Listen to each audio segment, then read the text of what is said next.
Hello and welcome back to Grumpy Old Warframe presents Warframe TOG. TOG is the other generation, or the older generation, or the ordinary gamer, because this stream is focused on people who are not that super fast, high, twitchy action player.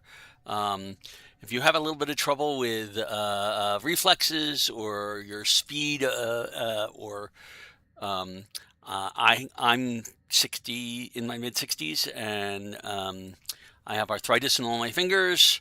My reflexes aren't great. My eyesight is not the best in the world, and I can't spot things. And I'm also slightly colorblind, which sometimes makes it hard to spot details on certain scenes. This stream is focused for people like me and you, because if I can do Warframe, anybody can. So we're going to continue. Last night I started a brand new account. We got all the way through the Wars Prize and Awakening missions and the Teacher and unlocked Venus and went in and started building Rhino. We did the Fossa thing quite a few times, and we started building Rhino, and oh my goodness, look at this. All of our Rhino parts are ready to do. Rhino is going to be the second Warframe that we want. I also have another weapon here that's ready to claim, so I'll claim that. I'm going to claim these Rhino parts. And we are going to start Rhino building because it will take 24 hours real time to build Rhino. That's a long time, and I can't do it because I don't have enough credits to start them. I need another 10, almost 11,000 credits. So I have to go make some credits before I can actually start building Rhino. It's not hard to make credits in this game. I'm going to go do a couple of quick missions to do that, but we really want to get Rhino started as soon as possible because for a gamer like me, and for a lot of other gamers as well, Rhino has a huge amount of survivability. He's a tank. He in the classic terms of tank, damage dealer, control, and healer. Rhino is your tank. He will sit there and take all the damage in the world and not be fazed by it, which makes him a great sort of Warframe for people who are a little bit slower and are going to be taking a lot more damage because you can't dodge around as well. You can't move like some people can.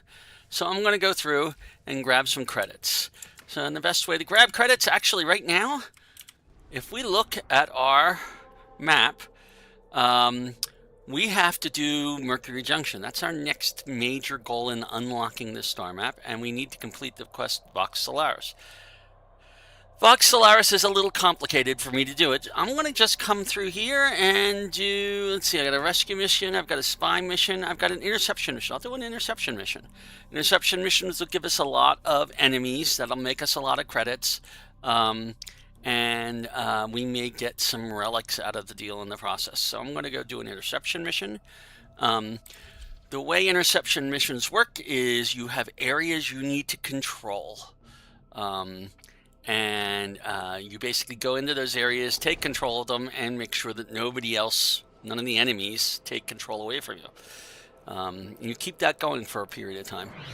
We're apparently doing this solo, even though I'm set to global. Some people might join in as we go, but it is, and there we go, we got somebody. Have I mentioned we like destroying containers? There we go. Let's see. So all you do is you move into one of the areas. There's 4, A, B, C, and D. I'm over B right now, and I'm taking it over. You can see how much I have it controlled, and I have it controlled. So now I'm going to move over to C, which is uncontrolled, and do the same thing, but somebody might start taking B. We'll get a warning when that happens. Make sure we get to 100%. Oops. What am I being attacked by? Oh.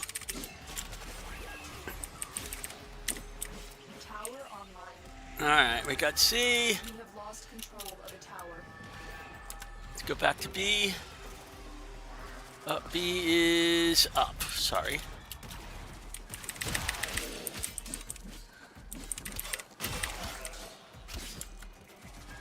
You need to be inside that circle in order to neutralize it.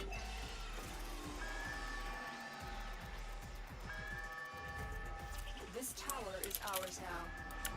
Tower lost. You know, I don't know if anybody else who's doing this mission actually understands the mission, because I don't see them getting any other towers. They may be just wandering through this and hoping that I'll be able to handle this solo, but with more than one person in the mission, if you have nobody else neutralizing towers, we're in trouble.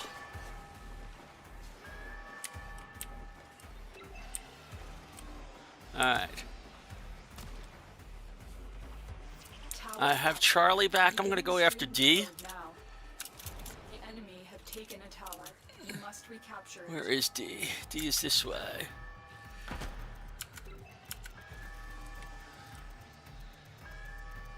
The enemy's doing better than we are right now, but we only have 2 people, so that might help.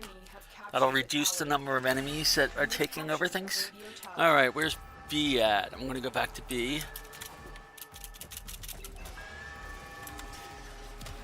No, I'm going back to C, apparently.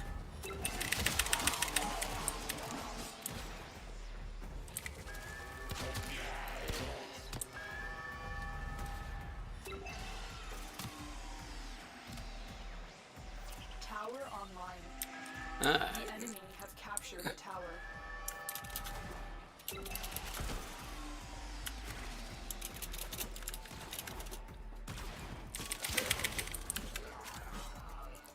Take B back. We've got C and D. That's good. We can continue F3. Tower captured. Nobody else is helping. Alright, D is over here. Control of the tower. So it's just me now. Apparently people don't understand this mission very well.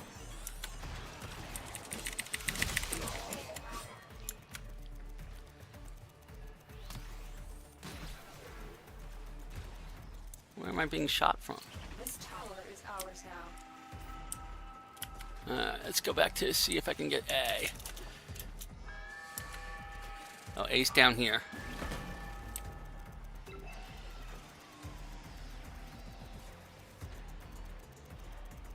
Tower lost. Tower Alright. B is up a ways in this way.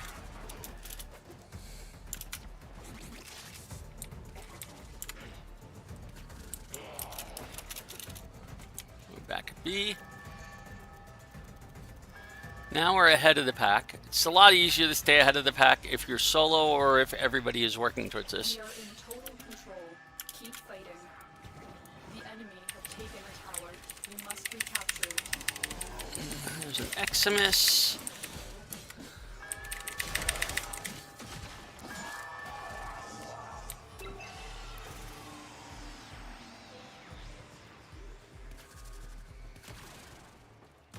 We are dominating.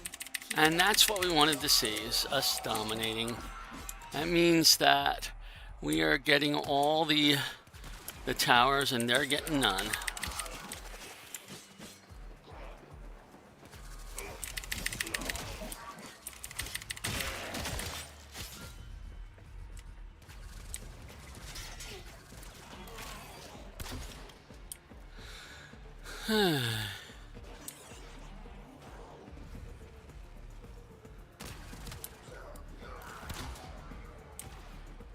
Your crowns are safe in my grasp, oh Parvos. Protect me! Alright, we've succeeded. Do not allow Now we gotta any kill tower some of these to enemies. eliminate the remaining enemy personnel.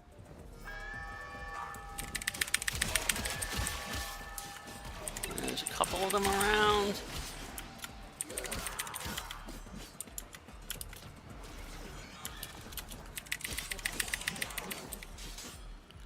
Let's see, where are other enemies? They're here somewhere.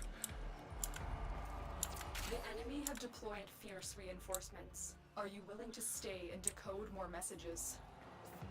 And the answer is no, not solo. Try and capture another signal. But we got a Lith relic out of The it. enemy has surely rallied stronger. And we got a mission. The data you That's not nearly enough will credits. go a So long way in we're going to have to do safeguarding our at least another mission. colony. But we have unlocked another node on Venus, which is useful.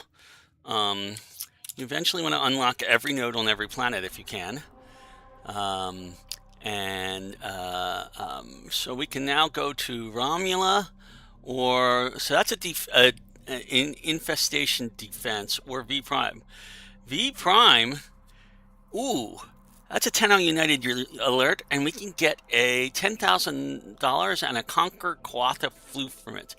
It's a higher level thing, but you know, we could probably handle that. Let's mod up just a little bit before we do that. So let's look at our mods. Mod a little bit more for survivability. So I'm going to upgrade here. Actually, first off, I'm going to upgrade my Skana. I have a new thing, Smite Grenier. I can put that in there. I could increase the mod level on a number of these without any trouble. I'm going to add, actually, I think one to this. Northwind, one rank to this. It does not make sense in many cases when you're modding to mod all the way up to the top because it's so expensive to do so in one rank. So it's better to mod a couple of mods that give you bonuses up 1 or 2 or even 3 ranks, and save that endo for when you need important stuff. Status chance on this, we have an 18% status chance with the Skana. Status will add damage to it, but it's not really that important. Pressure point here, however, might be worth going to a 3. Let's see if we can get it up to a rank 3. It's only costing me 40 endo. I'm going to do that. Okay, we're spending some of our credits doing this. So we're already dropping in credits. All right, so now we're going to do more damage, which will help us survive a little bit. I'm not as worried about my primary weapon or my secondary weapon, but my Excalibur itself. We have lots of space here. Oh, and we have new mods. Fast deflection, better shield charge, that's worth it. Rush, sprint speed, it's worth it. But the key things that we want to go for is more health and more shield capacity. Right now we have 2 in each of them. Let's see what we can do. We'll take 2, it's 120 endo to bring that up to rank 4. But it does increase my shield capacity quite a bit. And it costs 5,000 credits to do that. But it's doable, and I think I'm going to do that. And my vitality here, I can also increase 1 rank more. That's going to cost me another 80 credits and 3,000. And now we're almost out of money and endo, but we are more survivable, and we should make quite a lot on this survival mission. Because that's just the 10,000 is just the bonus of that. We'll make a lot just from all the things that we're fighting, which is Corpus. So let's go do that. We're going to do now the normal one is level 6 to 8. We're going to 20 to 30. This could be tough, but hopefully there'll be other people playing. We need to revive fairly quickly, so we'll see what happens. Oh my goodness, and another solo? Is anybody playing on a Saturday? Well, it's Saturday at 1 o'clock in the afternoon. Eastern time, maybe people aren't playing right now, but who knows? Oh, there we go. There's somebody. We've got a mastery rank 28 here, who is just ridiculous. This is going to be an interesting mission because I don't know what he brought, but...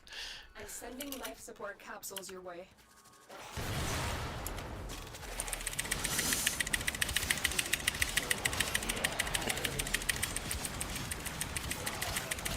And we are killing things, but oh, look, our shields are gone already.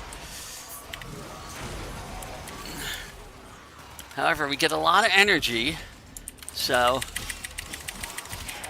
Wow. We will rank up things immensely in this mission.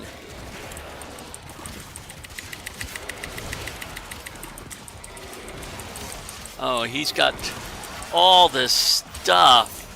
So the advantage of going with somebody who's that high level. Oh, and I've got a nice Oberon here. Oberon shields here are nice. I can stick around there and survive for a very long time. Where is our first...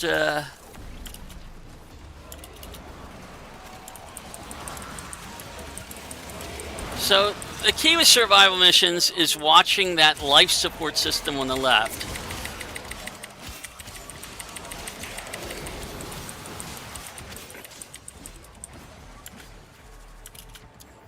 And making sure that it stays a fairly high level. If it drops below 50%, you go into one of those life support capsules. Ooh. I've delivered a life support capsule to the area. Activating it will buy him more time. Ooh. Where's that security camera that I just hit there? I don't know.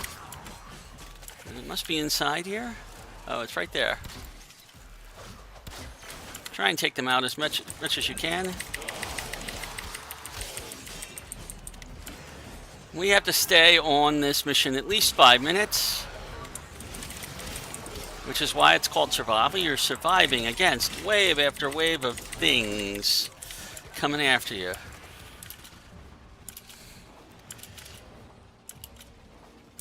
Oh wow, and like there's so much stuff that he's leaving here. I'm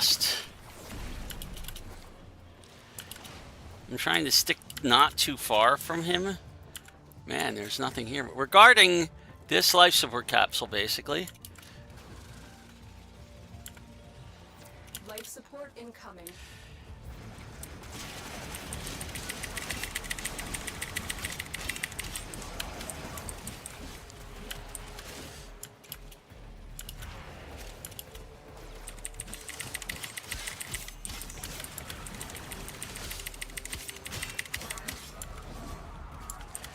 So this is one of those lucky happenstances where you happen to get matched with somebody who is so higher in level than you are. Another life support capsule is now available.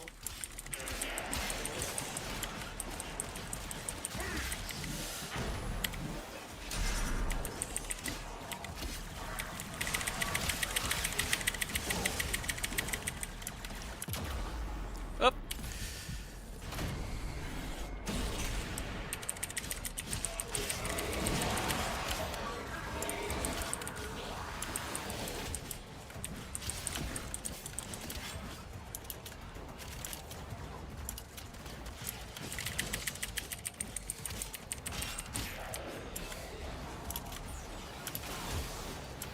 There's literally just so much stuff going on here.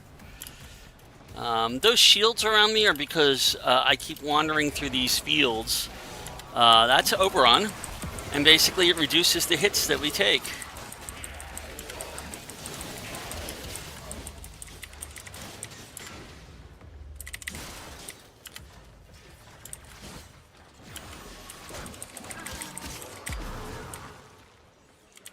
Another Ayatan.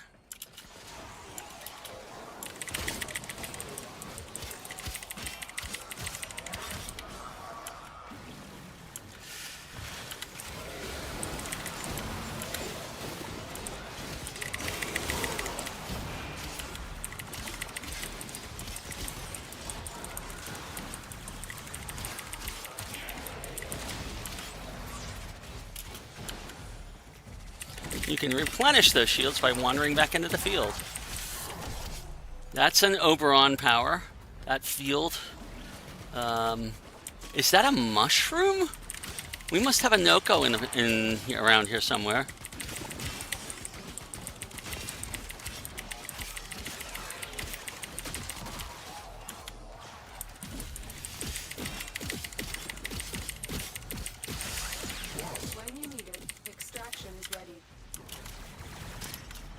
so now that we've done our 5 minutes, we can go to extraction. You'll find that most of the other players will probably do the same thing unless they're in here for the long haul for some reason. Most cunning founder, with my life I protect your sacred crowns.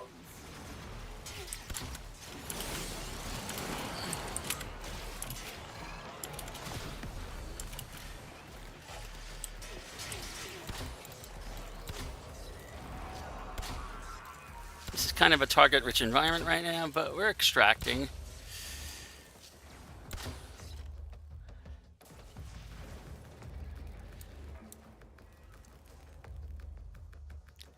Somebody's probably going after that guy who was just shouting out about most cunning founder. But there's not much point in us following along because we have not done the quest, the Deadlock Protocol yet. So once we do the Deadlock Protocol, we can do this. No.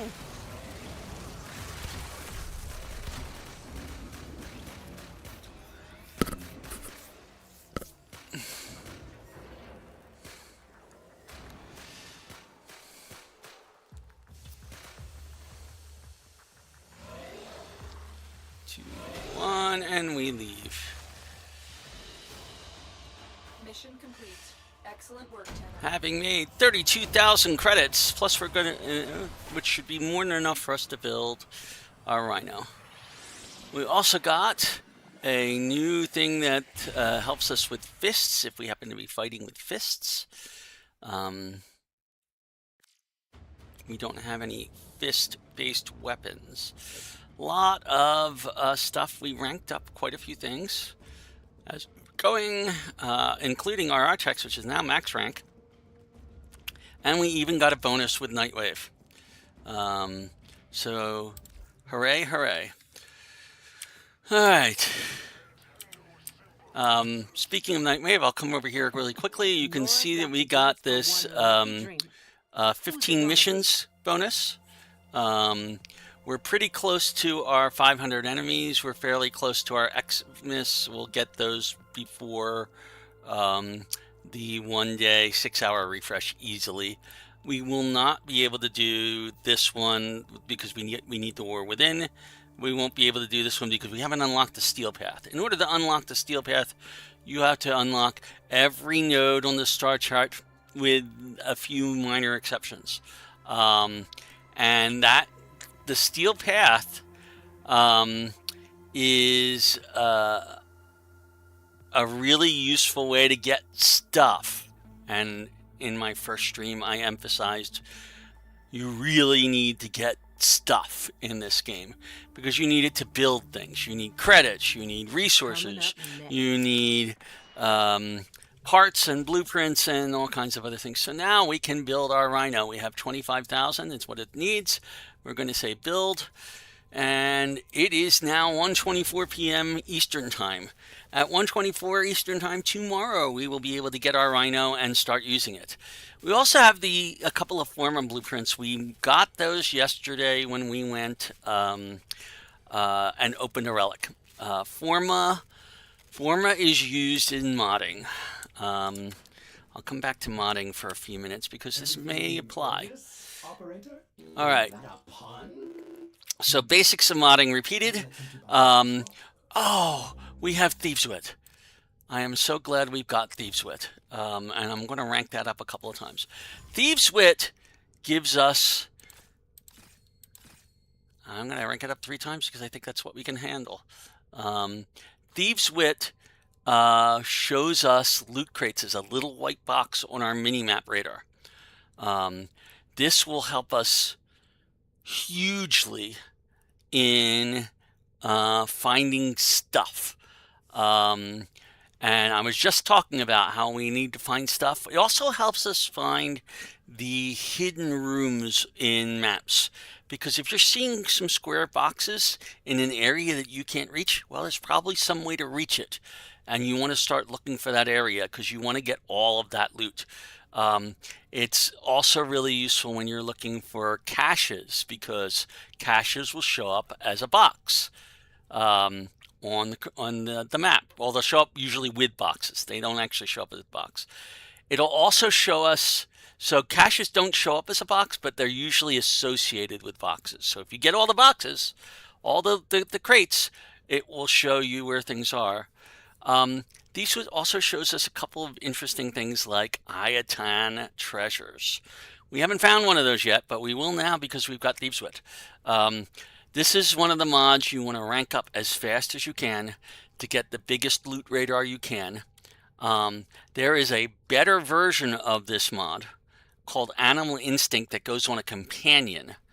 So you don't have to take up slot in your Warframe, and it will show you both loot crates and enemies. It increases your enemy radar. So between the two of them, and if you really are hunting for loot, you can throw a Thieves' Wit on your Warframe and Animal Instinct on your companion and have incredibly huge loot radar. So this is the mod I've been looking for. The one mod I've been wanting since the beginning of this game is Thieves' Wit, because I cannot live without having those little square boxes show up on my map. And I'll show you what I mean when we start getting into the next part of this. So, Forma, if you look at our actions here, and you probably haven't gone to this because nobody tells you, hey, go to actions, okay? Actions lets you do some things to your Warframe. You can go and say auto install, and if I do that, it's going to do pretty much exactly what I just did. Okay, put all these mods in here in a reasonably good order. But when you have more mods, and you will get a lot of mods over the course of the game, it's not all that good at picking out the right mods for your situation. So I almost never use auto install. Upgrading allows you to put what's known as an Orokin reactor on your Warframe. I actually own an Orokin reactor because we got it as a bonus for unlocking one stage of I believe the Mercury junction. I am not putting that on here. There's two reasons for that. One is you need to be all the way up at rank 30. Well, actually, you don't need to be. I'm sorry, I'm confusing things. The main reason I am not putting it on here is they're very rare. Okay, they are hard to come by. You will occasionally get one as part of a mission. You will occasionally get a blueprint as part of a very rare drop.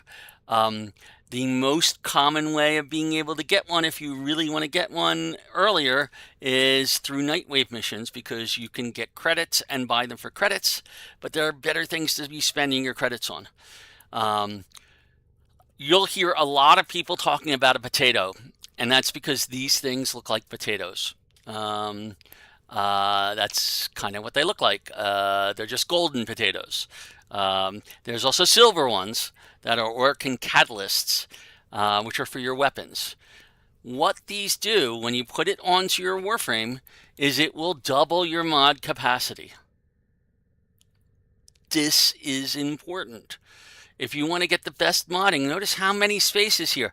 I could have 10 extra, I could have 6 extra in each of this. So there's room for me to expand this by 6, 12, 13, 14, 24, 34, 38 more spaces, okay? And the base capacity of this is only 30, okay? I can increase the capacity through Dreamer's Bond, okay? Because for every space here, it increases my capacity by 1. The third way you increase what you can hold is through Forma. Now, you notice these polarity slots. I'm going to take off my continuity for a second again here. Continuity is normally a 3. If I put it in this slot, it now costs 2. It actually is half. Vitality is actually a better choice because it's 6. It's half. Because it matches the polarity of the slot. Okay. Forma... and I actually do have some Forma, but I don't use it again. Once you have your Warframe at max rank, Forma can be used to change the polarity of a slot. You need to be, and you can do that as many times as you want. There are some people out there, I'm not going to mention names, who have spent the time and put 100 Forma into a Warframe. Don't ask me why. Because honestly, once you've got your polarity, once you've got your maximum, every slot polarized, why are you putting more Forma into it? Every time you put a Forma, it's max rank to start with. Every time you put a Forma on it, it resets it to base rank. Okay, so making note of your things. When I get to Rhino, and later in the game, I will put a Forma on Rhino. And I'm going to put that Orkan reactor on Rhino right from the start. Just to show you what's involved in ranking something up with Forma, because you have to re-level it up from 0 to 30 every time you put a Forma on it. So if you have multiple Forma on a weapon or Warframe, it will increase that. Now, some things also, adding Forma can also increase, in certain cases, the capacity of the weapon or the Warframe. I don't know if there are any Warframes that actually increase capacity with Forma, but there are definitely some weapons which can be what's known as over-leveled. Every Forma you put on it increases its maximum capacity by 2. And that can be up to 5. So there are a couple of weapons who can have a base max capacity of 40. And with an Orkan reactor, they get up to 80. And with the right stance on those weapons, because the one I'm thinking of in particular is a melee weapon, you can get up to 90, okay, capacity. And that is massive. So, that's my quick modding thing for right now. I'll come back to mods many times in the future because modding is a significant part of this game. I also will point out that there is a couple of things up here. You can name your configurations. You have 3 configurations. Right now my config B and my config C have nothing on them. Okay?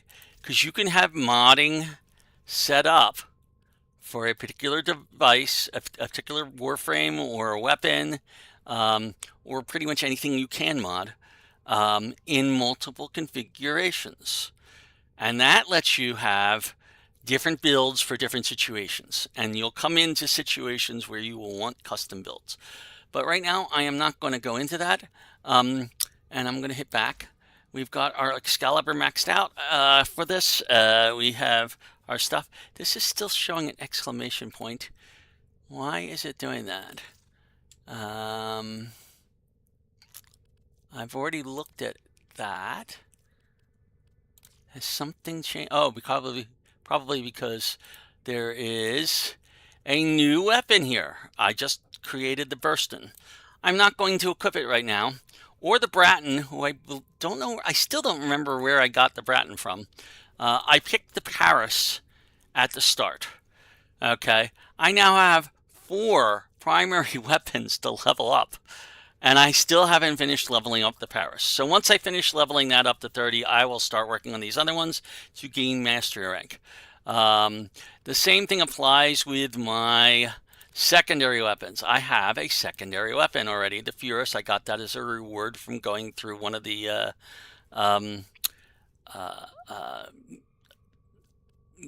junctions. And I could easily purchase, and in fact, maybe I will. Normally, they give us the Mark I Kunai in the starter mission, but they gave us the full Kunai. That's a change from the beginning. There is a Mark I Kunai. There's a Mark I Furus as well. Both of these are things that you could get in the starter mission if you wanted to. I am going to go here and one of the gating things for, I believe, Mars Junction is to purchase a Mark I weapon. I might go back to my, let's see, if I go here, what do we have? Yeah, this has the Mark I Bratton. So again, why did they give us the Bratton? I don't know. Maybe it's because they're giving out the other weapons automatically as part of junctions. I have to go look. But I will need another weapon, a Mark I weapon, and it does tell you to purchase a Mark I weapon in the market in order to proceed through one of the things. I don't think there is. Oh, there is a Mark I bow. I'm going to take the Mark I bow as another melee weapon. I'm going to spend. I don't have the 15,000. I'll come back to it. When I have the 15,000, I'm going to get that because right now, unlike the Paris, the primary and secondary weapon, this is the only tertiary weapon I have. Okay.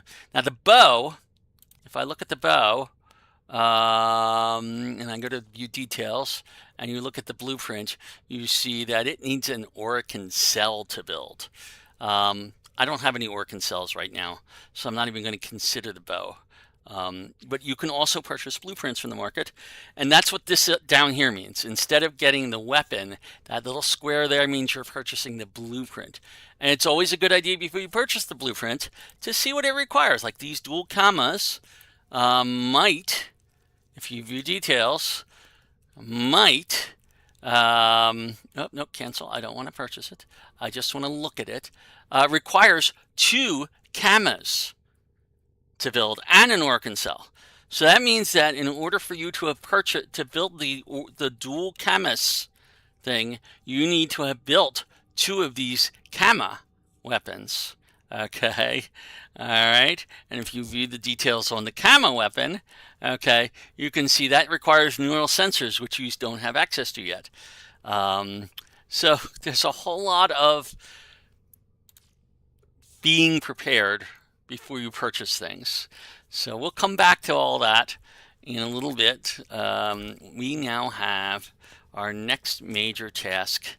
We have our foundry building Rhino. It's going to take another 23 hours. You can rush that if you really wanted to for platinum. Don't do it. Platinum is such a rare thing unless you want to spend real money in the game, which, you know, if you have the money to spare, there is never a bad time to spend money in this game because it's such a good game and you'll spend so many hours in it. I have done so on my main account at least once. I just recommend you wait until you get a bonus coupon that gives you at least 50% off of your platinum before you do so. Unless you're desperate to get a very particular bundle that might be available. Like, for example, if I look up here in the market right now, some of the bundles that they have, like the Wukong bundle, let's see, our featured for new Tenno, there's bundles we can get here that give us all kinds of stuff. You can purchase Rhino right now if you wanted to for 374.5 platinum. Okay, if you look at the website and you log into Warframe.com with your account, they have a store there where you can purchase platinum. I'm not going to bring you to that there, but you'll see how much it costs. You can get coupons from waiting for daily bonuses, and I'll show you the daily bonuses later. We also got, and I didn't show you it. So we have decorations. There's decoration. You can decorate this orbiter any way you like. If you come up here and you go to equipment and you go to orbiter, you can decorate it. And guess what? We actually already have some decorations. So if you say 1, place decoration, the few decorations we have that Initiate Mastery Slate. All right. And we have the Conquer Kawaka Floof. We just got this floof from the mission we did, the survival mission we did. It was one of the rewards. If you look at it, it's just basically, it's a plushie. I mean, it's very cute. Okay. I can place this anywhere I want. I'm going to confirm it. I'm going to take it. I'm going to bring it up here, and you know, I think I'm going to decorate this thing pretty thoroughly. So every time I come looking at it, he's going to be here in the corner looking at me. And you can rotate him. You can scale him up by holding R, make him a little bigger or a little smaller, up to a certain limit. I can rotate him around by right-clicking and doing that. I want him facing this way. Okay, and then all I have to do is hit the left mouse button to confirm, and now he's there. Okay, I can move him. I can remove him. He stays in my inventory if I remove him. I can duplicate, which only works if I have multiple, I believe. It's just that's how you decorate your Warframe. I'm not going to do that. I'm going to exit decoration mode, which put me right back where I was. And oh, look, now every time I come in here, I've got this little kind of cute fluffy fur floof pointing at me. Normally I don't do that. I'm not a big decoration fan, but for those who are, I want to show you that yes, you can customize the hell out of this orbiter, and there are a lot more things you can do later on once you do that. But that's not our main thing right now. Our main thing is, guess what? I'm going to go back to navigation. There's a quest up here called Vox Solaris. If you look at Mercury Junction, one of the things we have to do is get the quest Vox Solaris and complete it. Okay, let me go back here for a second to Earth. I'm just curious. Was that a junction reward for Venus?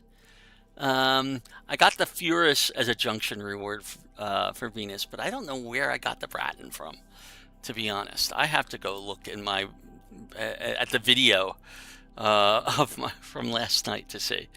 There are a couple of things we can unlock on there still. I'm going to say this right now because this is Act 1 of TOG. We are doing a no spoilers walkthrough here. Open worlds like Cetus and the Plains of Eidolon are notorious for breaking spoilers. I am trying really hard to keep the major spoilers from the Second Dream and the War Within from being spoiled by going to Cetus until after I've done the War Within. I might do the very first mission in Cetus after the Second Dream, but before the War Within. We'll see. But right now I'm going to avoid Cetus like the plague because it is notorious for spoilers. Another place that's notorious for spoilers is Fortuna and the Orb Valis. Guess what? We have to go through Fortuna in order to unlock Mercury Junction because the first quest... cancel. The first thing you do as part of Vox Solaris is you have to go to Fortuna on Venus, and you have to talk to Utico. Now, Teshin, in the teacher, told us to talk to the business instead of Fortuna. And I'm not sure why he said that, but you will be talking to the business as part of this mission as well. So we are going to start... Well, we have to actually go to Fortuna to talk to Utico. So we're going to go start this mission. There are going to be a few times when I'm going to say, pay no attention to the man behind the curtain if anything comes up where another player is doing stuff. In the main area of Fortuna, it is not that likely to encounter people doing spoilers. In the missions that we're doing for Vox Solaris, it is not that likely that we're going to be playing with other people at all, or with people who are going to give us spoilers. But I cannot guarantee it, and we're going to hope that we can get through this without any spoilers. So here we go. We're going to start doing Vox Solaris, and the way we do that is you will notice, even if you click on Fortuna, you can do it. It's not highlighted. If you click on the new quest, Vox Solaris, okay, it'll take us straight to Fortuna, because that's where we need to go. So let's go. I'm choosing calm because Fortuna is an open world area. Okay, there can be a lot of other players in a busy area. Oh, I'm going to quiet up for a second.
All right, welcome to Fortuna.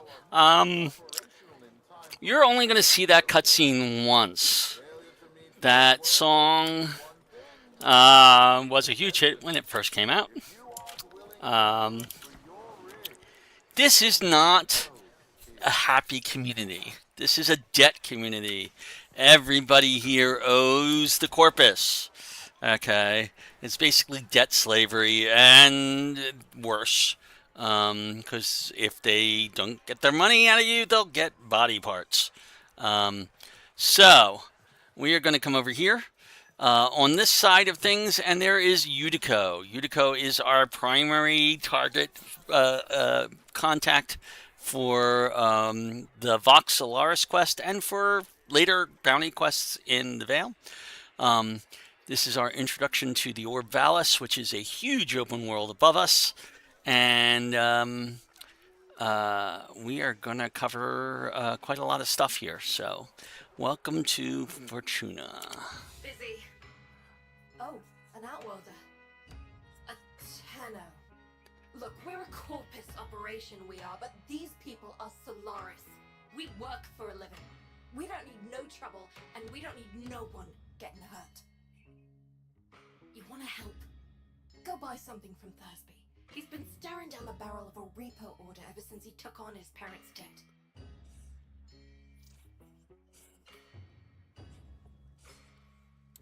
Ugly thing, repossession. A Solaris falls too deep in debt and Neff sends in his repo squads to take what he says he's owed. You know, mechanical body parts, even a full rig. In Thursby's case, because he got none of that, they take the organics. Arms and legs. Yeah, there's a market for those too.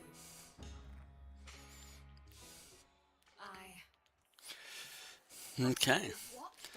So we need to go find Thursby, and there is his marker. We're going to come over and find Thursby. Poor Thursby, but we're going to deal with him.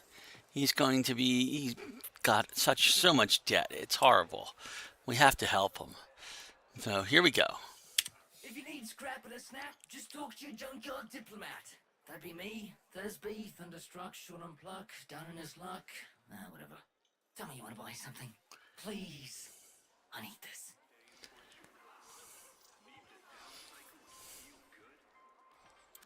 Utico sent you? A tenno? To help meet me quota? Well, B. You know, you could buy some scrap, but if you really wanted to help, you could source me some supplies. Some I can sell, not this garbage. I know where the taxman keeps the good stuff. If you're up for that sort of thing, boss, head topside.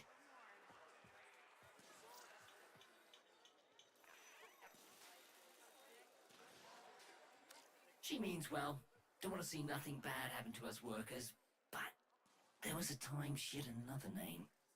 Vox Solaris, the voice of the resistance, the voice of Solaris United. She stood up for us, said how wrong this all is. She always said Solaris United was all of us, but it weren't nothing without her.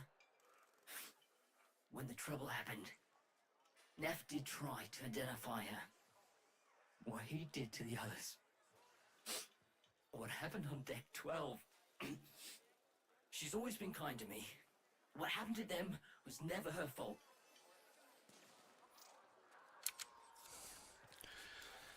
So that's a little bit of the backstory going on here. We will run into that much, much later in this game. When my parents passed, I inherited their debt, and boy, were they owing deep.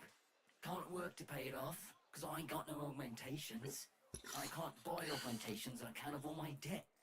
Vicious cycle, right? So, here I am, selling useless scrap at the edge of a coolant canal.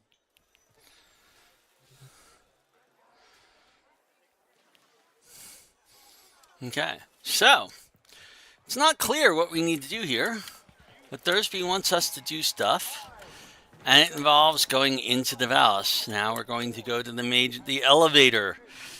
The elevator is our entrance into the Orb Valis, which is basically a loading screen, but it's a cool-looking loading screen. Blizzard in a firestorm.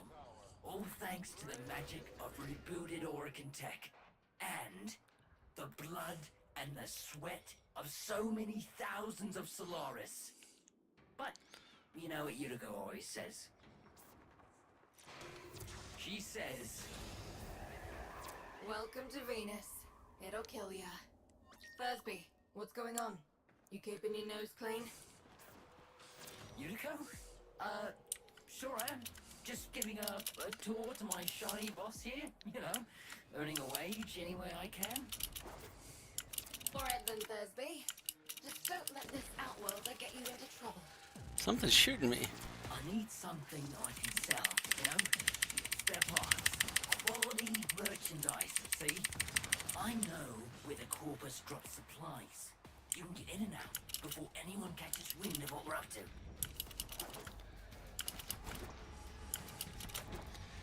We just killed some mechanical spider-like creatures.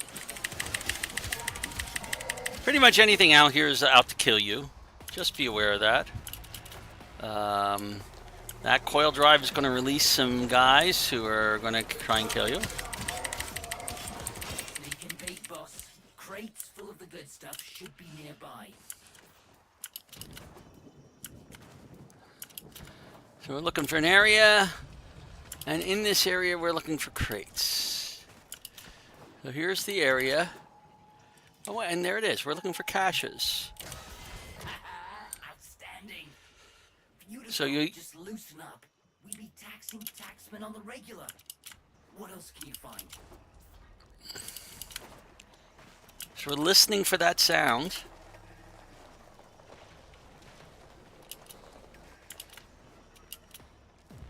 Within this area. Oh, I hear one. And there it is. Amazing! With this haul, won't be just my debts getting paid off. You're gonna make more than one Solaris happy today, boss.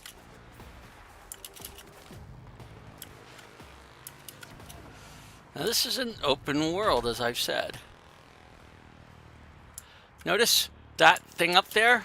That is a loot item higher up, somewhere around here. I don't know exactly where it is.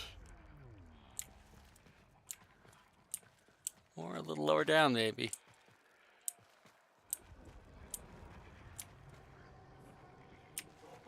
I don't know what it's pointing to. Maybe in the rock. Okay, so somewhere in this smaller circle, because we're starting to run out of time.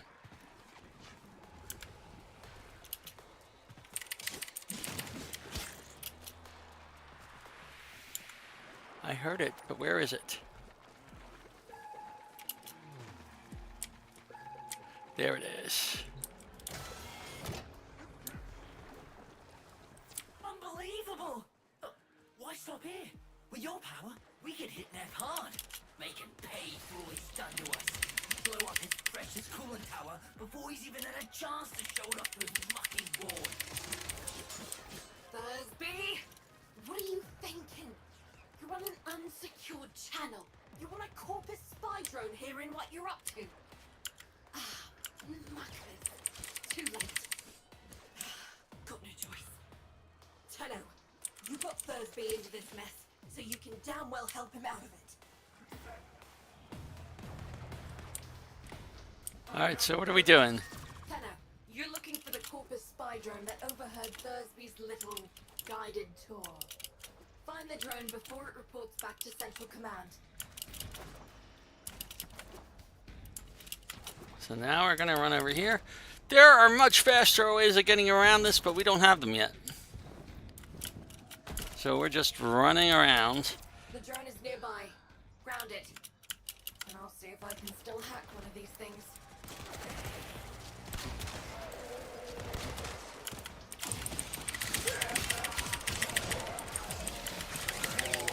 Gotta kill some of these enemies before we can deal with the drone, because they're gonna try and kill us.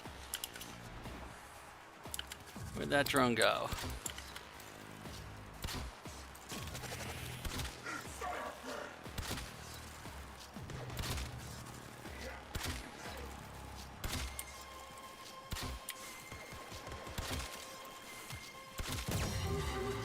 Hold on, Tenno. Been a while since I did this. Now, where is that recording of Thursby? And they're gonna try to wreck it rather than let us take it. Hold them off while I get this done. Alright, so now it's just a matter of killing guys before they kill the drone. Pay attention to the drone's health on the left-hand side.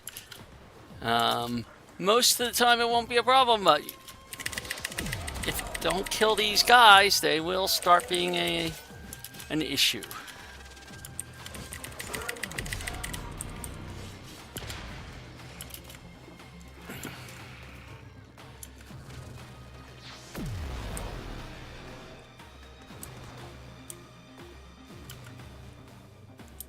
Alright, our shields are back up.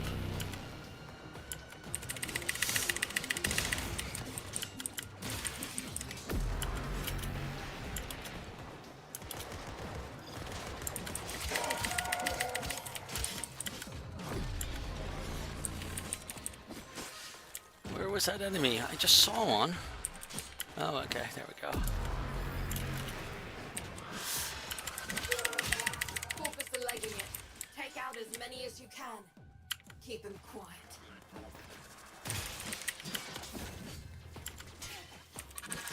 Well. You're a bright spark and no mistake. Could have used you back in the... There's some Don't let me catch stuff you to running loot. more missions for Thursby. Understood?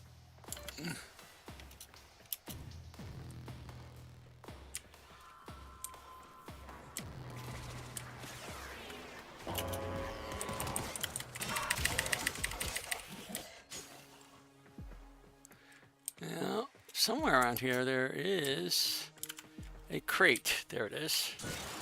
You see those square dots I was talking about? Those are our crates. We just go to where they're at. There's one. And loot the hell out of them by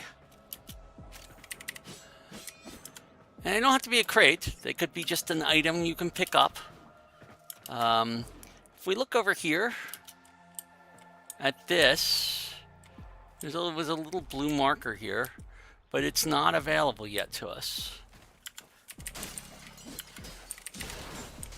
Okay, so what we're basically doing is, because we are in the initial quest, we don't have the ability to do additional quests from out here. That's what that blue icon was on the mini-map. It showed a place that, in an open world setting, once you've finished your mission, you can start another one if you really want to.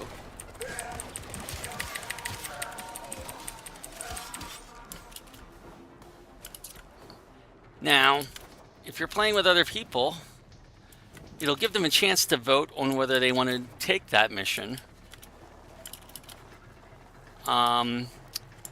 If you go into an open world as a free world thing and you're not doing a bounty mission to start with, then I would not be using those kiosks to start up another bounty mission, because some people go into the free world stuff to do mining and fishing, and if you start up a mission while they're doing that, well, you may be doing that mission alone, or you might even be doing that mission, you might even be interfering with their mining and fishing in the process of doing that mission. So don't do it. If you're going to do a mission in an open world, okay, and you want to start a new mission, you should have been on a mission to start with. And maybe the group that you were with when you were there will want to continue, and maybe they won't. It's hard to say. Depends on who you're grouping with. Conversely, if you're in an open world and you want to do things like fishing and mining, sometimes it's best to switch your matching to solo. But I don't often do that. I'll just leave it like that. We got a whole lot of new types of stuff here. Most of which we don't really know much about or have a need to do. We got a couple of new mods. We're going to continue doing this because that quest is not over yet. Okay. Thursby wants to talk to us. So we have to go back to Thursby and say hi again. Hi, boss. Yuko says that if I try anything like that again, she'll rip me arms off herself. But look at this. Yesterday, didn't have enough lucre to stay at a repo. Now, I got what I need to open my own shop. Get me head out of the red. All I need is a ripe hook. Something to set old Thursby apart. Something memorable. Oh, almost forgot. Biz heard of what you did. Said he wanted to speak with you. Lower parts, get a head start. Alright, so remember I said Teshin wanted us to talk to the business? That's what we're doing right now. The business is here. The Tenno Utico mentioned. How do you do, Outwelder? My mission is to conserve this region's unique species. You know, before the corpus drive them to extinction. I'm known as the business. Utico calls me Biz. I wasn't always about the preservation of life, more the strategic deletion of it. Conservation may be my calling now. The scales still require an occasional adjustment. Head to the Vallis if you're looking for some work. Okay. I noticed most of these guys, if you want to talk to them outside of the quest, you need to finish the quest to have unlocked them. They're all useful in a lot of other ways. We will get to that at a later date. But right now, we're focused entirely on finishing this Vox Solaris quest. Reverse to getting your hands dirty. Send a message. I've learned that the head of the Corpus Repo Squad has made a hit list of indebted Solaris.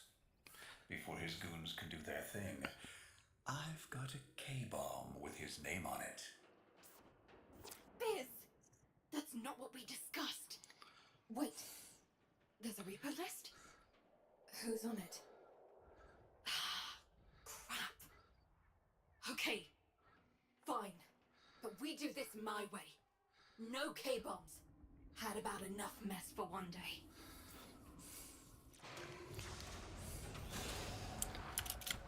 Alright, so Yutiko is being reluctantly drawn into our scheme here. We do this quietly. And we've got a long way to go. There are roads. I recommend following the roads. Biz, this isn't the old days. We've got no leverage now. All we can do is try to save our people from getting ground up by the bureaucracy. People are already getting ground up, UD. Debt on debt, accident by accident, repo by repo. How many even remember actual freedom?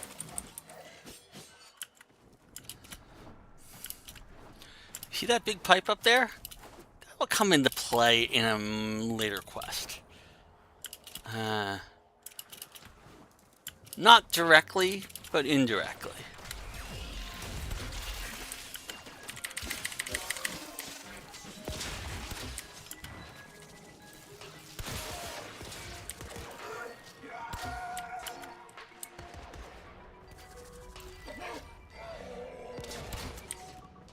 Anybody else alive here? No. Okay, but there's some things to loot here, so let's go loot them.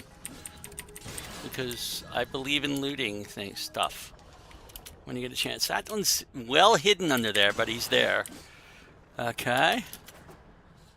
This is why we have Thief's Wit. Thief's Wit shows us where all the stuff is. Now, if we look at our map, and you look around here, oh my goodness, there's a lot of stuff. We're going to Central Maintenance. That's where our quest marker is. And we've got something, one of these little mini robots. They move fast. I don't remember them from the original release of the Orbalis, so that could be a relatively new thing, shall we say. Alright. And it has been so long since I have traversed the Orbalis in anything less than a K-drive or an Arcwing, so God, this is slow. My apologies for how long this is going to take. If they destroy the data, we won't know who to hide from Nest Reaper's. Okay. This is Central Maintenance. It's one of the areas that you're going to run into a lot in this game. I'm going to kill these guys before I go in there, otherwise they're going to just follow me in. And there's always going to be guys here, too.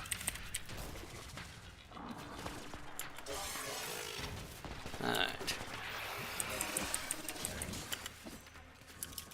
And our goal is to retrieve the data, which is pretty straightforward, except that you really don't want to be spotted if you can avoid it. I'm just going to go in here, kill everybody, hack this console real quick. Now, if you've got a thing like this, I'm going to show you if you do the outside first, sometimes it's faster. I just happen to know that's where I wanted it to be. We got our data. Okay. Biz, it says they're going after your field team. Today. They're already overdue for a check-in. Welder, you need to find my team before Neff's Repo Squad does.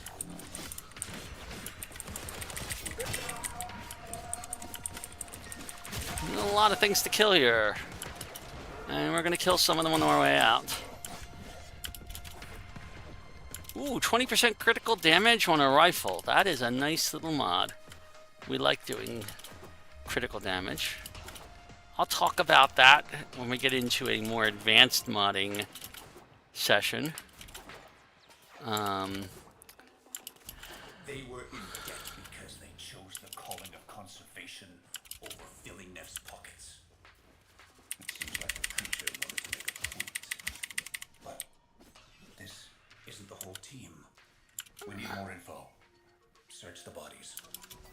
Okay, so each of these bodies, as you get close to it, you'll see a marker. You have to investigate it. Something in the buffer. We need to get it decoded before the device fails. They're all in this circle, so we have to look for them. There we go. There's 4 of them to find. Analyzing. Just wander around the circle. If you get close, you will have it show up as a marker on your map. There's one. You go over to it, you hit investigate. Oh, buffer. Let's see, final transmissions. One final transmission. And there's the last one. I'm in. Taking a quick look around. Itinerary, patrol log coordinates, reports, blah, blah, blah. Alright, so we have Held nearby, a awaiting bit of time processing. to hack this gate. We don't have long. Not again. Listen, Spock. I need you to get in there and get our people back. And you don't need to be nice about it. This is the place. Find them. So you hack that, and now you're going to have to defend the gate while it's doing all this. And there are going to be things coming after you this whole time.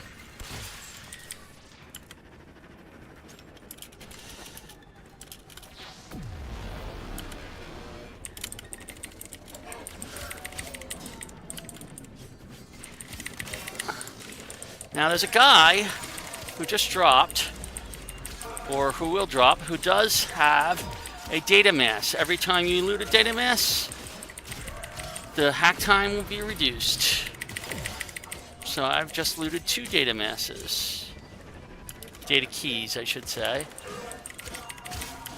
And it's a good idea to make sure nobody's gotten in here while you're doing your defenses, especially if you're doing them solo, as I am here. That's because nobody else is doing this quest right now on this stage. There's another guy who's got a data key.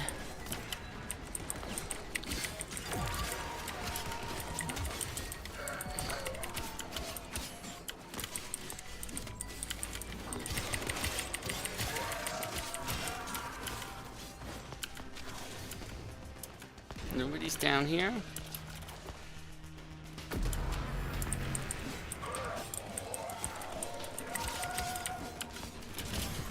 Unfortunately, our Taxon is doing a really good job of helping us keep this clear, or at least spotting them. His current configuration, because he's got cold and electricity, is magnetic, which is really good with Corpus.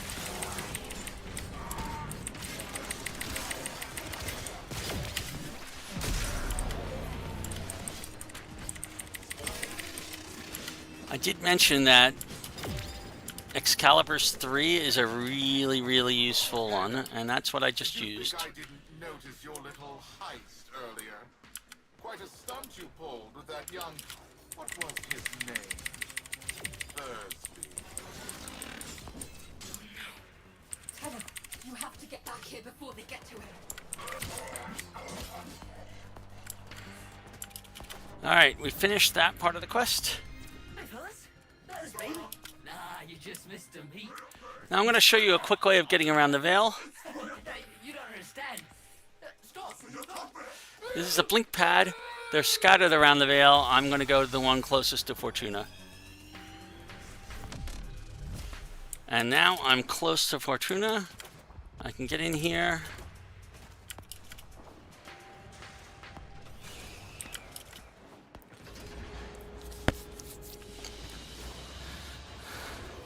We have ranked our Skana up to 30, which is maxed out.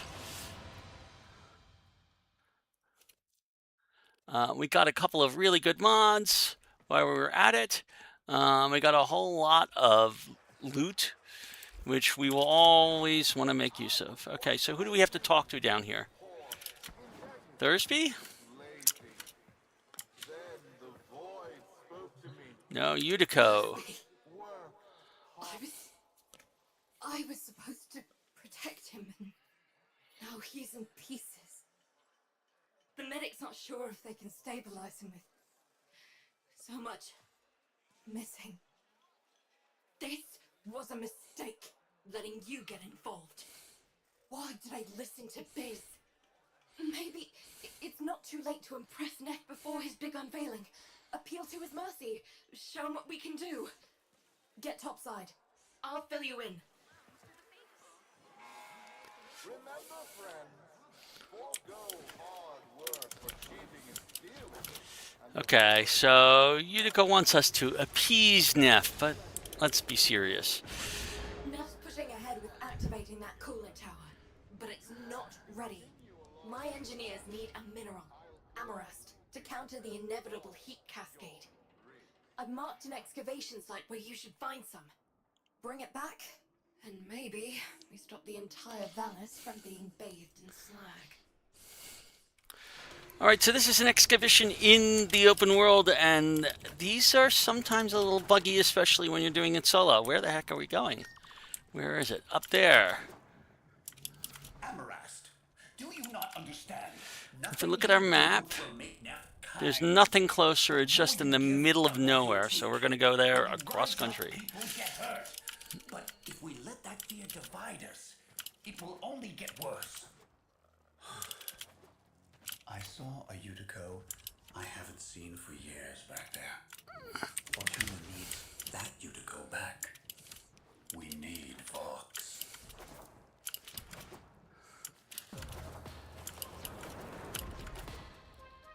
Alright, so there is our extractor. We only need to complete one dig. The biggest problem is, sometimes, when you do this kind of thing, the guy said, oh, we got power, yay. So, that's what I was worried about.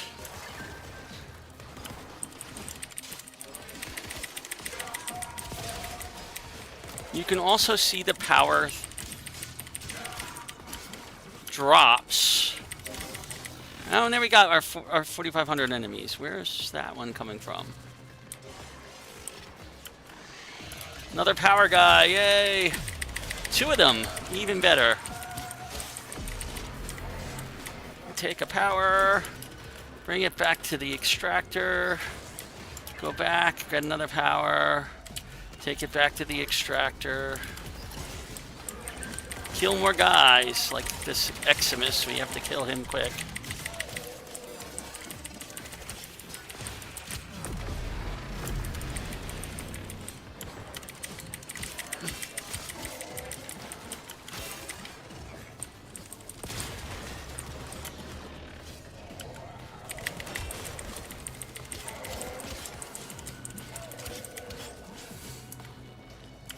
There's another power guy, yay! Just when we needed it. I think this is the last one we need, maybe, if we're lucky. Yes, we're at full power. Sometimes they get stuck on top of those mushrooms and they're hard to reach. And therefore you can't power up the extractor. I did a mission with this mission a while ago when I was relearning the game, and no power guys came. Okay, so we've done that part. Where's the coolant tower? Hello? I don't have a marker. There we are.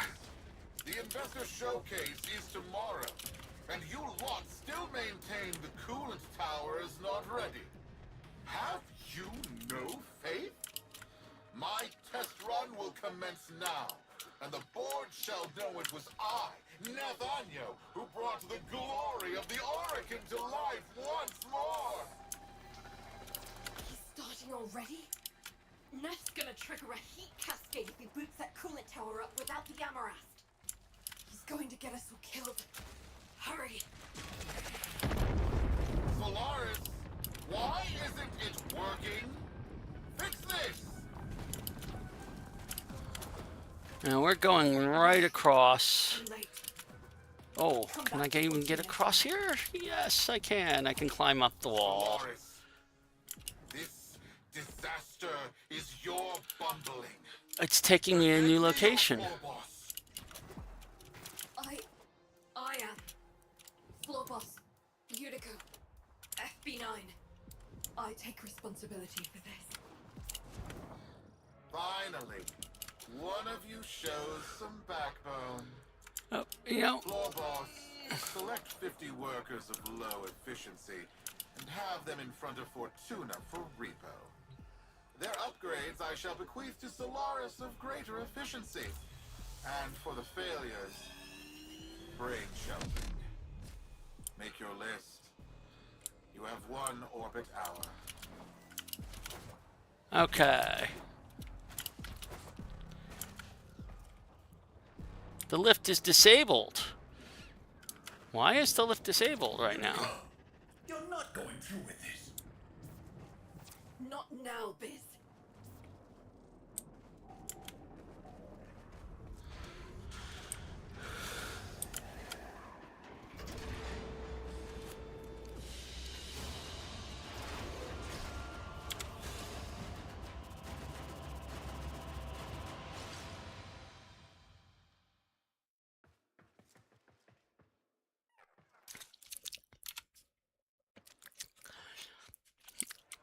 Oh, and again, we got a bunch of new mods, so yay, I'm happy about that.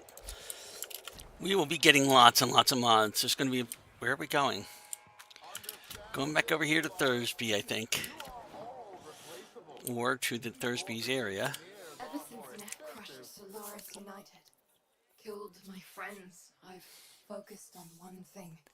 Keeping him happy. Thought it was the only way to keep people safe. It's not working. Biz is right. Someone needs to say something. Do something. Listen, you don't have to help. You can leave Fortuna and never come back. Wouldn't blame you. This isn't your fight. But, Sparky, Neff's massing his troops outside our doors, and you're the only thing standing between us and bloody oblivion.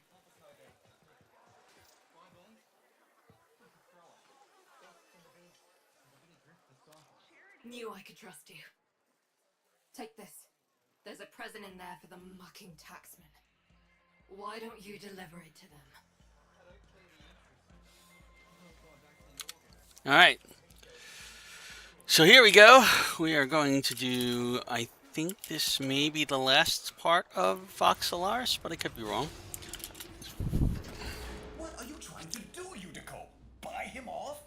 You've lost it. Wait, where's my K-bomb? Where's my 50 Solaris, Fortuna? You're wasting my time. Who do you think you are?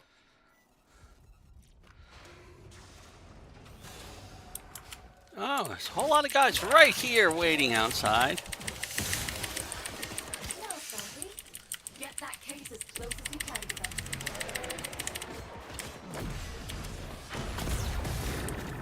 Now give him hell for Thursby. Overused, manipulated, the indebted. We are Solaris, united. And this fellow is our messenger. Hello, Neff. Solaris Unite? I know that voice. I killed that voice. You are a ghost. But I don't believe in ghosts. Halt repossessions immediately. Recognize the importance of our work. These are our demands. I will find you.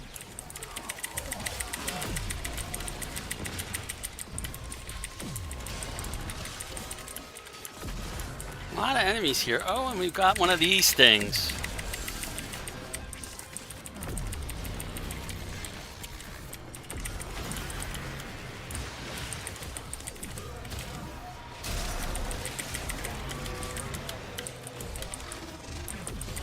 Well, this is certainly a mission where we're going to get a lot of stuff. We're defending the gate here. It's the whole point of this.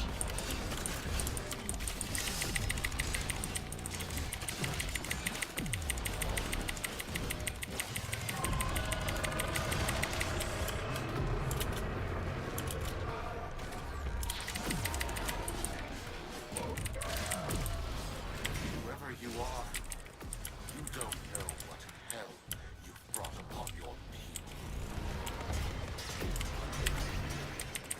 Oh, I need more energy, apparently. To keep spamming my 3 is going to be tough.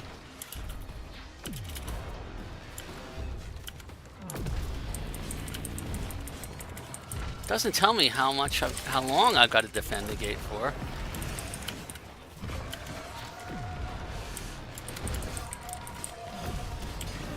Party, not worth it. Get back in here. Net won't risk destroying Fortuna with that orb. We've bought the time we need. Oh yeah, big orb. We don't want to go here. Come on, let me in. There we go. That's right. Scuttle back to your hole. I'm going to replace the lot of you with mowers. In the meantime, Prophet Taker here will make sure you stay good and planted. I owe you an apology, Yudi.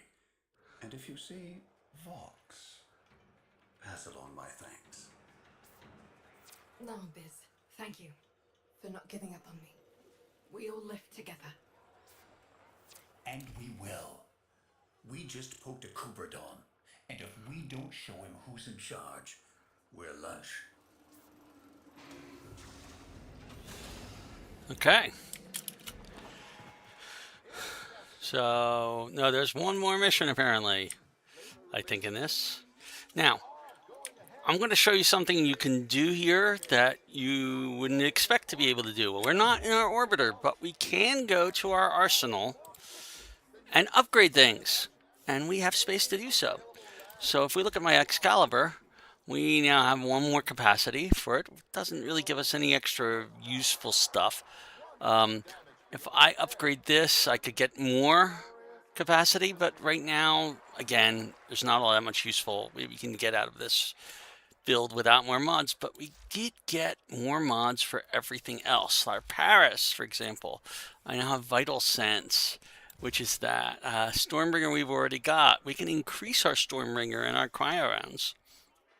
We can increase our Serration. We have a lot of places we can do things. So I'm going to increase our Stormbringer by 1. 1 should be enough there. That gives us a little more on our Paris. Okay. I may increase my cryo rounds by 1, which will give us a little more on our our cold as well. So we've now gone up 74 on that, and our critical damage is now higher because we've got Vital Sense. I'm even going to increase that by 1. Okay. So this is now a much more useful weapon than it was before. The Skana. We've got here a whole lot of new mods. We have Shocking Touch. Shocking, what was, remember cold and electricity make for magnetic? I now have magnetic damage on here. Okay. Which will be very useful against Corpus type things and creatures along those lines. Organ Shatter gives us critical damage. We have enough space for it. We're not going to worry about Smite Grenier. Fever Strike would be a nice thing to add, but we don't have that much extra. But if I mod this up at least once, let's see, that'll give us 4. If I mod it up 1 more, that should give us 6. Do I have enough to mod it up 1 more? I don't think so. Nope, I don't have enough Endo left. Endo will be a shortage early on. You're going to find that a lot is the case. Endo's going to be in short supply early on.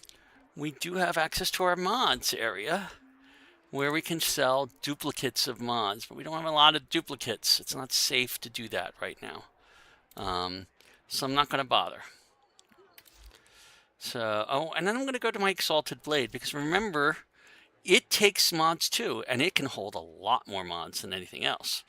So I can put the Organ Strike on here. I can put the Shocking Touch on here. I'll put it there to give it that. I'll put the higher level North Wind on here. I'll stick the Fever Strike on here, and now we're doing toxin damage in addition to the magnetic damage. And notice you cannot put a second copy of the same mod. It'll complain.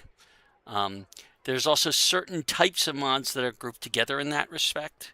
You can't put duplicates on that, but I've just increased the damage on this quite a bit. So we will have done that. And I'm always curious whether we ever get a Parazon mod. We did. We got Intruder. Intruder is useful to have. It gives us 8 extra seconds when we hack a device. Those extra 8 seconds can be very, very useful. And we're also going to go over here to our Taxon. Our tax is now max rank. So we can stick on here those same cryo rounds. And now it's doing magnetic damage as well. It was doing magnetic damage too, but now it's doing more. Still doing cold damage. I'm going to give it Vital Sense. Its critical damage was 1.5, which is not great, but now it's 2.1. It's a little better. And hell, I'll give it an ammo drum, even though because it doesn't really have much of an effect on this. So that is our Artax upgraded, and our Taxon. We have 2 new things for Taxon. One of them is metal fiber, which gives it some armor. It'll survive a little bit longer, especially if I mod it up once at least, which I will. And repair kit lets it regen faster. Notice neither of these have a polarity. We have a slot with polarity, but we don't have anything to go into it right now. But we have plenty of space to increase this. If we had the endo, we could rank up a bunch of these mods. But we don't, so we're not going to. Okay, so we are now, I believe our quest is to go back in and talk to Utico. We haven't done that yet. Sparky, Solaris United's just getting started. Neff won't want us messing with his investor showcase. He's planted that orb mother out there to make sure we stay in here. But now is the time to press for leverage. Head to the surface when you're ready. I've arranged a little something for you.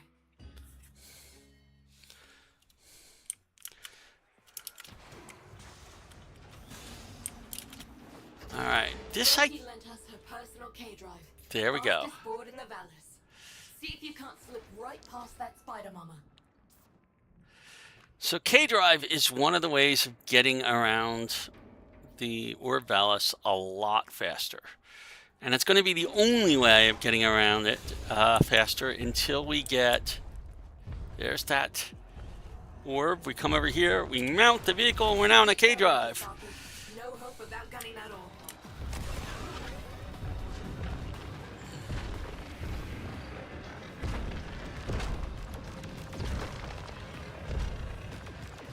You just basically run as fast as you can. Press F to use our secondary weapon.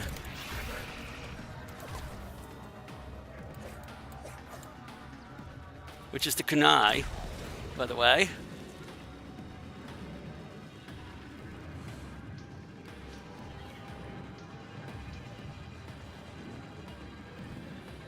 Now, you can do a lot of tricks with K-Drives. You can jump.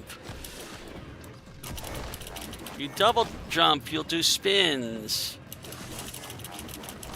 You'll get credit for things. You notice there's a... If you want one, see Roki when this is all over. Right now, we got a job to do.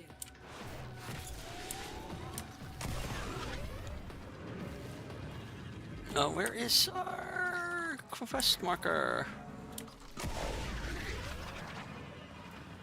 We made it. And to dismount, just hit E. Repossession. Patch me into the coolant tower's control system. And now look at this. We have 20 seconds to do this. So we don't not rush compared to before. And that's a good thing because the Parazon... Down there, I've lost control of the coolant tower. The investors are watching. Acknowledge. And now we gotta defend it. This tower is Solaris United property. We deal with it as we please. You weasels picked the wrong day for collective bargaining.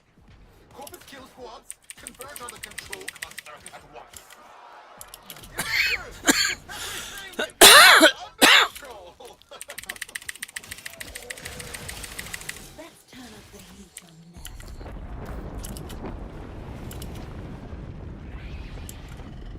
Are you freeloaders trying to damage my coolant tower? Oh, of course, all your groveling has moved the bleed-heart Tenno to come to your aid. No matter, my kill squads will carry you all swiftly to the void. You have been warned. Say goodbye to your precious terraforming project. Investors! Enjoy this display of security prowess. Rest assured your investment is protected.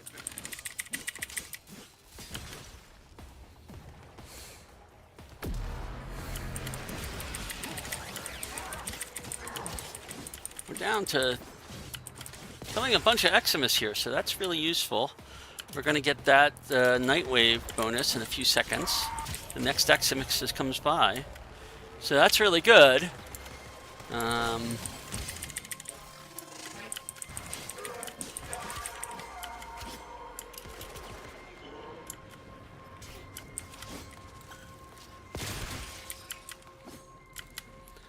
Solaris United, in the name of the Void, I command you to stop. You're putting my entire enterprise at risk. Stop the repossessions. Acknowledge our work. Honor the age-old accord between Solaris and Corpus.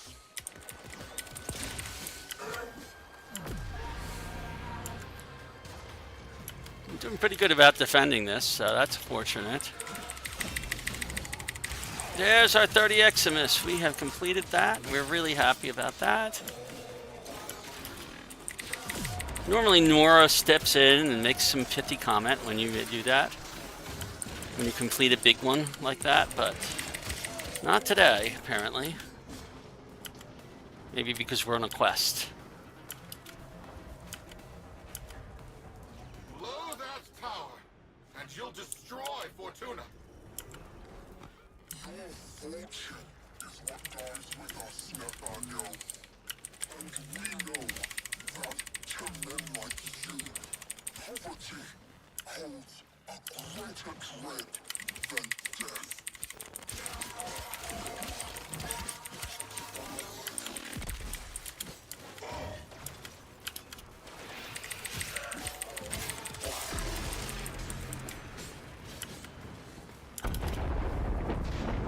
Wait. Fine. I'll halt the repossessions. Is that what you want? Stop this. Never forget, Solaris makes the Valus work. No Solaris, no Valus. Do we have an understanding? Yes. I understand. All I needed to hear. Sparky, drop the Amarest in. Fingers crossed this even works.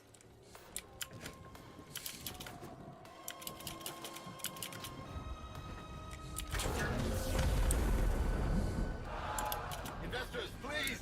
I swear! The system works. This is just a minor hiccup. Some minor labor relation issues to deal with. Understand, right? Right? Where are you going? The heat cascade is dissipating. Readings returning to normal. That did it. Well then, Sparky. Looks like SU is back. Only a matter of time. If it wasn't me, someone else would have done it. Meanwhile, you come see me anytime. Solaris United's got plenty of work for you. Alright, so we've officially finished that particular thing. Our nearest... Wow, we are nowhere near where we want to be, don't we? Are we? So I guess our best way is to go back along this road. Where is the road? Here it is. Go back along that road. We're going to make a... I'm going to put a waypoint. If you hold down M... Sorry, let me kill this guy. If you hold down it, if you hit M, you're going to get this rotating map, which is terrible and doesn't really have much functionality. If you hold down M, you will get that. And you can right-click to put a waypoint. You now have a waypoint. If we go back to that K drive, it should still be over here next to our thing. We can use that to go back. And we're just following the waypoint. You see our waypoint? Oh, actually, we have a... I forgot. It gave us a quest marker to get out of here as well.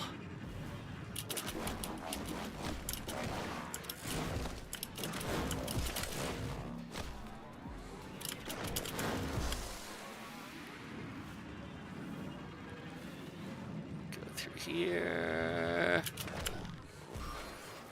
You can grind along the rails. You make combos. You can get all kinds of things playing around with that. Those little markers, if you see them along the rails while you're riding a K drive, they add to your combo count on the right. So there's a lot of different tricks you can do. There's actually a quest that's going to do some stuff relating to that. Alright. And when you're done, you come in here. We leave. I believe one of the things it gives us is a K drive launcher as part of this mission. I'm hoping that's what it's the case.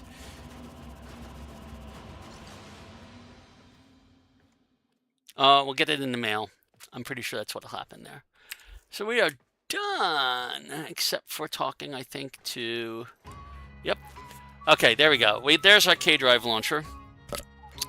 The K drive launcher is how you summon a K drive in any open world. And there's a lot of things you can do with them. There will be a quest later on called the Wave Rider, which will cover that in more detail. So I'm going to hit exit. But we have finished Vox Solaris, which means we can leave Fortuna. Now, you may notice I still have 6 hours left before I can rank up my mastery. We're going to leave Fortuna, go back to our orbiter. We have now finished Vox Solaris. And we can move on with our main part of our quest. Communications await your attention. Please check your inbox at your earliest convenience. Often after a quest, you'll get a secondary email with more stuff, or thanks, or something. Like this is giving us the Garuda blueprint.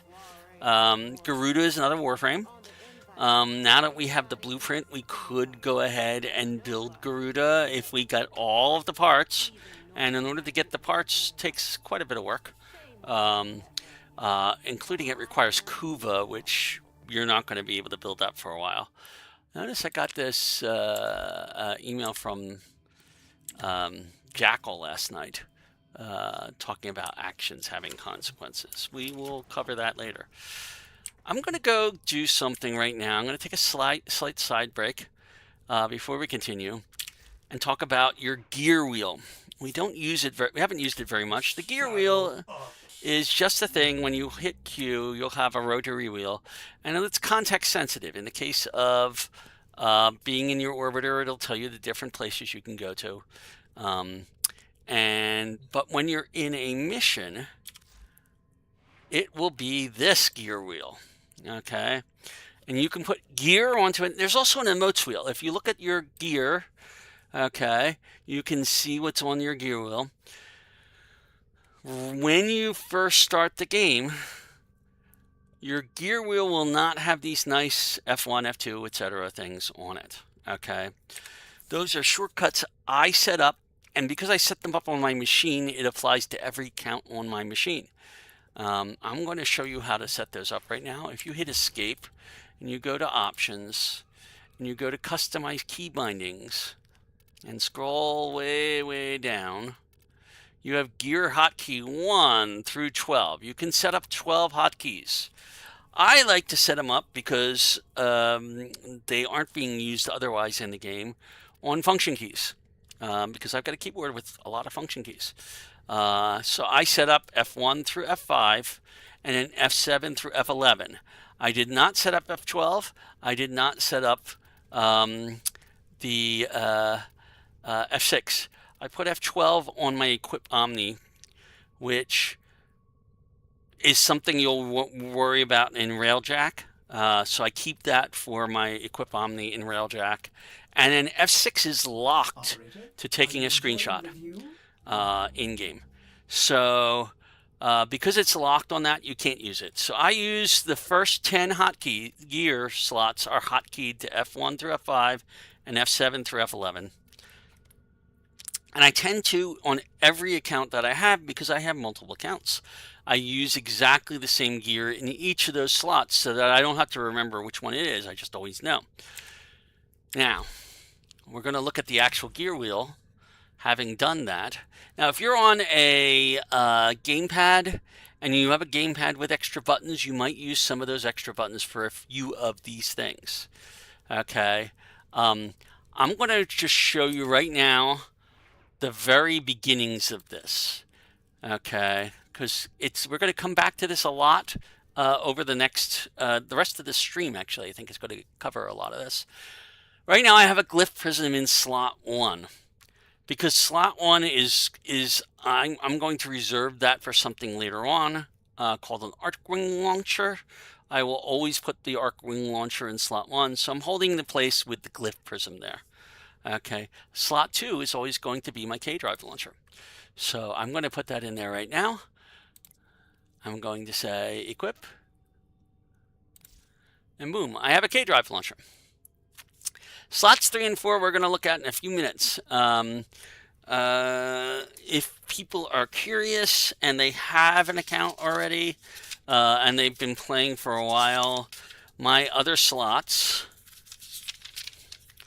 I use slot 3 and 4 for the synthesis scanner and the kinetic siphon traps. I use slot 5 for the health restore, my primary one, whatever I happen to have. F7 is slot 6, which is F7, is for an energy regen. This is an ammo regen.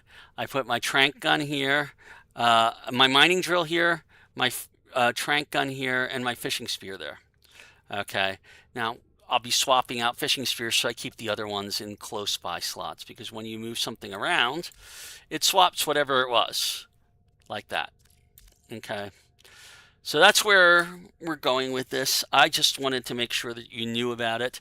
We're going to unlock Mercury Relay now, and I'm going to show you how to do that, because we have finished Vox Solaris.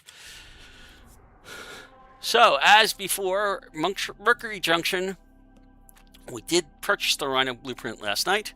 We defeated Jackal at Fossa 4 times in order to get the parts we needed for Rhino, which is a pretty good run, because normally it takes up to 7. It can take longer, but on average 7 runs to do that. And we started building Rhino in the foundry. And now I'm going to claim this incubator power core, okay, which is probably going to start a quest, and then we're going to enter the junction and get our access to Mercury.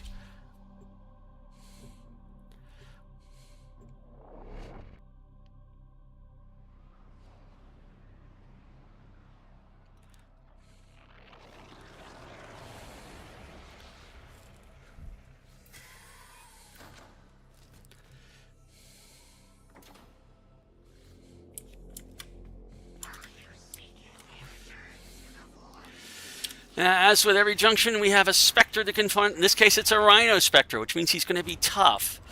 But he's going to be slow, and it really doesn't matter. We're going to bring out our 4. We're going to come in here, and we're going to just cut him to pieces.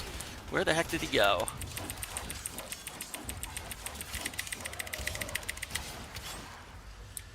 And we can turn off our 4 once that's done.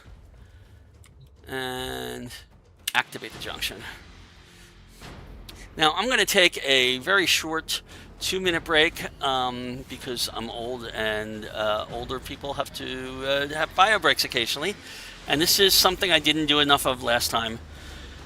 So we have Mercury Junction. I'm going to just leave the game running while I am right back. So be right back shortly.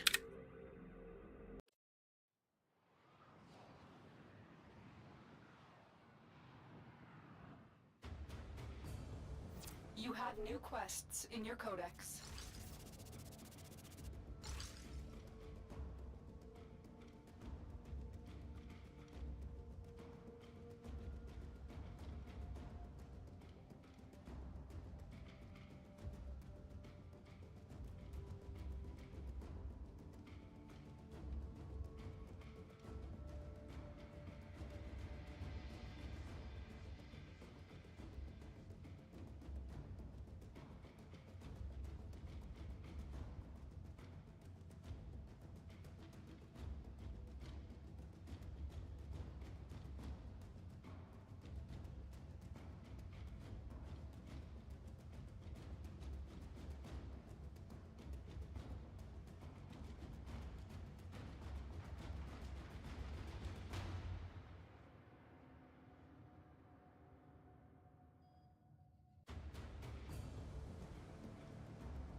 Operator, Ordis has been interfacing with the Foundry's AI precepts.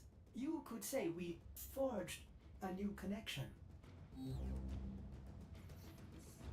And we're back. Okay. So, a lot of things just happened when we unlocked Mercury Junction. We got a Boltor, which is a brand new weapon. We're going to use that in a very short period of time. Once our Paris hits rank 30, we have Hal of the Kubro, which is a new quest, which would allow us to get another companion, which we will want to do eventually, and probably sooner than that. We have the Once Awake quest. Okay. Those are useful, and it gave us some credits on top of that. So if we hit exit, and we now have access to Mercury. So I can't recall off the top of my head if Once Awake actually takes us to any Mercury stuff, but we'll be doing that in a minute. What I'm going to show you right now is we have a couple of things. Mars Junction, we have completed. We have not purchased our Mark 1 weapon from the market. We have to complete a mission with the Boltor primary weapon, and we have to complete the quest Once Awake in order to unlock Mars. That's our next major goal for this afternoon. Our minor goals, though, have increased drastically. There's a lot of stuff that we can do now that we couldn't do before. So, the first thing that comes up is we can go in. Actually, I don't need to come down here for this. We're needing to go on and do other stuff. The first thing that happens here, that's what I wanted to do. I wanted to look at Nightwave. We have finished a couple of Nightwave quests, and we ranked up for the first time. Nora wants to reach out to all of you and say, welcome to the family. Okay, so we ranked up for the first time because we completed our 15 missions. We killed 30 Eximus. We killed the 500 enemies. We have 3,500 extra standing going towards the second rank, which will get us this Orbitus signal. But we now have this first rank, which gives us 150 credits towards credit offerings. And they all have to be spent within the next 8 days and 23 hours. The reason for that is in that time, Nor's Mix Volume 9 will end, and in Nor's Mix Volume 10, or whatever they're calling it, I think they have a different name for it, will start. And any credits that are Nor's Mix Volume 9 credits will become useless except for selling for actual credits. They can be kept as souvenirs. I usually end up keeping them as souvenirs if I have any extras. But it's best, if you can, to spend them all before you run out. Now, right now, there's a bunch of offerings. Okay. I'm going to sort them by, I guess, default, which is the type of offering. There are some blueprints for Warframe. At some point in time, I may go to get them. They're always available. So I'm not going to worry about them not being available. There are Orokin Catalyst and Reactors. Catalyst increase double the mod capacity on a weapon. Reactors do it on a Warframe, Arcwing, and Companions. They cost 75 creds each. I could get 2 of those if I really wanted to. It's not that great. Kuba. Remember I said that the one blueprint needed Kuba? Well, you can get it here for 50 credits. These things are always available. These like first 7 items, I believe, are always available in offerings. Everything else rotates every day, every week. So in 1 day, 5 hours, 2 minutes. So tomorrow night, Sunday night, at it's actually midnight UTC, which is Greenwich Mean Time, or whatever you want to call it. UTC is Universal Time Code. Eastern Time is 4 hours behind that. It's so it's 8 p.m. Eastern Time currently. Now, if it was daylight savings time, I think that would be 7 p.m. instead of 8 p.m. But they always switch at those times. So the rest of this stuff, I'm not certain about Niles Oubliette, whether that changes or it's always available. But these blueprints for various helmets, those things will rotate. And then the mods we're going to rotate. Okay. And then there's usually a couple of weapon skins, which just changes the appearance of a weapon. There are glyphs, there are ornaments, there are decorations, there are sidanas, which are things that sit on the back. And if you want colors, and I'll show you this in a minute. If you want different colors, you might be able to get a color scheme here. All right. And then you can get more blueprints. There's a lot of mods here that are available. Some of these mods are very specific. This is for a weapon called the Penta. It's only useful on that weapon. This is called the Hardpack. Some of these weapon mods you're not going to think about that much. Bronco is a common weapon there. Eventually, when you're loading lots and lots of weapons and you want to experiment with what they can do, you want to get every one of these mods. Early on, not so important. Aura mods, however, aura mods can be very useful. Aura mods are what give you your bonuses. That aura, remember the Dreamer's Bond, which we have? Okay, which gives us the energy regen and the health regen. Well, there are other auras. This one gives you enemy radar, so you can see enemies on the mini-map at a much further distance. This one gives you extra sniper rifle ammo when you are using sniper rifles. So having those extra aura mods, especially early on, can be useful for building for different situations. Then you get more weapon type things. You gotta have Rubico. That one I might look at. Latron, Viper, Avara is a Warframe augment. So there's a lot of little things here that could be useful. I have no plans to build most of this stuff, at least early on. Avara may be tempting at some point, because it's a very good Warframe. Rubico is going to be useful in very specific situations like Eidolon fights. So I'm actually going to go ahead and grab this ambush optics because it's available now and I can find it useful. Okay, and that's going to cost me 20 creds out of my 150, so I'm going to purchase that. All right. I don't think I'm going to purchase anything else that's in here. The enemy radar one is tempting, but you can get that in a lot of other ways. And these other mods, they could be gotten in other ways too. There's more than one way to get some of these things, but that's the one that sticks out right now.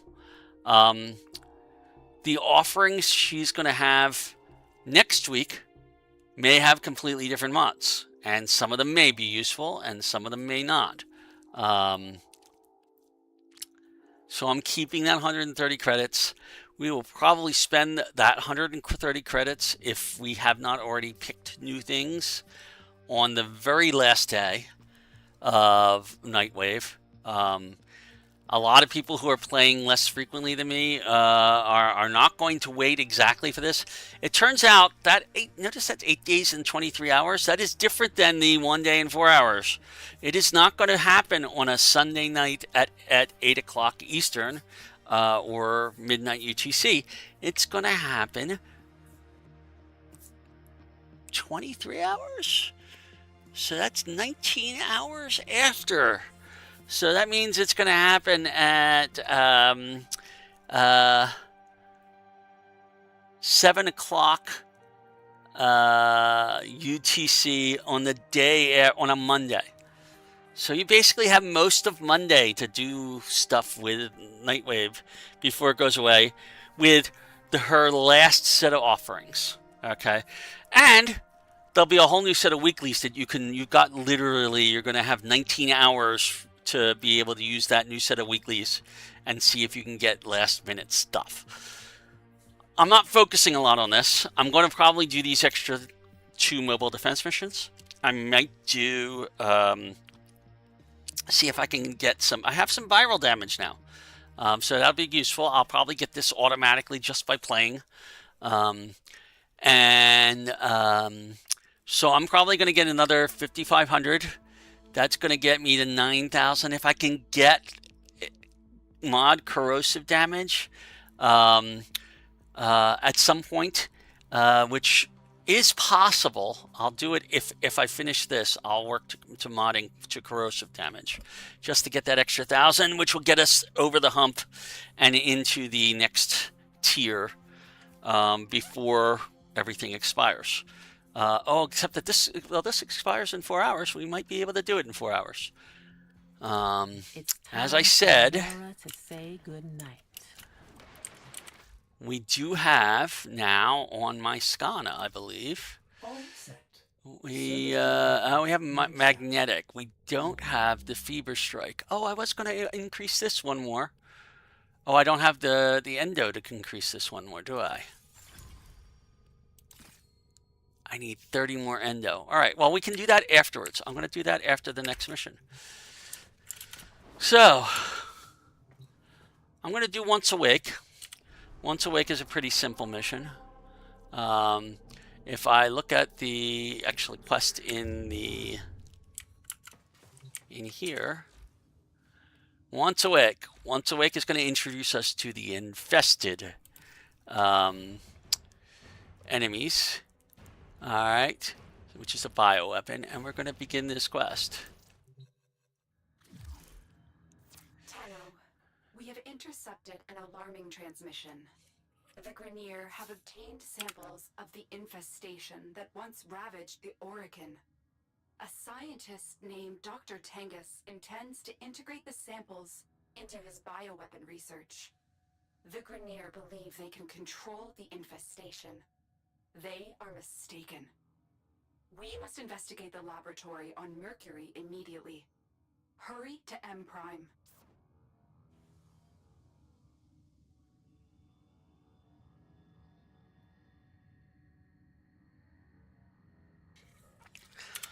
All right, had to take a drink there for a second. Here we go. So we're going to M Prime Mercury.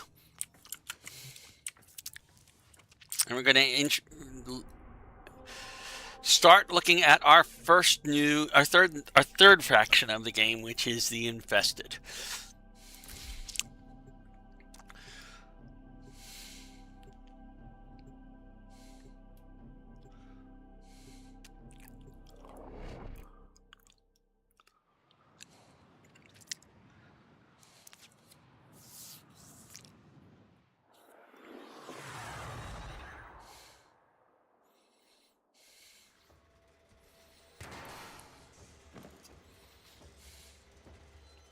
I've identified several vulnerable data consoles on this base. Find them and hack in. We need to know the nature of their new bioweapon. Okay. Keep them away from the specimens. So now, this is a spy mission. demands absolute secrecy. Like other spy missions, we're going to have to sneak once we get to the lab. But until then, go ahead and kill everything you can and explore. My scans are not detecting any known biochemical agents. What are they doing? Take down every here? bit of loot.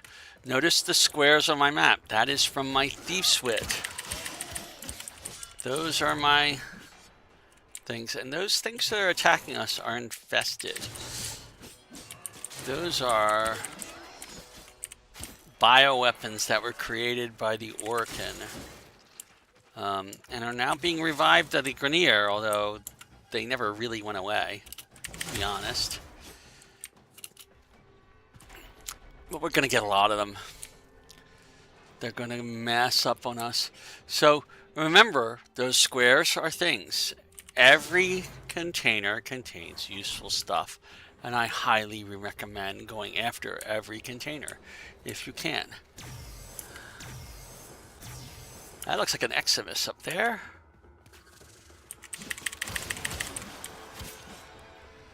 And we're just going around here to all these little side rooms that don't lead. That's actually where we came in, isn't it? Okay. Stay focused. There's a heavy unit approaching.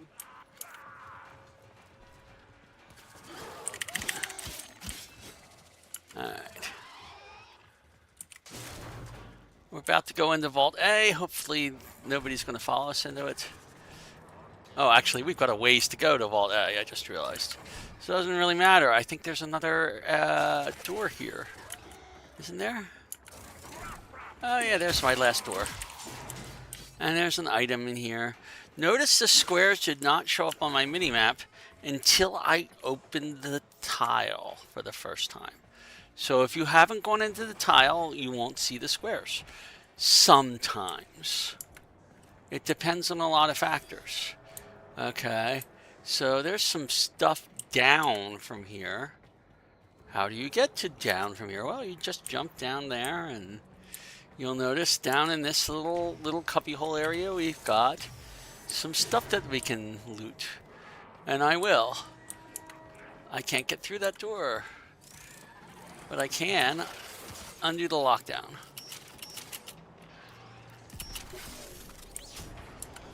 Which will let us to go through that door and into this little capped area. And let me loot this area over here.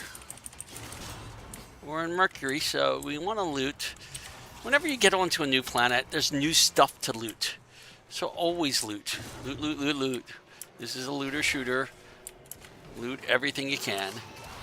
Oh, that's an Eximus. Now our Skana is starting to get pretty good, but it's not doing the viral. I don't have it set for viral. I will have to set it. That's right. I need a little bit more endo to be able to do that, or I need it to be ranked up a little higher. Either one works. There's another Eximus around here. Where is he? Hello, Eximus. Where are you hiding? He must be behind the door. Let's get that. We have one more container that I've missed. Where is it? Oh, it wasn't a container. No, there's a container. Where is that container? It's over here. Ah, there it is. Anything else in this section? No. Come back up here. Alright. So we have now looted everything in this tile. We can move on to the next tile.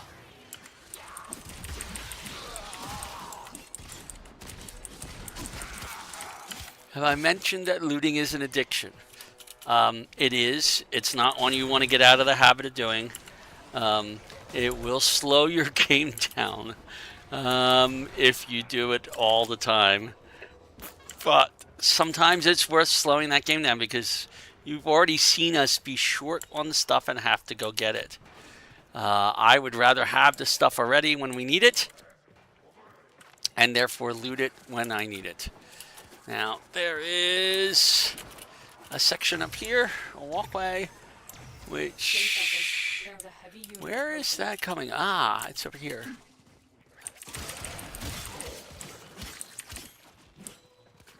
Somewhere there's a loot crate that I've missed, and I must have it, because it's an addiction. I'm trying to think. There's some loot crates over here that I don't have. And some Eximuses I haven't killed. Eximuses have decent treasure usually. I don't know if... it'd be interesting to look at the recording later to see what it had. There's some more stuff down here too, even. There's a loot crate there. There's another one up higher somewhere that I missed.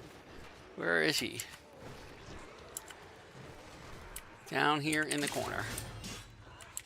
And you can't see them sometimes, so you do want to do stuff to look for them. You got that, I got that. I don't see any more loot to worry about. I'm going to come back over here. Kill stuff. And move closer to my vaults, the 3 vaults that we're going to be going through. Now we've got 3 vaults. It's not going to be kind to us as it was in the first one. Well, it may be kind. This is a quest one. Alright. So we'll be coming back to this tile later, because as you see, this is where it branches off in the different vaults. So once we're done Vault A, we'll have to come back through here in order to get to Vault B and C. But we'll still hit all the little side areas. I think I thought I heard a thing, but I didn't.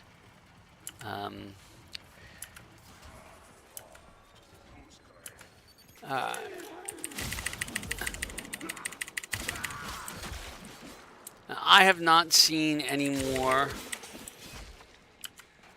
loot crates up in those areas where there's often 1 or 2 on my radar, so I don't even have to jump up there to know that there aren't any, because they don't show up on my radar. Alright, let's get rid of this alert that just went on. Alright, because we're getting close to... Oh, heck. Where did you come from? I don't see anybody else here. Okay. If you really want to make sure that the nearby area behind you is done before you disable security at the entrance to a vault. Okay. I'm going to go through these vaults. Yes, this stream is live. I don't know when you posted this. Bidigulio. I don't know how you pronounce that name. But yes, I am doing a live stream, and I am telling you when things are. This is aimed at beginners. I started over with a whole new Warframe yesterday in the first stream for this series, and now I'm in the Once Awake quest. Now, I don't see any security there. I don't see any security there. I don't see any guys I have to worry about right now. There is a security there. You see that sensor bar? You want to take that out. before you continue into that room. And I like to go to both sides and look at both sides and see how they are. There's a security one there too. There's a lot of ways through each vault. Sometimes those ways are open, sometimes they're not. Like for example, here, instead of going through that door, I can come up here, and I'm now in a cross corridor above the door. Okay. Now there is a security panel over there. That may be something we need to go through. This is pretty open. But right now, it looks like I don't need to. I'll come down here quietly. I don't know why I'm talking quietly, because they can't hear me. All right. There's an area here to disable security again. What that allows me to do now is I can come up here, and I don't see any enemies in this vault anywhere. So it looks like this is a pretty simple vault. Okay.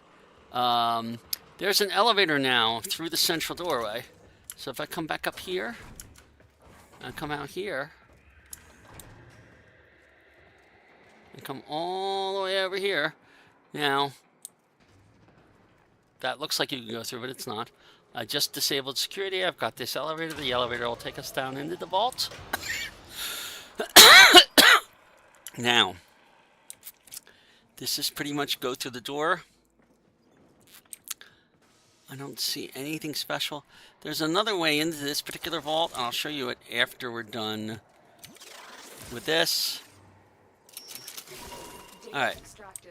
They won't even know it's gone. The other way we could have come in if that elevator wasn't on is through here. It's this little opening back there. We wouldn't have had to disable security or use the elevator. But we did. Doesn't really hurt either way. When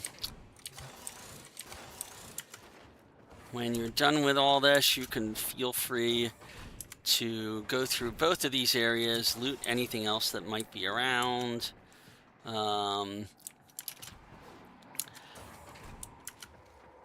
I could have come up here.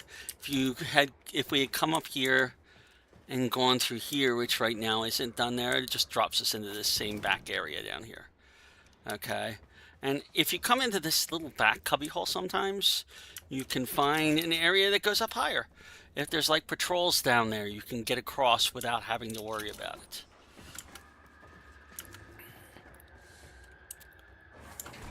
So there's a lot of ways to get through a vault, and some of them will be open and some of them won't. And learning which ones are which is a good part of learning this game. So now we have Vault B is above us.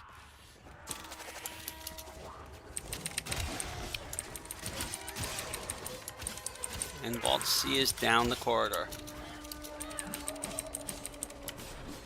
And it doesn't really matter which order we do these in. We could do Vault C first or Vault B first. That's perfectly fine. Stay focused. There's a heavy unit approaching. There is a lockdown in place. That's what this... If it's white, it means it's just a alert.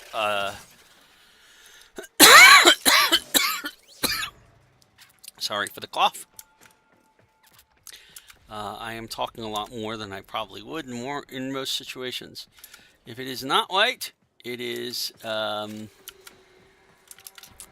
lockdown, and all the doors out of that area are locked down. So how do we get up to that area? I forget exactly how we get up there. Oh, I don't know where I ended up.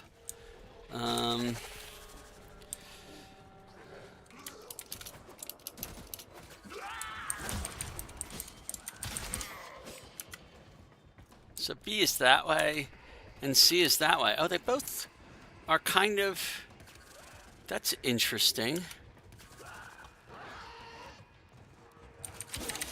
Oh, there's the stairway down. I was looking for the stairway up to this section, and I wasn't registering that it was there. Are there any containers we haven't looted in this area yet before I go up there? Again, looting is key to this game. There's one. And then there's one upstairs right near the stairway. Like maybe over here? Yep, there we go. Okay. And over here there's some stuff. Some lockers I can loot.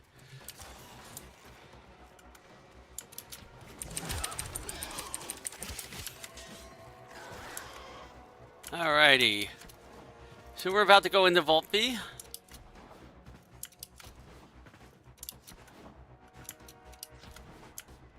Oh.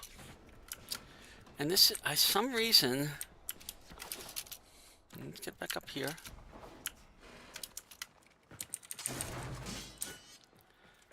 Some reason my movement isn't always as smooth as I want it to be. That's typical. Okay, so here's Vault B. We disable security. And then we go worry about whether there are enemies in here. Now there's a lot of ways through this vault too. I don't see any enemies currently, but there might be a sentry down there. Nope, I don't see one.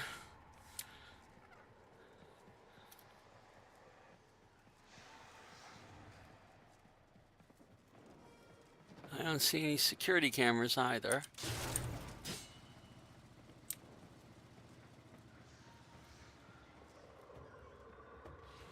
But there are security consoles. And we're going to come in here and disable this security.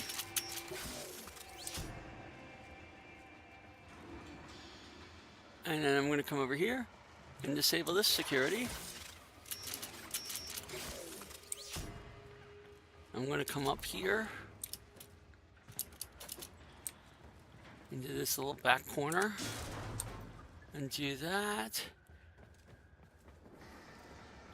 I'm going to come over to this little container here. Look at what we've got here. We have a little walkway. Takes us right to the thing. All right. And now, before I do anything here, I'm going to take one more look around and see if there's anything else I have to disable security-wise, because sometimes there's a camera here, but I don't see anything. We're going to do that, and we're done. And it's going to open a little door up here. Okay. Release the specimens. They're out! What's going on? I'm sorry, they've been out.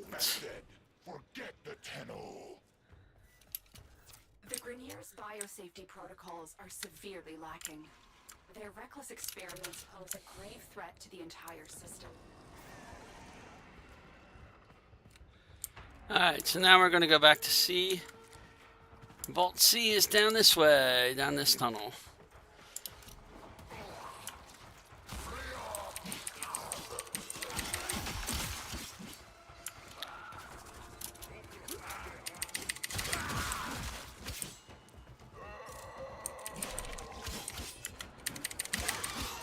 Lots of specimens. There is a container right there. This room looks awfully familiar, doesn't it? It's because it's the same as the room we had before. Only with a few slight modifications. There's a container. We don't have a doorway through here.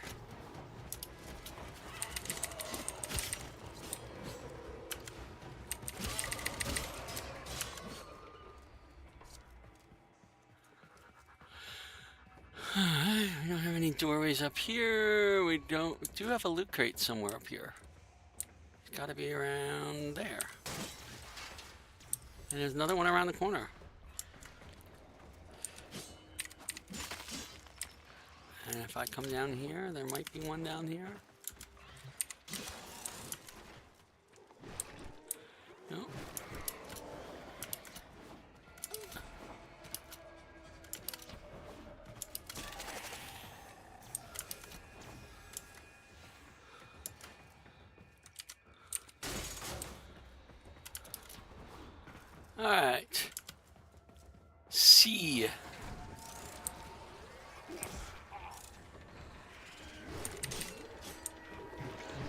Oh, we're going back through something that we went through before, apparently.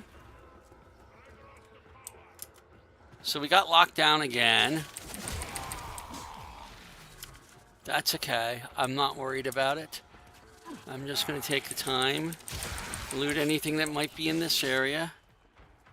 There are some things. They're up above.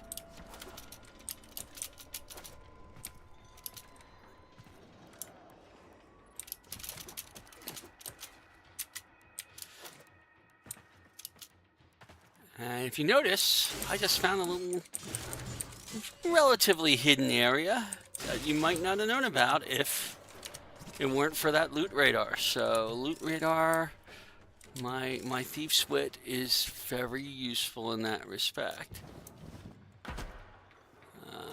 There's a container down here. And now we've got all the oh, there's some containers up here too.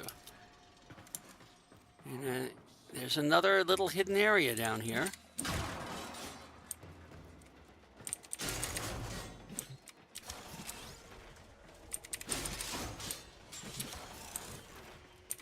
With a lot of loot containers. And a couple of lockers. Okay. So we got all that. In order to get back out of this area, we do have to bullet jump up. Or wall jump up. Will work too.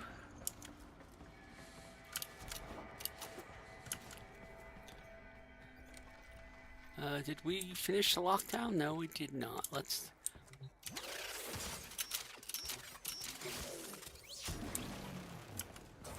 Now this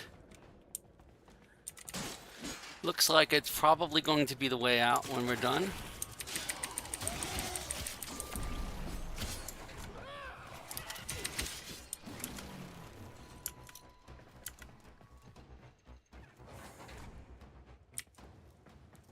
Alright, this is Vault C.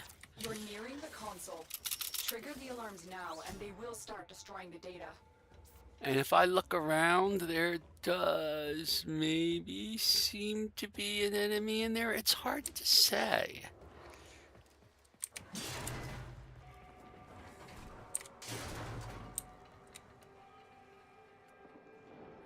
No, I don't think there are any enemies in here to spot us, but there might be cameras.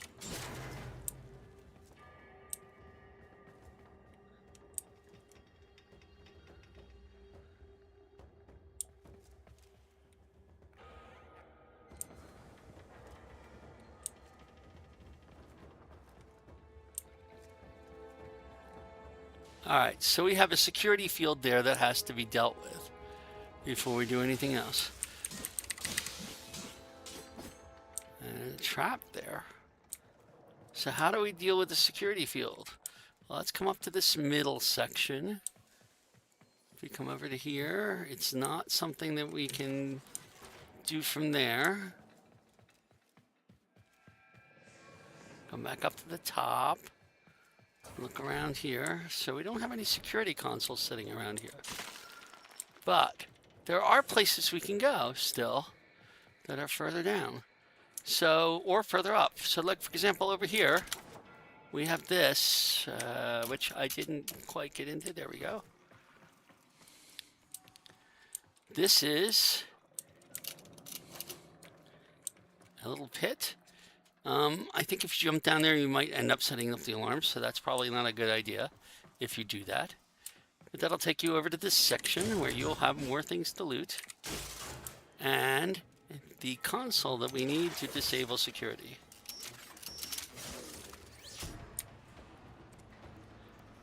You notice it takes us straight across here, but don't get too close because notice there is a sensor bar right there to take out. And it takes us right to a place where the other way we could have come in was through that elevator that was security at the bottom. Come in here, we break into the vault, and we're done. Excellent work. A clean extraction with no alarms. We have everything we came for. Get to extraction. Yeah. Who let them out? Was it Tengus? Tengus did this. I know he did. Someone released these creatures on purpose. They want them to destroy you.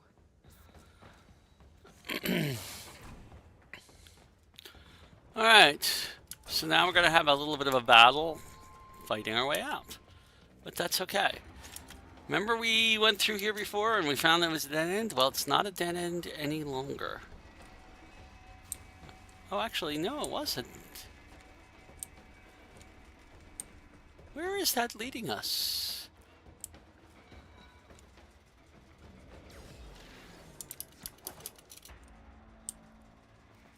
I think the map is leading us wrong here.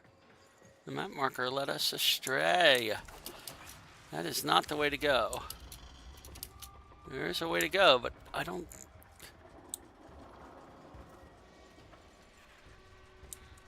Huh. Alright. So, it's been a while since I've been in this map. Oh, we have a little side thing now. Ah, I don't even remember if that was there. So just like before, we have a grate to go through.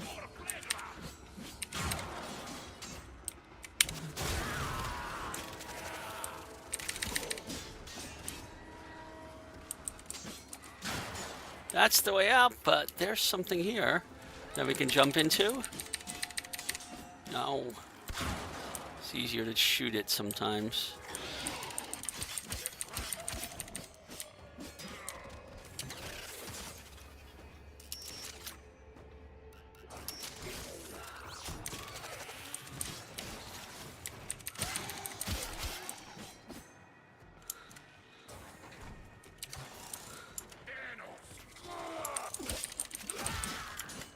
We got this nice little area back here where we can destroy stuff and get more loot, because we need loot.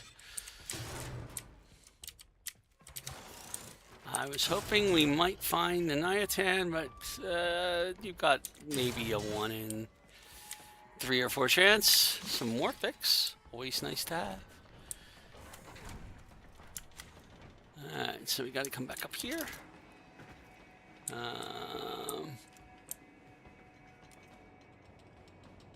There's one up here. Oh yeah, there's a container hiding in the dark over here.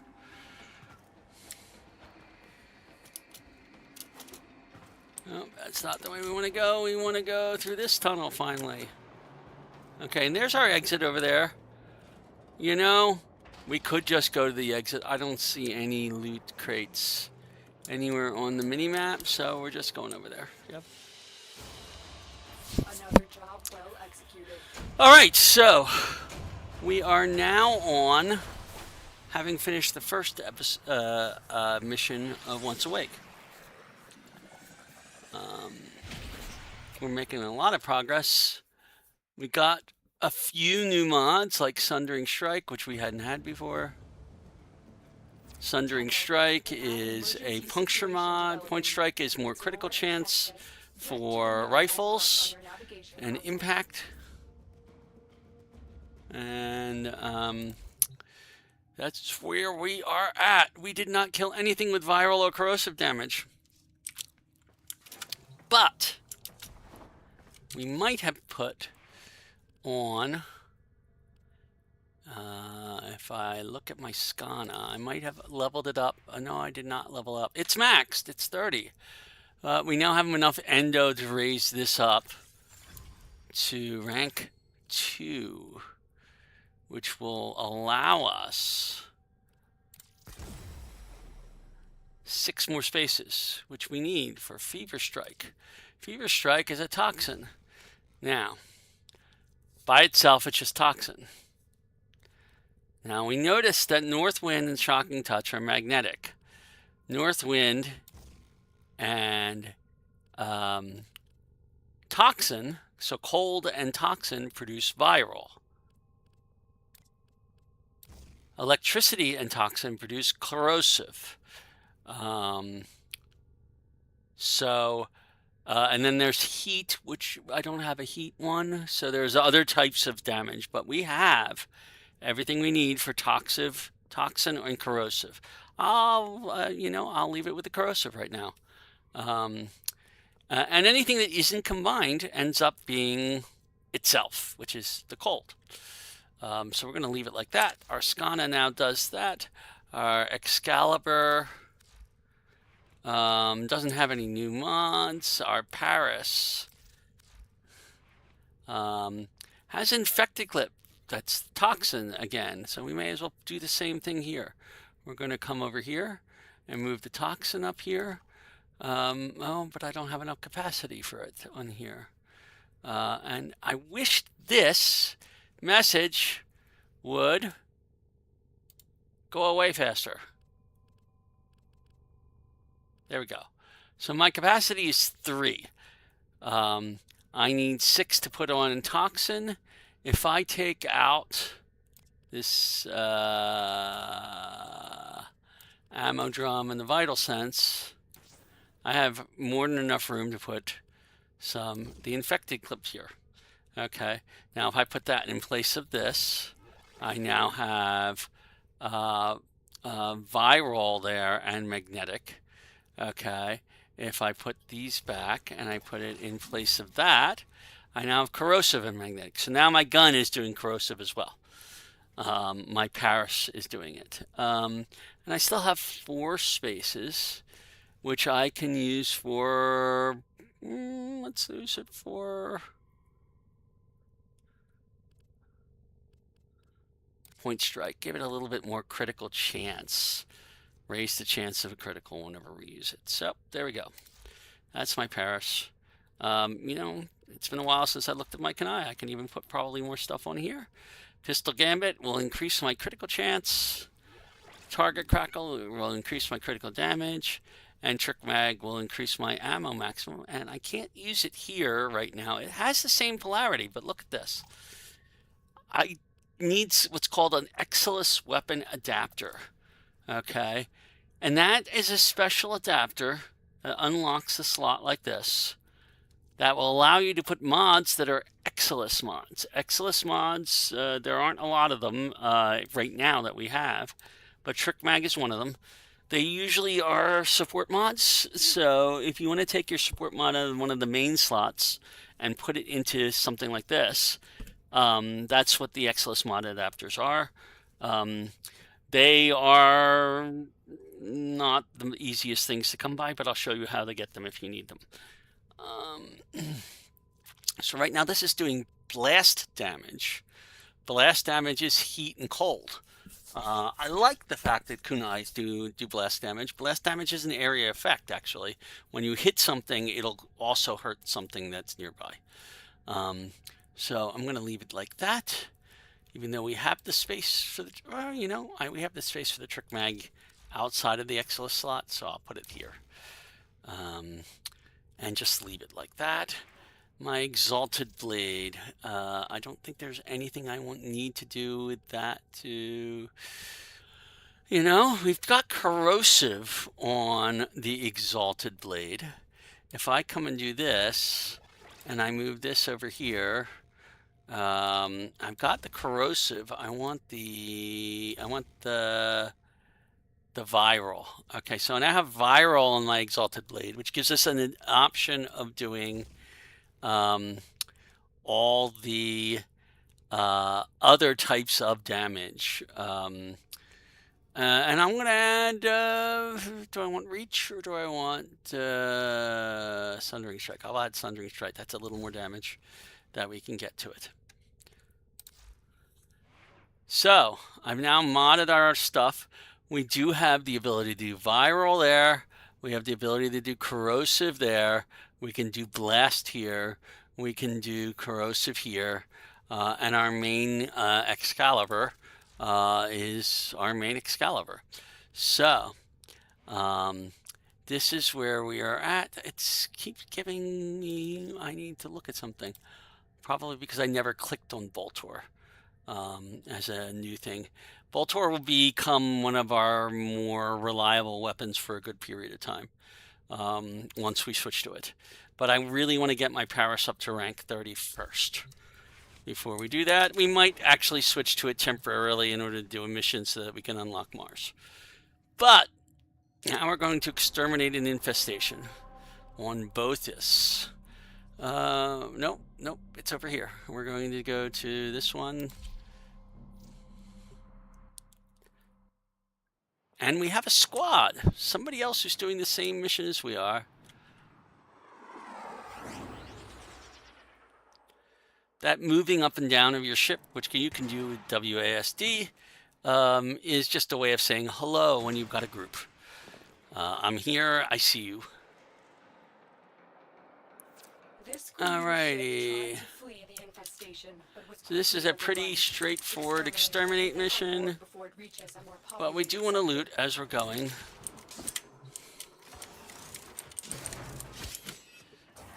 Alright, up. I don't know if he's waiting for me down here. There is a lot to loot here.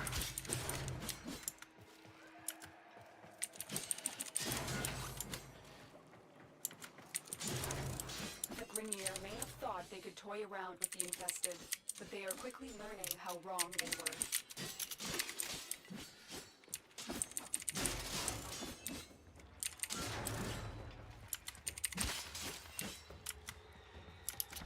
And he's going through and killing a whole bunch of things. I'm way behind because I'm looting like mad.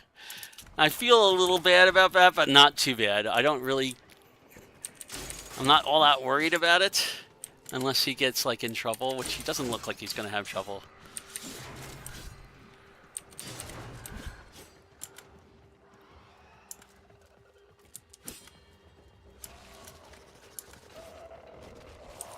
But he is not of the loot first and then kill mentality, at least not yet.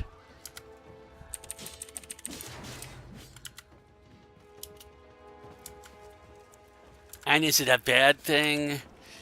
It is an addiction. I keep telling people it's an addiction, but hey, Stay focused. it's not my fault if you're not listening to me on that one.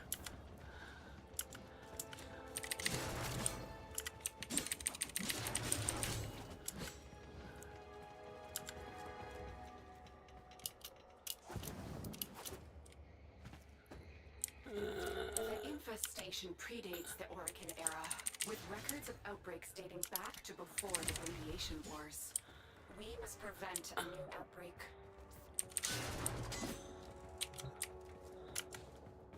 Still haven't found an Iatan relic, which I want to find. All right, where's the exit for this? Oh, it's down here.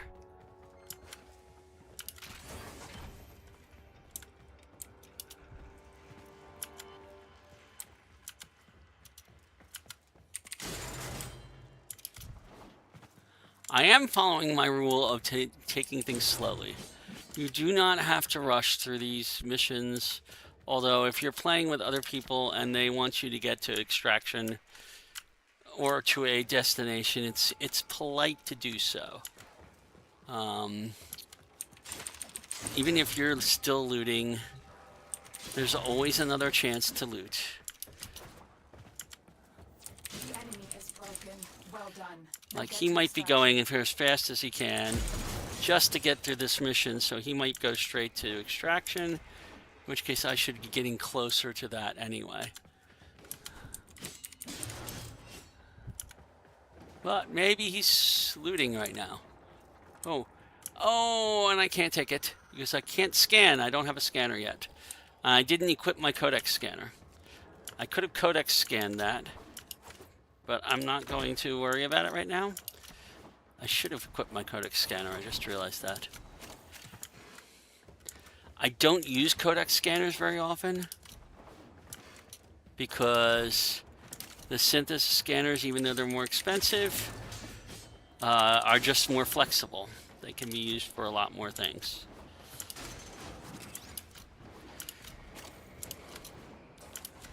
Here we go. We're getting to extraction, and there it is. Boom.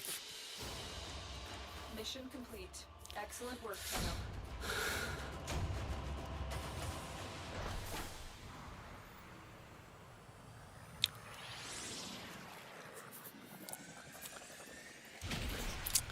Steel fiber is your armor mod for your Warframe. That's the one that we haven't gotten yet. That will be useful.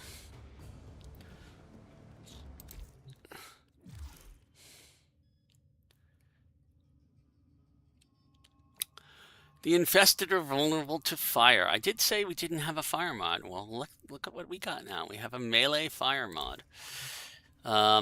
If you notice, I've got one enemy with corrosive damage because I killed almost nothing in that last mission.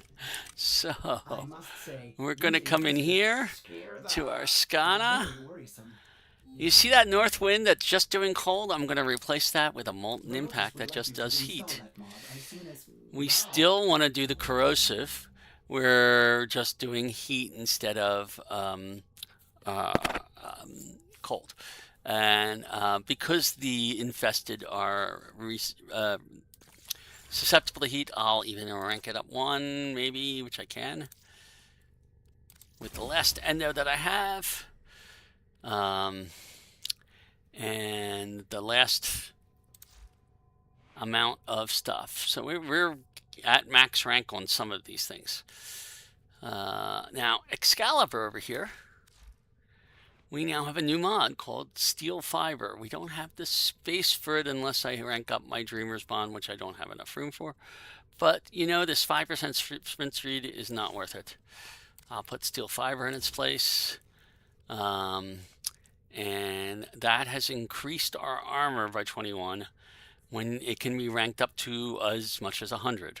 So the armor will take off, will reduce damage to my health once my shield goes away. So it just increases our survivability. So we go back. That's the only changes I'm making right now. And we're coming back here and we're doing the next mission with... We got to defend. Now this is a defense mission. This one's going to definitely involve a lot of fighting and killing things.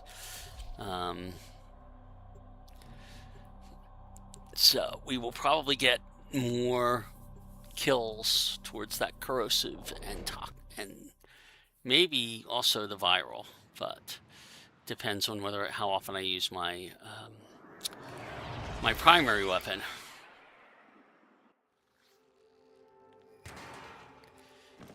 Or switch to my Exalted Blade. We are going to attempt to use a cascade bomb to destroy All all right. traces of infested here. The bomb will take time to arm. Protect it until it's ready for detonation. This is a defense mission. Defense missions involve waves of enemies coming into a place. Like that. So we're going to just go and kill all the enemies we see. Assuming I can find any enemies. They're got to be here. There we go.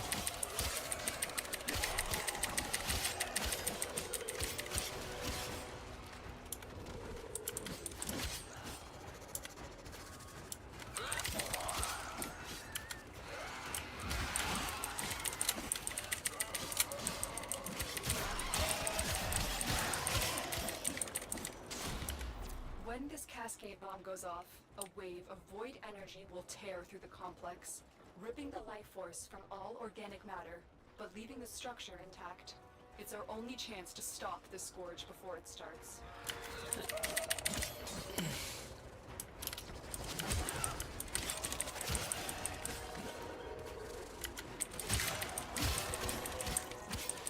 You notice we're making some progress with Nightwave, so thank you for that progress. We like that.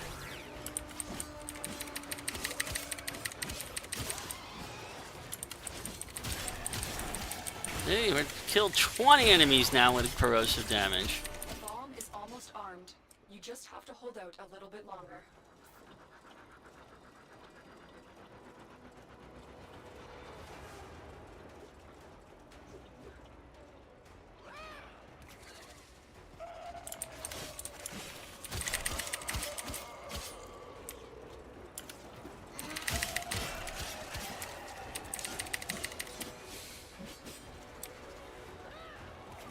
Yeah, as a defensive thing, it's not actually the best defensive area. I don't like it because if you notice, you could easily fall off that little bridge that's here. The bomb is armed. I'm extracting you now. Good job, Tenno. And we're done. We're done. That was an easy mission. Extraction team will take over from here. Time to evacuate. We got a reload speed on our pistols. And that mission is done.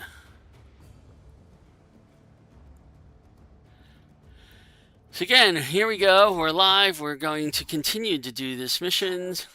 You have done well to contain the infested outbreak, but I am troubled. Dr. Tangus was but one of many reckless Grenier eager to gain favor with his queens. Okay, so we finished that mission. It'll probably tell us it's finished as soon as we leave from this, but we got the Heat Sword blueprint. Heat Sword is a decent sword, and it's one we're going to create soon for leveling up. It may become our primary sword for a bit of time. Until we get into the Second Dream and the War Within. Right now, you see we needs neurodes, which we don't have yet. So we'll have to keep an eye out for them. We have everything else we would need to create it, though. All right, so I'm going to hit close. It's going to tell us the quest is complete. Now, at this point in time, if you go all the way back to Earth and look at Mars Junction, we have completed the quest once a week. That is one of the requirements for Mars Junction. Operator, is that a Void Relic segment? Ordis hasn't seen one of those in, well, forever. Now we kind of jumped the gun on Void Relics a few minutes earlier. We're going to get one for completing the mission with the Voltor weapon equipped, which we probably will do a quick mission just to do that. We're also going to get this Streamline, which is a very useful mod, just for purchasing a Mark 1 weapon from the market. So we're going to do both of those. Okay. But before we do anything else, actually, I'm going to do... Let's get that Mark 1 weapon from the market.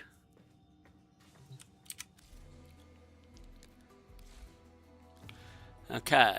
So we're going to say Mark 1. Okay. There are a number of Mark 1 weapons in this market. I don't know why this one...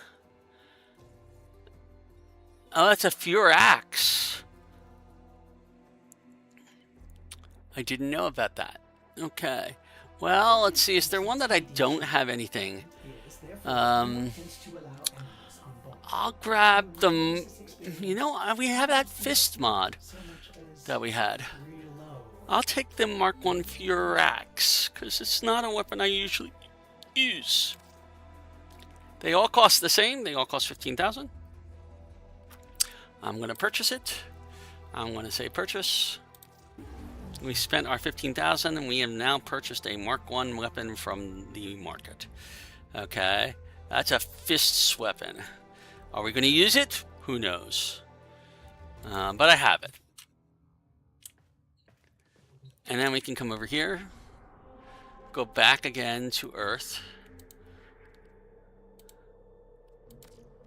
And claim my Streamline from the market, which is a really useful one. We're going to remod our Excalibur based on that. We need to complete a mission with the Voltor primary weapon equipped.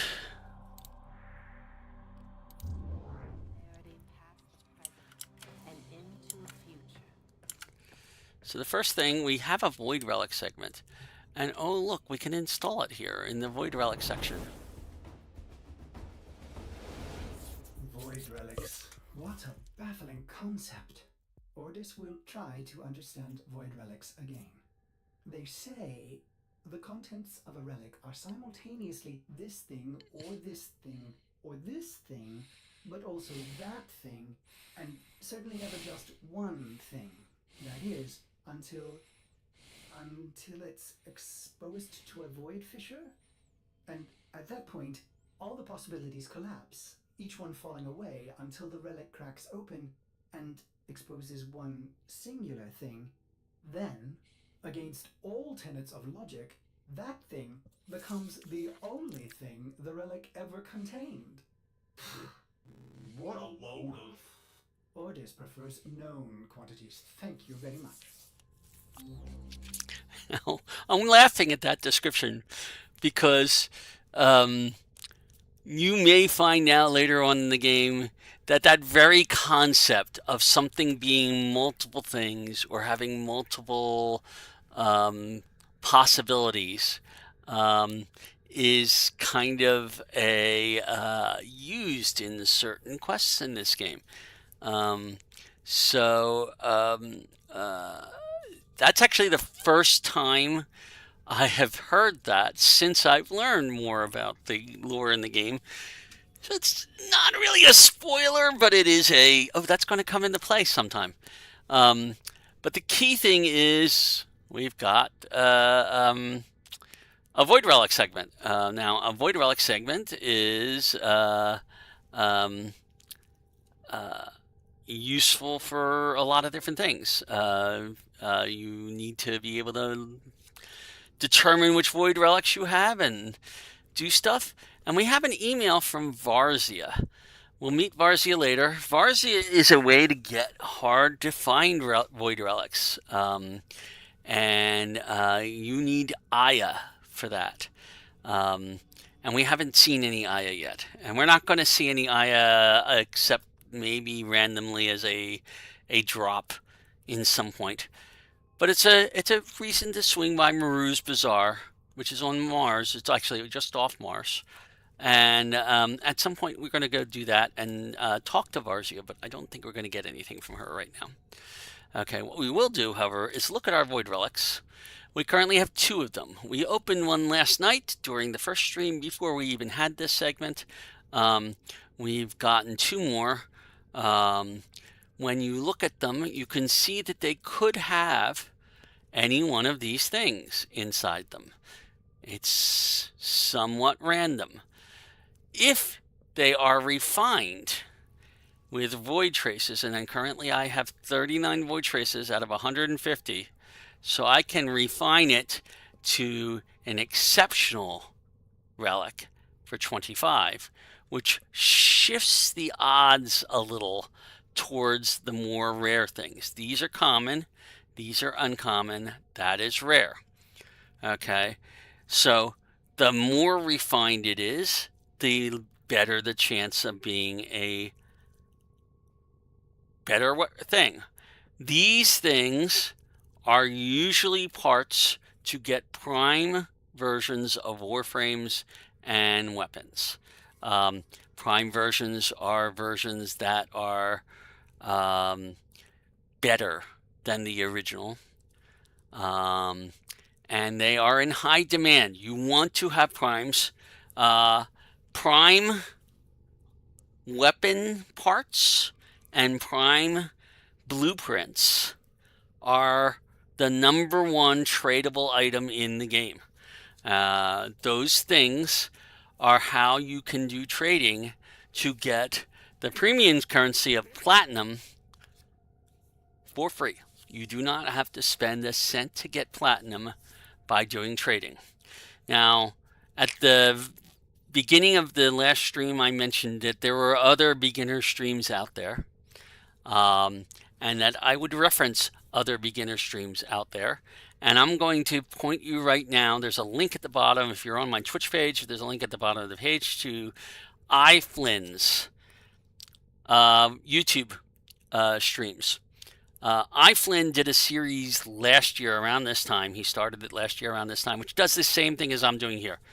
Brand new, account, run through Warframe and do all the content.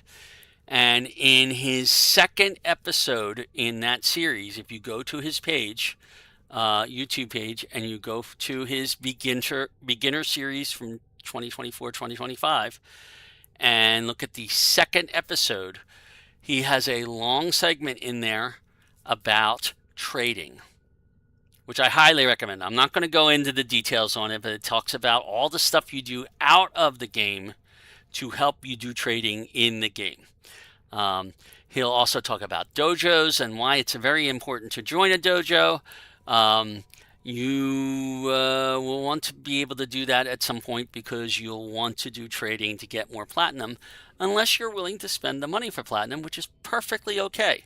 You will find people who will just say, well, the hell, it's worth it because I have spent so much time in game to do this. And on my main account, I have spent money for platinum. If I find myself short on this account as I go through, like I need another Warframe for showing how to do this, or I need another couple of weapon slots, or something along those lines, I may spend platinum here.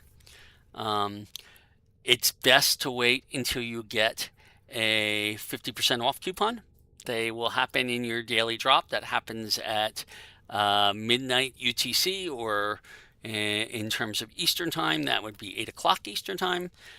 Every single day, if you're logged in, you will get a reward just for your daily tribute. They call it the daily tribute. And sometimes those daily tributes are coupons for a discount on buying platinum.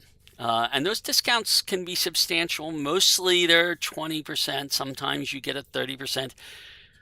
A little more rarely, you'll get a 50%. And that's when you want to start considering buying, is when you get a 50%. I think once a year, you might, or at a very low random chance, because I don't know how it works, you might get a 70% chance off a platinum. But I can't guarantee that's the case anymore. That was 6 years ago that I remember seeing those. I have not seen one since I started up the game again a month and a half ago. So don't ask me whether that's still the case. But I have seen 50% drops. So if you want to get platinum, wait for a 50% drop. Go into the market and spend your hard-earned cash. Maybe get one of the new Prime bundles. Those usually come with some platinum. That will also give you the Warframe. And maybe it's attached weapons. So you might be able to get some nice stuff that way. But if you're not spending money, the way to go is trading Prime parts. Prime parts are the way to go. Now, I only have 39, so I could only refine this up to exceptional. You gain void traces by doing missions that open void relics. So you usually try and open the ones that you don't care about, or that have lower common things that you do care about. Like I'm not certain I want to go for a compressive prime barrel. I might not refine this at all, but CDO prime is a good weapon. The form of blueprints may come up anywhere else. If I raise this to Radiant, I'd need 100 void traces. I can only hold 150, so I'm not going to do it very often. So I'll open a couple of these without refining it, and then refine the ones that I really want. Like this Lith Q2, I might want to get Nautilus Prime. It depends on what I pick up. Most of the time, I'm not going to do it unless I'm close to full on the void traces. And as you level up, you can carry more void traces. That's just the thing as you get your mastery rank. So that's my really quick discussion on void relics. We'll come back to this topic many times in the future. There will be times when I will try to farm relics. There will be times when I'll be just opening a whole lot of relics at one time. So I'm not going to worry about that right now. There is an interesting button here, Visit Varzia. I'm curious whether that works before I hit the Mars junction. So I'm going to click on that just to see what happens. I have to unlock Mars to access Varzia in Maru's Bazaar. So that's what happens right now if you have not unlocked Mars. So that's our next task, is to unlock Mars. Except we're on Mercury. I'm going to take you on a side task for the very first time in this game, and we are going to do something else. I'm going to go do a relay. Welcome to Larunda Relay. Relays, there's relays on most planets. They're not on every planet, but they're hubs for trading, not for trading as much, but they're hubs for things like called syndicates. Okay.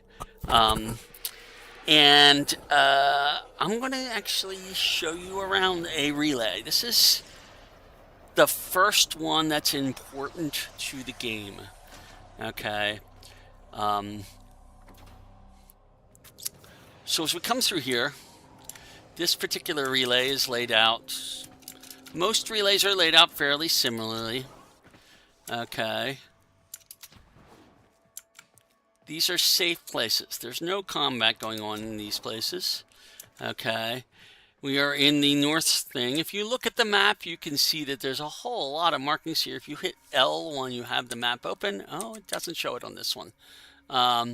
So there's just a lot of possibilities here. We're going to go into every one of these spaces and see what we can find out. So the first thing we're going to go is into the center here. Okay, I'm going to leave the map open so that you can see where we're at. This is the concourse. That, we need to be Mastery Rank 30 before we're even considering it. Don't worry about it because you're not going to get there for a very, very, very long time. Now there is something below us in that area. There's really not much here except there are, if you look at the down here, there are what they're called ducat tias, I don't know how it's pronounced. But you can use these ducats at Chronia Relay right now. At Saturn, we don't have Saturn unlocked. If we do an X, you can look here. We have nothing to trade. This is the other use for prime parts. You can trade prime parts for Orokin ducats. Ducats are used for the Void Trader. The Void Trader appears once every 2 weeks roughly for a short period of time, a couple of days. And he has some very, very nice things to sell for Orokin ducats. So if you have a lot of extra prime parts and you're not selling them for platinum, you can certainly sell them for ducats, and I recommend you do so. So we're going to go around the outer thing. Now, what we have in these outer rings are syndicates. Syndicates are things that we're going to run into very shortly. I don't think we can use them yet because I think you need to be Mastery Rank 2 at least. But we can certainly come into each one of these. And I'll show you somewhere there's a boss. Maybe I can't talk to him because I'm not Mastery Rank 2 yet. Oh, I have to be Mastery Rank 3 to talk to the boss. Okay. So each of these syndicates has standing. Now, I doubt very much if I have any seeds. Okay. But you may run into seeds or universal medallions. These are used to get standing with a syndicate. Okay. They are not the primary way to get standing with a syndicate. And I guess when we get to Mastery Rank 3, we'll have to worry about that. So that'll be late tomorrow evening. Or tomorrow afternoon sometime. Because it'll take a little bit of time. I believe if you look at our Mastery Rank up, I still have 5 hours and 21 minutes before I can rank up to level 2. And if you look at my profile, my poor profile, we are already well beyond that. Okay? We have a lot of Mastery Rank. We have everything we need for level 2. We probably have everything we need for level 3. But there's a 24-hour limitation in going up Mastery Rank. So we're not going to be able to actually do anything with syndicates until we get to Mastery Rank 3, which is sad. Okay? But I'm pointing them out here. This is where this is their hubs. Each of the 6 main syndicates in the game here has a hub. Each of them has a leader who I probably can't talk with because it requires that Mastery Rank 3. I just have to find the leader. I don't know where they are in this one. There we go. That one requires Mastery Rank 3.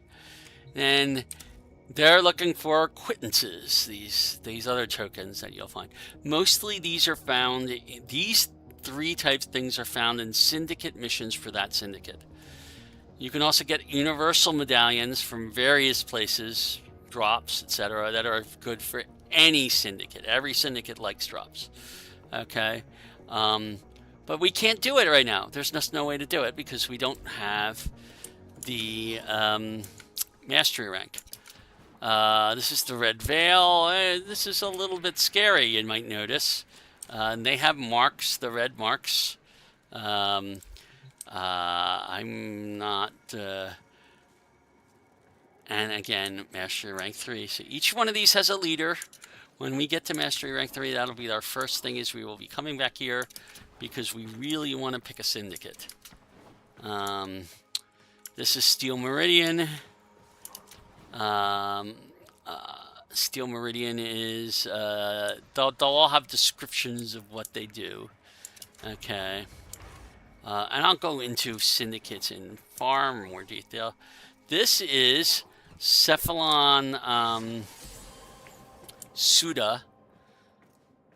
And, oh, somebody gave us an affinity blessing. That, it would be useful, somewhat, for ranking things up. And then finally, they're the Arbiters of Hexus. They all want, they're all basically the same type of thing. They all want you to go ahead and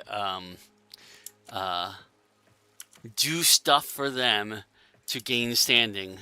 And when you do stuff for them to gain standing, they have allies, and you'll gain standing with the allies, and they have enemies, and you'll lose standing with their enemies. And those enemies might decide to hunt you, just so you're aware. Oh, no, this is the way down. We come in here, we're going to go down to the lower level. Now, the lower level has a number of interesting things as well. Up here, this is Darvo's Market. Remember Darvo? We rescued him in the very first mission last night. He has stuff, mostly for platinum, mostly at a discount. I have never used a Darvo deal because I don't find it useful to purchase things like this for platinum. You know, you never can tell. You can talk to him. He might have other things to say. He's got a job for us. Okay? If we go through, there is a quest that is involved in that, but I'm not going to do that until after I've done the War Within. Not because I have to wait for the War Within, but because it's just useful. Now, again, Master Rank 3 is required for us to do this thing, but if you look over here, and you climb up this ladder, this stairway, guess who's here? Teshin! There's our Teshin from the teacher quest. And if you talk to him, he's going to talk about Conclave and the Steel Path. Conclave... The Lotus seduced the Ten, led them on a complacent path like oxen. I failed the Orokin, but I will preserve their legacy. The Tenno. Now is the time for action. Cast off your harness and become a pupil of the Conclave. Through trial, I will prepare you for evils beyond the outer terminus. A warrior only grows if they face the ultimate enemy, themselves. Alright, I am going to do the initiation here, just because I can. He has offerings. You have to be a certain rank to get all these offerings. Most of these are sigils, but look, there are mods here. The problem with these mods is these are Conclave mods. Conclave mods are mods used during Conclave. Okay. They are only used during Conclave, and you aren't using other mods. So there's a whole lot of mods. There's a whole lot of standing that you would need to get all of these mods. But there are things you can get later on that will give you useful stuff. Like you can get, remember I was talking about that Exilus Warframe adapter? That's how you can get one, is you can get a blueprint from doing Conclave stuff with them. You can get mag. You can get actual Warframes. Mag, Vault, and Excalibur are all three available here for standing. Okay. You can get loadout slots specifically for Conclave. I'm trying to think if there's anything else. Skins, lots of skins. The skins and the arms and stuff are all that. These are basically Conclave things. You can tell that they're Conclave because on the left-hand side of the mod is that symbol the conclave symbol. If you look in the upper left, you'll see the conclave symbol, the Teshin symbol. Those things. Now, some of them might actually be usable outside of conclave. I'm not certain about this one. So that they may not all be conclave mods. So there might be things here worth getting. Okay. All right. I don't really often do conclave. In fact, I don't think I've done it since I've started back up in the game. But I'm going to do the initiation here because you have the option to do so, I think. My pupil, the next summit awaits. Are you ready? I don't have the plastids needed in order to be... Oh, I'm sorry. Initiation is kind of misleading. Okay, so I told you about offerings. You get standing. When you reach 5,000, you can initiate to the next level. Okay, and you have to spend stuff. We don't have the stuff that we need to spend, nor do we have the 5,000 that we need to go up. So this is a good example of a syndicate and what you do with it. I'm surprised they let me talk to Teshin for this, but the other thing is the steel path that he talks about. To unlock the steel path, it's right here, right on the screen. You have to complete missions on pretty much every planet. You have to get to Master Rank 5. You have to complete a whole lot of quests. And you have to have unlocked nearly every node on nearly every planet. Apparently we need the new war now. We didn't need the new war way back when. It's going to be a long time before you can worry about Steel Path. Steel Path basically lets you do missions at a much higher level all across the star map. And they have... It's a relatively higher level, and it's relatively higher rewards. So for later game things, you really want to be able to do the Steel Path. So that is Conclave. We can't do it right now because we are not Master Rank 3. You would start a mission, a Conclave thing here. Conclave is usually a 10-0 versus 10-0 thing. It's like player versus player. It's the one PvP thing in the game, and it's mostly contests, like capture the flag, okay, type things. So it's been a long time since I did any of those. I'm not going to worry too much about them right now. Over here, in this area of the thing, we have mission control. Honestly, I don't know why people use mission control, but it's basically, it's a nav console, okay, that is in the relay. If you really want to do the navigation from the relay, this is the place to do it, okay. You have places to get loadouts. You can change loadouts if you've got loadouts. So this might be a good place to get together a group of people if you were going to do a mission together. If you wanted to do something like that, say, all right, meet on Relay X and make sure you're in Instance 5. And then everybody shows up. They come to this room. They team up. They hook up together in terms of the team, and they pick their mission from here. So that's what that's for. I'll come back to the sanctuary in a second. Oh, and that's not even open right now. I believe, and I can't be sure, that this area that we can't reach in here is a dry dock. But I would have to find out when we get to that point in the game. I haven't used it myself because I've always got a dojo. Let's see, is there anything else? What's over? No, we don't have any of those other things here.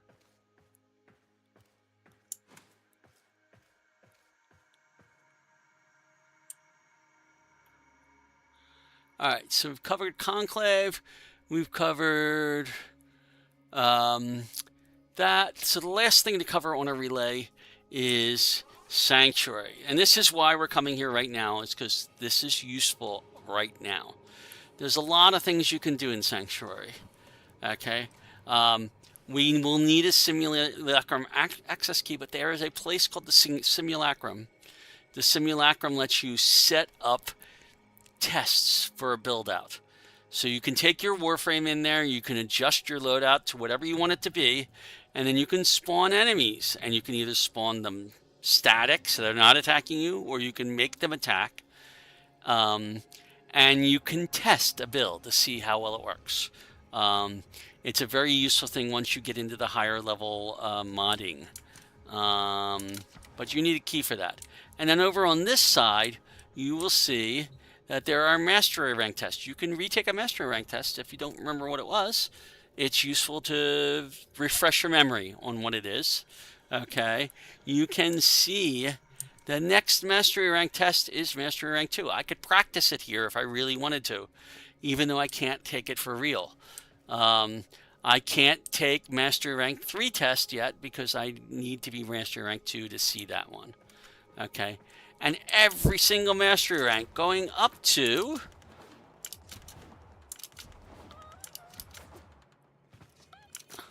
let's see where we at. We're at oh, this is legendary.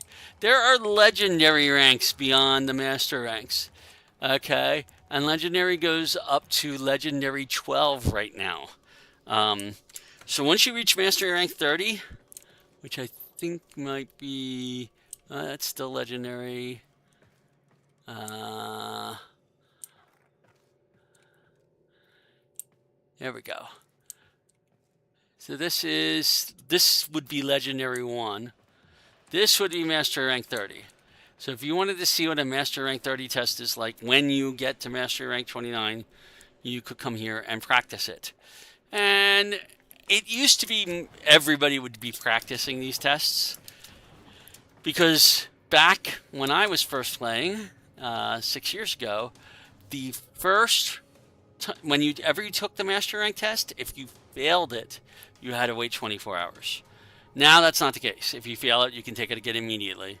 So there's not as much reason to need to practice the next mastery rank test, unless you want to make sure that you can do it as fast as possible when you actually can take the test.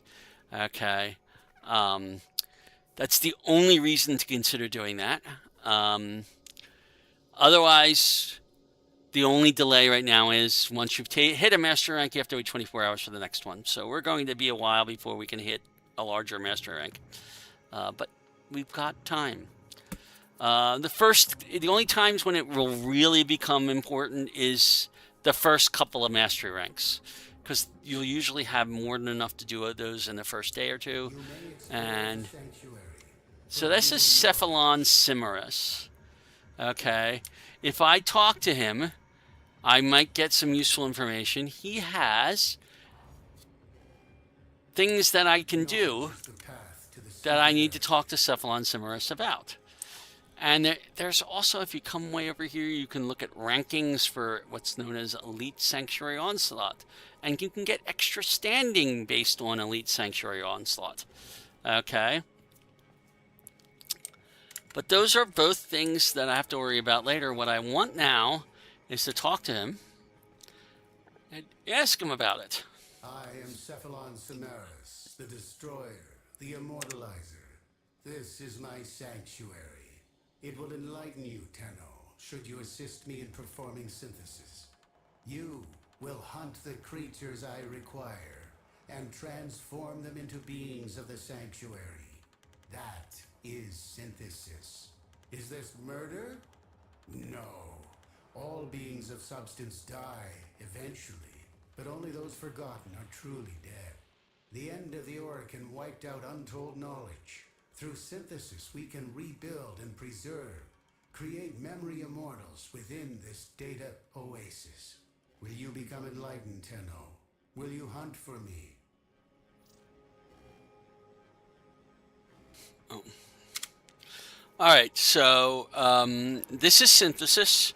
There is a quest later on where you will where you'll need to do synthesis, but right now you have to at least join the hunt. And I want to do this right away because there's just so much useful stuff if you've got synthesis.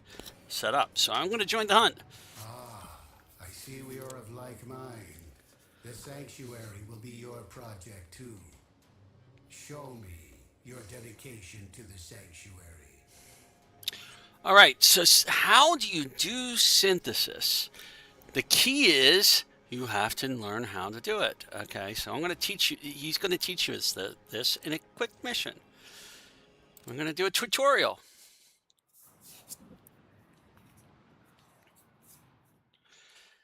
All right, so the first thing we do is... I'm detecting a synthesis target. Use the synthesis scanner to track the creature. The first thing we're going to do is we're going to use Q. Guess what? He set up an inventory wheel for us. It's different than the usual gear wheel. But I have for now F1 and F2 set to these things. You're going to see why I always have a function key assigned to these first gear things, because going into Q, finding the right thing, and selecting it is time consuming compared to hitting a function key. Okay, so right now I'm going to hit F1. I have now equipped it. My main weapon is no longer equipped. I can still use E, but if I go and I try and aim or shoot or anything like that, I'm now using the synthesis scanner, and I want to use it. Okay, so I've done that.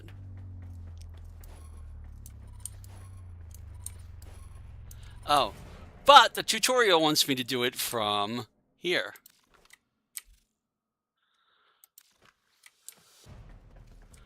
Okay, now does it matter which one we go through here?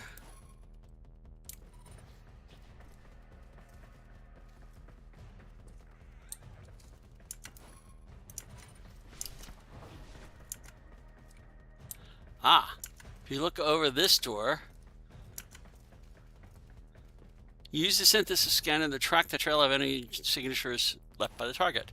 And if you do that, if you go through this, you'll see those little things. That indicates that the target went through here. And generally went to the left, it looks like. So we're going to go to the left. And he's going to the left from here. So if you follow this to the left, turn around, you can see there. And I'm just right-clicking. That's what the right-click is doing. Now, you want to avoid damaging the target. If you kill the target, you will not succeed. Okay.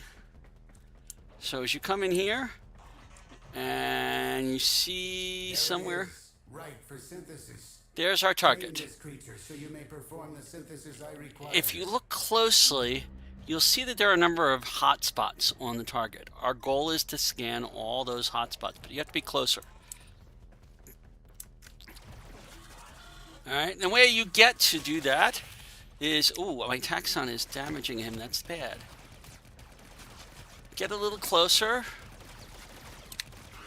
And deploy what's known as kinetic siphon trap. Oh, shoot.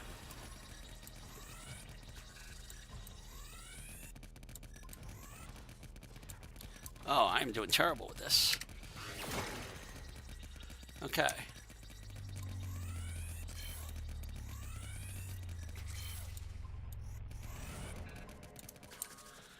Those kinetic siphon traps do not hold it for very long. Oop. Hit F2 again. And once you've gotten enough of them, in this case there were 3 of them. I have it. Thank you.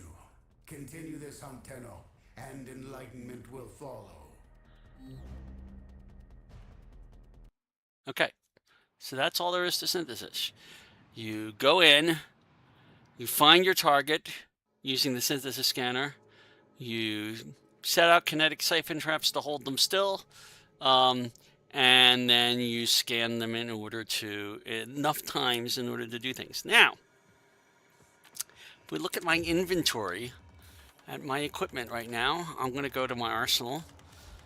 I'm going to go to my gear wheel. I'm looking at my gear wheel. I'm going to add in here my synthesis scanners. I have 25 of them as a reward from that. Isn't that nice of him? Okay.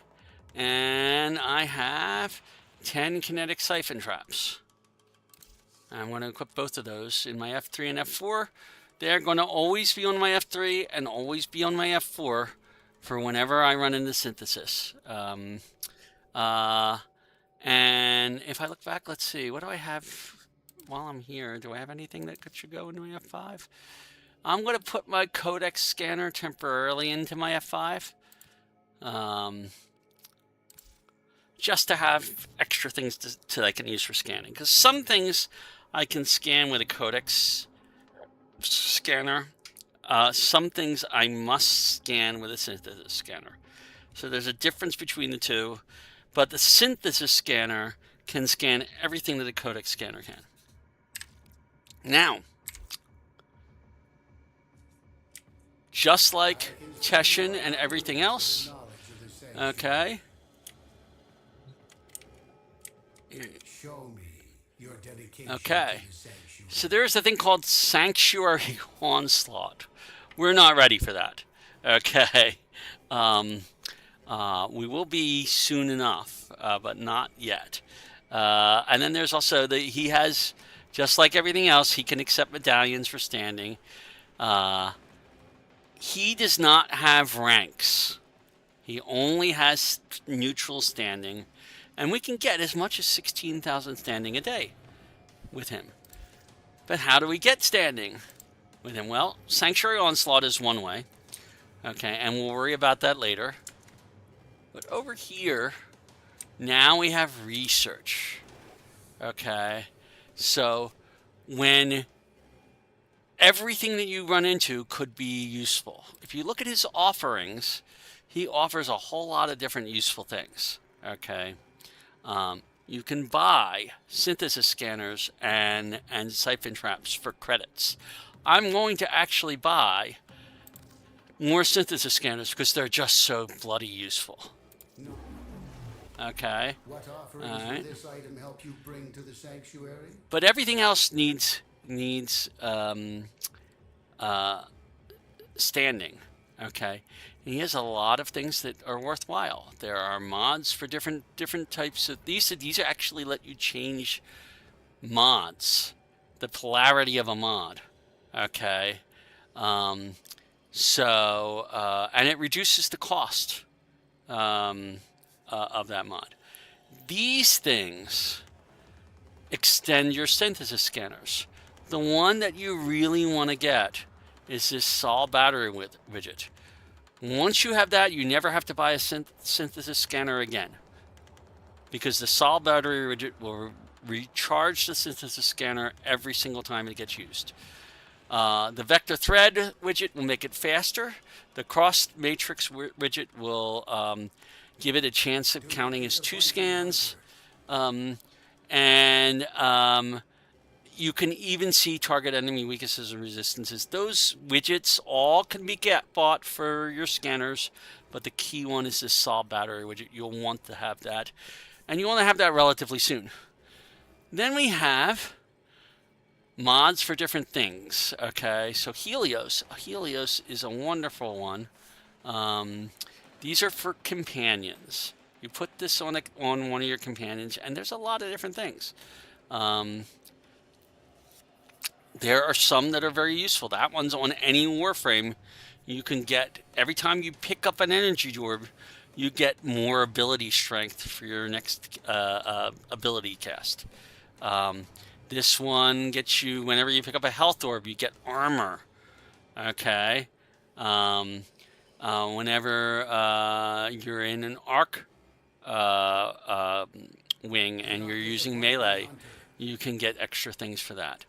This is where you get that simulacrum access key I was talking about. Using that means you can do enemies.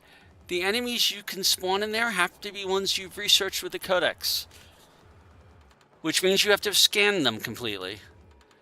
But in order to do that, you want to have that Sol battery widget before you even start doing that, because otherwise you're going to be spending a lot of money on scanners. There are weapons you can get, the Simulor, the Heliocore. There are scenes you can get for Captura, which is taking selfies, basically. The Ludoplex gives you an actual game console. It's like your your Xbox game console sitting in your orbiter that lets you be able to fight with games that you might end up with. And there are games. There's Happy Zephyr, there's Wormius. Some of these come automatically with certain Warframes. You can see a console for things. There's just some things. This is where you can get blueprints for things you might have gotten elsewhere that would only be gotten from a quest. Right now, the Garuda blueprint is one of those few things. The only way to get for us to have gotten that is to do Vox Solaris. Okay, but if we want to sell Garuda, or if we get rid of Garuda for some other reason, and there are a couple, you get another Garuda blueprint from here for 50,000 credits. If you wanted to build a second one, and there are reasons to build second copies of Warframes, but that's a late thing. The Thornback that we got for the that's the weapon from the teacher quest. Guess what? We can get another copy of that for 100,000. That's a lot of status.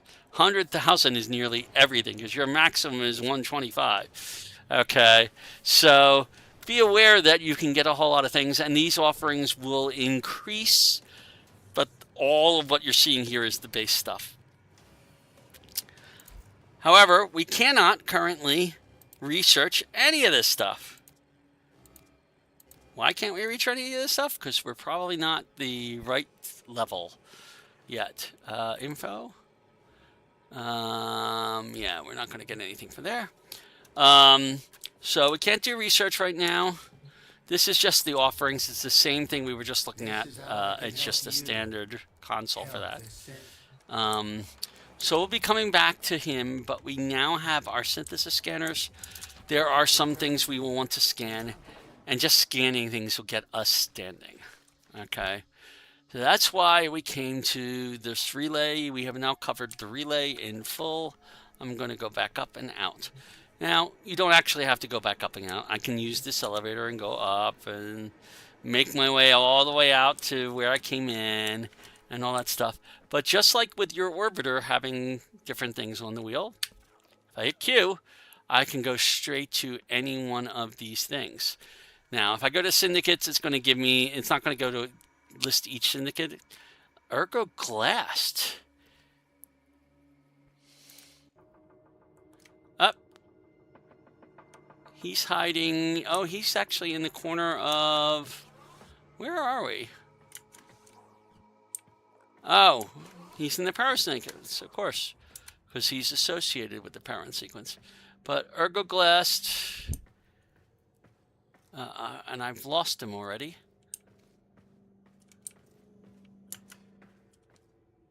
There he is. Yeah, I need to be Mastery Rank 3 to talk to him. Okay. I'm surprised he's listed as a separate thing, though. Syndicates. You can go to Darvo's shop. You can go to Cephalon, Samaras, Teshin, Arsenal, and Navigation. So there's a whole lot of things you can do with all those. You can also, by the way, whenever you're using this gear wheel, which you get pressing 2, if you right-click, you can do an emote. And there's a bunch of emotes you can do. I'm going to do meditate right now. And it just puts me in a nice little position here. Everybody else will see me doing that. You can use that to do cute things like bowing to somebody who's giving you an item or something like that. But it's all there. So I'm going to leave Lorinda Relay and go back to my orbiter. So that was my introduction to relays. And as I said, there's a lot of planets on the map that will have relays. Mercury has Lorinda Relay. Venus, I don't believe, has a relay. Nope, no relay on that. But Earth has Strata Relay. Mars, when we get there, if I zoom out and go to Mars directly, has Maru's Bazaar, which is a relay that is basically Maru's shop. She's taken it over. Right now, if you notice, Saturn has this little tiny symbol above it. That little symbol means that Chronia Relay has the Void Trader. But we can't go to it right now. We haven't even unlocked Jupiter or Saturn, much less Mars. So that's not possible. All right, so our next step is we need to go and do a mission with the Boltor equipped in order to be able to unlock Mars. There's an event going on right now, which is Knights of Avarice. There's also this thing called the Thermia Fractures on the Orb Valis. You can get, if you seal a lot of fractures, and you do have to seal a lot, you can get stuff. You can get emblems, you can get sigils, you can get amalgam mods, which are very useful. And you can get a weapon called the Opticore Vandal, but you have to do 100 fractures. That's a lot. It's currently way out of control. I don't know how long that lasts for. 4 more days. I might get to the point where I'll do one. I don't even know how to do them off the top of my head. I think you have to find, once you found a fracture, you have to find an enemy that will drop a certain type of coolant that can be used to seal the fracture. Knights of Avarice we might encounter, because we're going to hit Deimos probably by this evening sometime. So at that point in time, we might be able to get some of the stuff from that particular thing. I'm going to look over here. We have 2 quests that are open right now. We have Mars Junction, which was our next objective. We have Howl of the Kubro, which I'm not going to do right now. Maybe I will do it, but it's a pretty quick mission that basically gets us the ability to create our next companion. And with Taxon rapidly being maxed out, even though that's one I'm going to use, having a companion for ranking purposes might not be a bad idea. But I'm in no rush. There are alerts. Barraketeer is in the Chronia Relay right now. That you can do on Earth this excavation alert. It does not take a lot of effort to do that. We aren't on series, so we can't do this one. That's like the one we did before, where we got the floof, that nice little pretty floof that we have here, sitting over in the corner there, that is watching our every move with those beady little eyes of his. And we are going to go and not worry about that right now. So those are the alerts. Everest, I think Everest is reachable. I would have to look. Invasions, we will eventually do these, because I think we need to do at least one where we are, in order to pass through one of the junctions. And then there are Void Fissures. We'll have to do more Void Fissures soon, because in order to unlock Phobos Junction, I believe you need to unlock at least 3 relics. And we have enough. We've already unlocked 1. So let me make an adjustment to my headphones for a second. There we go. Okay. So we're not worrying about any of this stuff here. We happen to have, because somebody was really nice to us, we happen to have a 2-hour and 53-minute affinity blessing. That means that for the next 2 hours and 53 minutes or 52 minutes, we're going to get bonus affinity for doing missions. And look at this. I've got a couple of missions here on Mars. I've got Exterminate and Mobile Defense. I'll probably do that in Mobile Defense twice with the Boltor, just to finish off Nightwave. So I'm going to come over here. I'm going to equip the Boltor, even though my Paris is not fully built yet. So we're going to equip the Boltor. We need to do that to unlock Mars. I'm going to upgrade the Boltor. I'm going to point out something very, very important right from the start. You may remember last night when I told you that they have changed things. It used to be every time the capacity of a weapon or a Warframe was equal to its rank. So if it was a rank 1, it had a capacity of 1. Okay. Now there was a thing that in mastery ranks that at a certain mastery rank you had a minimum capacity. So when you got to higher mastery ranks, every new weapon would have that minimum capacity until you exceeded it. And then last year, I think it was last year, I can't be sure because I wasn't playing at the time, but at some point in the last year or so, they changed it so that at the beginning, every single new weapon in Warframe would have a minimum 15 capacity. And instead of ranking up 1 for going up 1 in capacity for every rank, it went up 1 for every 2 ranks. And then you could double capacity by putting an Orokin reactor on it. Well, notice I have 30 here. That is because this Voltor that we just got for free comes with an Orokin catalyst already done. So that is a wonderful thing. Don't sell the weapon that has the catalyst on it. If you happen to have to sell a weapon, don't sell the ones with catalysts because getting new catalyst is expensive. It's hard. It's not that easy. So we have a massive capacity just to start. We have 30. Okay, right from the start here. We obviously want our serration on this. We're going to mod this almost exactly like everything else. We have a slot here that has a Vazarin polarity. And right now, the only Vazarin thing we have is cryo rounds. Well, that's a good thing to put on here, so I'm going to do it. Okay. Why not put Stormbringer on here to give us magnetic? But I think we actually want to have, because we're using the, we're trying to get our viral. We're going to put that up. We're going to put electricity on that afterwards. So we've got viral and electricity right now. I'm going to stick this vital sense to give us more critical damage. We can stick on a... I don't have enough capacity for anything more than that. So I could increase the critical chance, but it's not going to make that much difference. I could also increase the impact. When we get more, rank this up, it's going to rank up pretty well.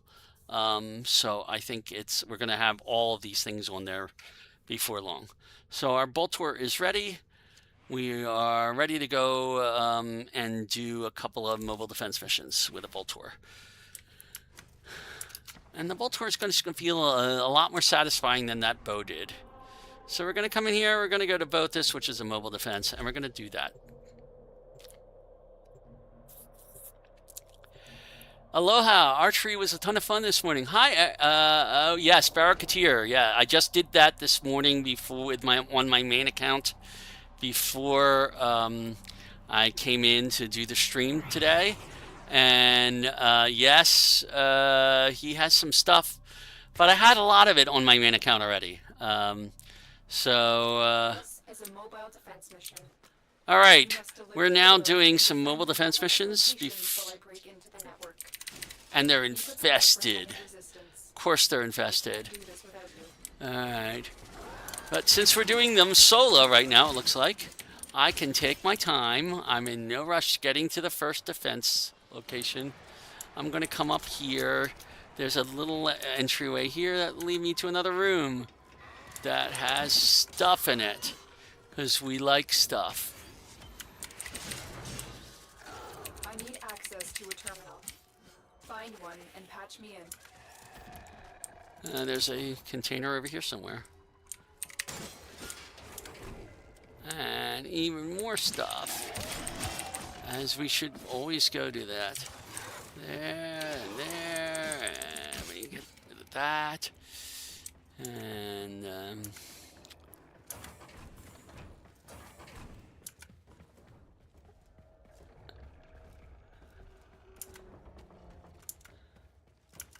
this way is a dead end. And that way is a dead end. Okay, so we've covered this little side room that we didn't have to go into, but it had stuff. So we go into rooms to get stuff. And here's another little side room that has stuff that we don't have to go into, but we're going to anyway. It's actually a big side room. I'm not sure why they stuck such a big side room here, but there are crevasses there. Don't fall into the crevasse or you'll just get reset.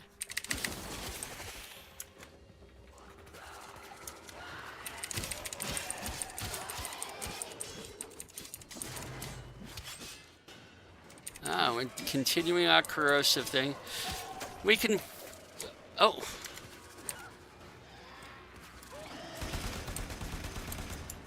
You can see that the Boltor is a very nice little weapon in that respect.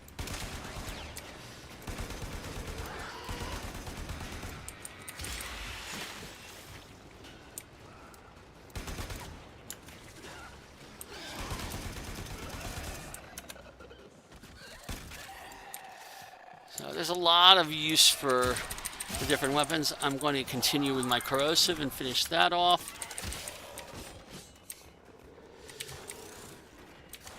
Loot through this room. Oh, I dropped. That's why I didn't have my weapon. I need to go get that mask back. Where I dropped it. That's a bad place for me. It's like, why is my Boltor not out? That's why. Because I was carrying this. And that replaces your primary weapon while you're carrying it. I think I've got everything in this tile and its associated side tiles. So we can go back down this way.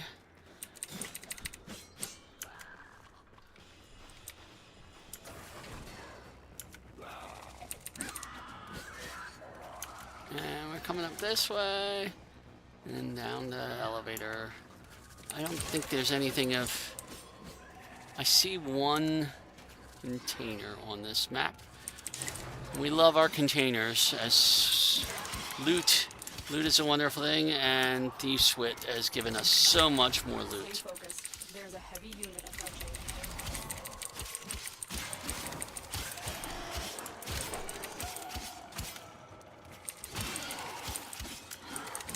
We'll use our Boltor to very good effect when we're defending. But meanwhile, we are just meleeing our way through this.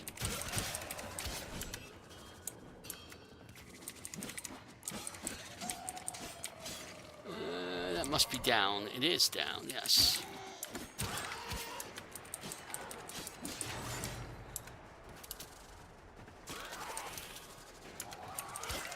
Oh, did I miss something?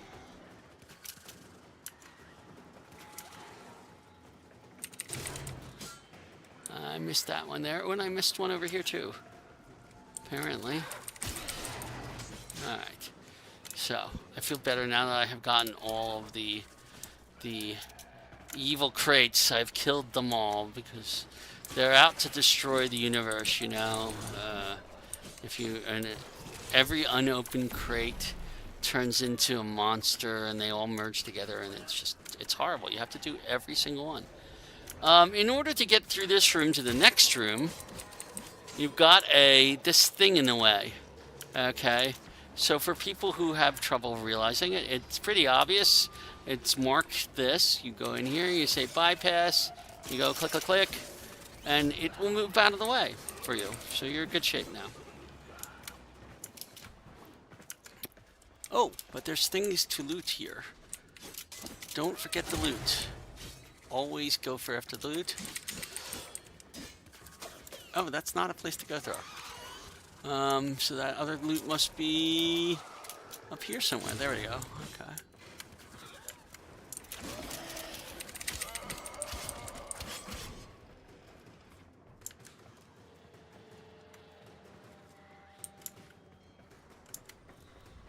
Oh, and I didn't need to use that approach because I could have come down around and through here. Unless that unlocked that, which is possible. Eximus! Dead Eximus.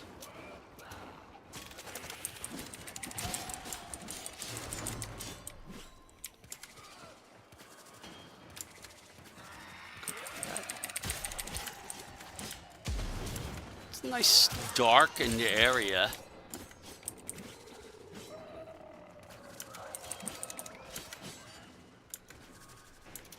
this ramp. There's stuff down here. Oop, there's something up there still to loot that I missed. Where was it? Oh, got it. Okay. And there's a loot crate over here. Oh, is that what I thought it was? No, it's just a light. Okay.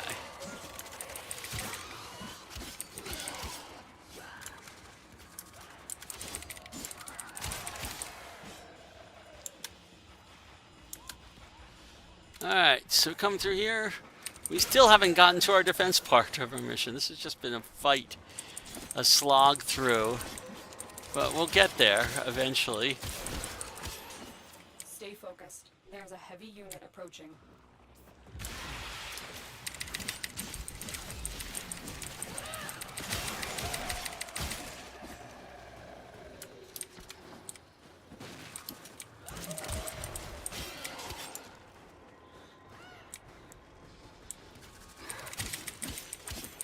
There's stuff up here to loot that has to be looted. So where is it all?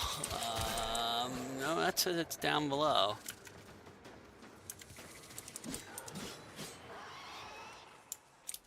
Ah, that's where it is. Nice little hidden room down here. Or not so hidden room.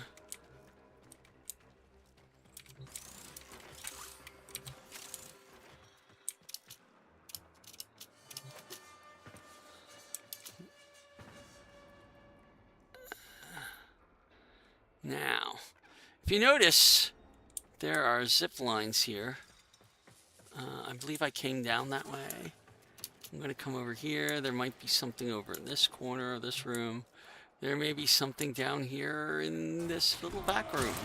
Oh yeah, there is. A whole lot of things back here in this room.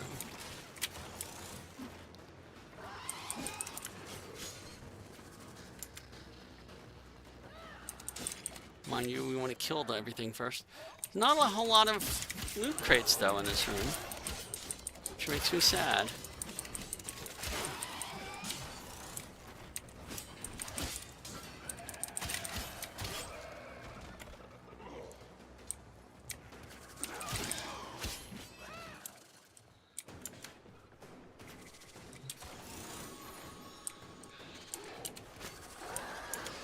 We did get another I-10 star out of there. Anything else in this area? Probably not. But there is Neximus somewhere around here. I don't know where he's hiding.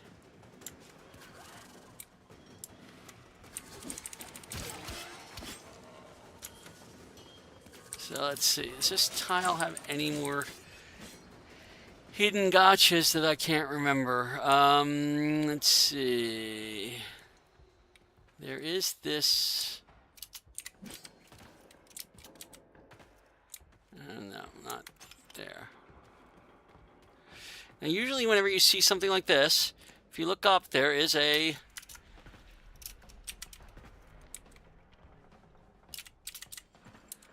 something you can jump on. Oh, there we go. X. So you can climb on and use the zip line and run across the zip line if you want to. I don't see anything that helps us there. There's also one that gets over to that corner. Ooh, there might be stuff over there, though.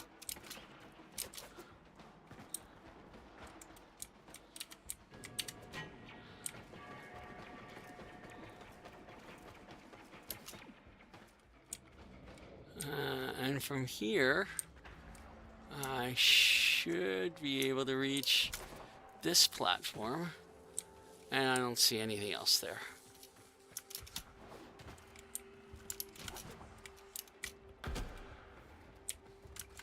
So we're pretty much done with all of the weird stuff in this room. And we can move on to the next tile. Alright.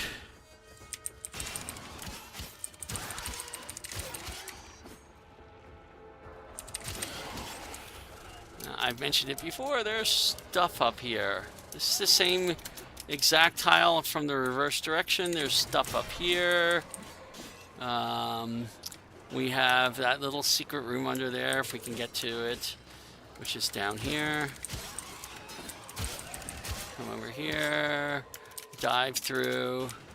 We got a couple of loot containers over here. I'm still very sad that I haven't seen a single Ayatan, but relic, but that's okay.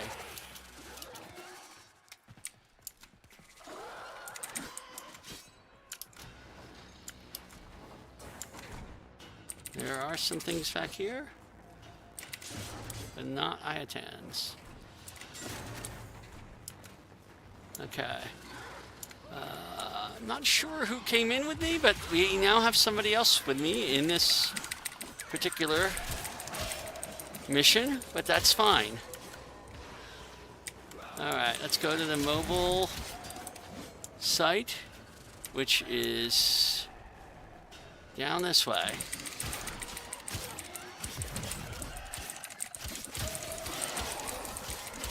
We're almost done with our corrosive. Alright, so here's our first mobile defense area. We're going to go to that, and we're going to... Oh, the console's on the other side. Ah! Terminal spotted. Upload me and prepare to defend. I'm moving fast because I've got a vault. Alright, so now I have... This will take a moment.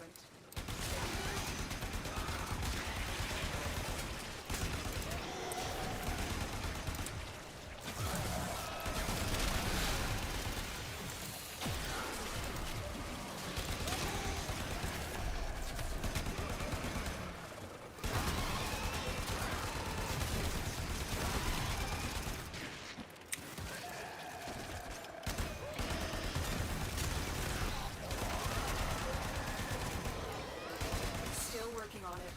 Continue to defend.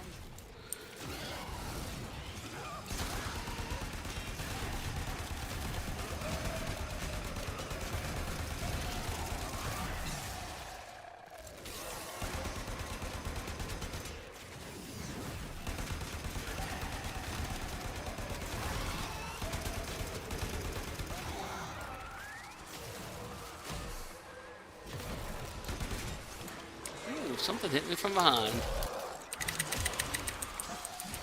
Terminal hacked. Keep moving. Alright, so he's got the data mass right now. Where are we going? We're going this way.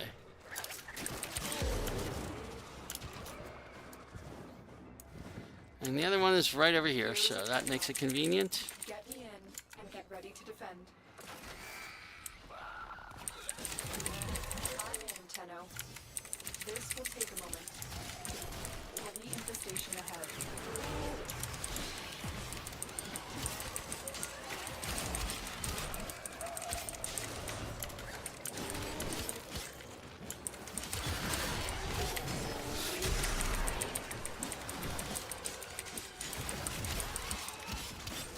So this is just basically a slice and dice situation we're in right now.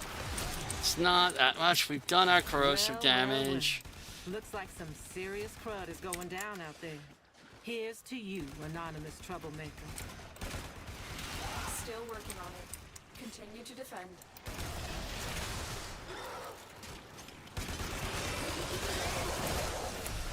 We're not doing that well with the viral damage because our bolter is just too low rank right now, and compared to the sword, just doesn't cut it, literally. And I did not mean the pun on that one. All data logs indicate that there is an Orokin artifact somewhere here. Get to it now, defend it, and then we can leave.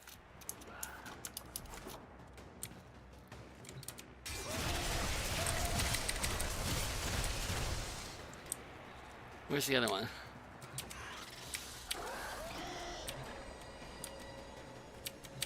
Artifact There we found. go. Defend it until the extraction team arrives.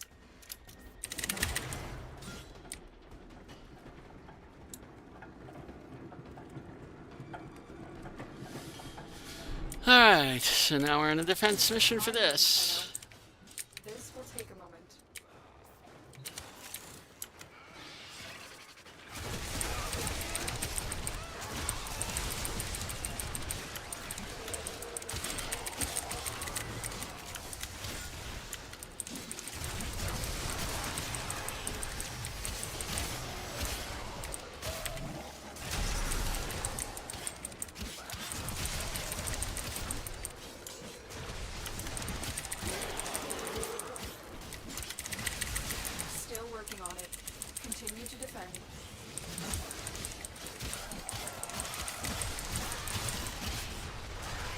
Now I am moving a little faster than I can handle safely.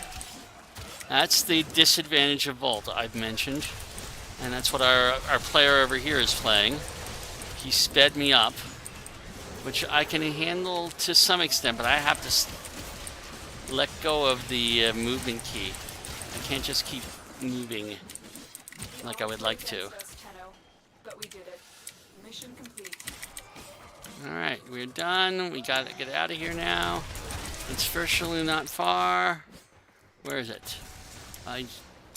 Up? No, it's up from there. It's saying up from there. What's the map say? Ah. It is up from there.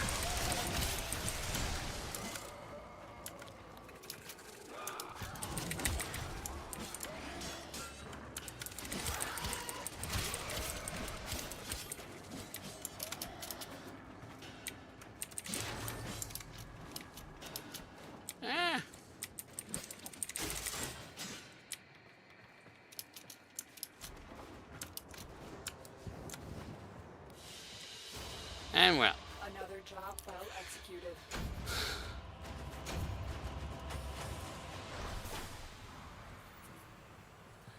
And we got 1,000 for our Nightwave, which is a nice little thing out of that.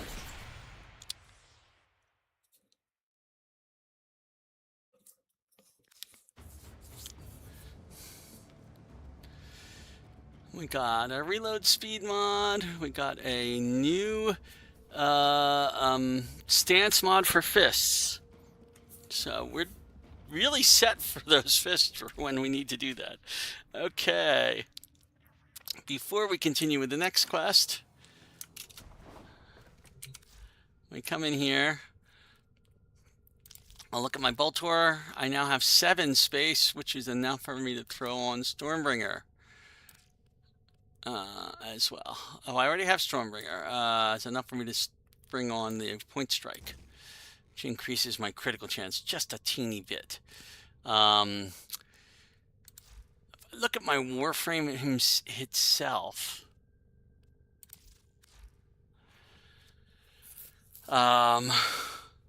There is a new mod here called Streamline. Streamline is a wonderful little mod that increases ability and efficiency. Efficiency is how much energy it takes. So if we look at all of my things, right now that takes 25, 50, 75, also 25 plus 2.27 drain per second when I do that. If I put on that, which increases my efficiency a little bit, they cost less. And that's a good thing, because the more we have in Streamline. So Streamline is actually more effective for us than Continuity. For that reason, I have enough to do 1 rank in it. So I will do 1 rank in it. And now instead it's 22, so I can use these abilities more often. That 67.5 will make a difference. My energy currently is 140. So at 67.5, I can do it twice. That's a big thing, being able to do 2 of my 3s, my radial javelins, when I have maximum energy. My base energy will go up, my base shield will go up, my base health will go up as I do things. We're doing pretty good as far as this is concerned. And Excalibur 26 will be maxed out before I have my Rhino. So I'm going to come back here. I wanted to change this. We now have done our corrosive damage. So let's change this order around and do our actually, let me make sure what type we're talking about here. What type were we talking about here? Always a pleasure. Viral damage is what we need now. So we're doing that, and we're going to do 1 more mobile defense mission. So that's going to get us another 5,500, which is just enough to rank us up 1 more rank in Nightwave. Let's get back to it. Okay, so I need viral damage on my sword. Okay, so we come back over here. We go to upgrade. I'm going to take off, let's take off the Fury for right now so that I have some space to work. Okay, I believe, I'll take that off too. I think the combination that is viral is cold and toxin. And that is correct. I'm going to move those over there. I'm going to add now anything else. Can we fit electricity?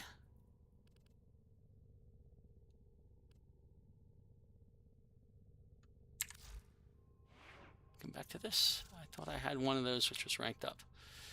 All right, so I got molten impact, which is 7 and 6.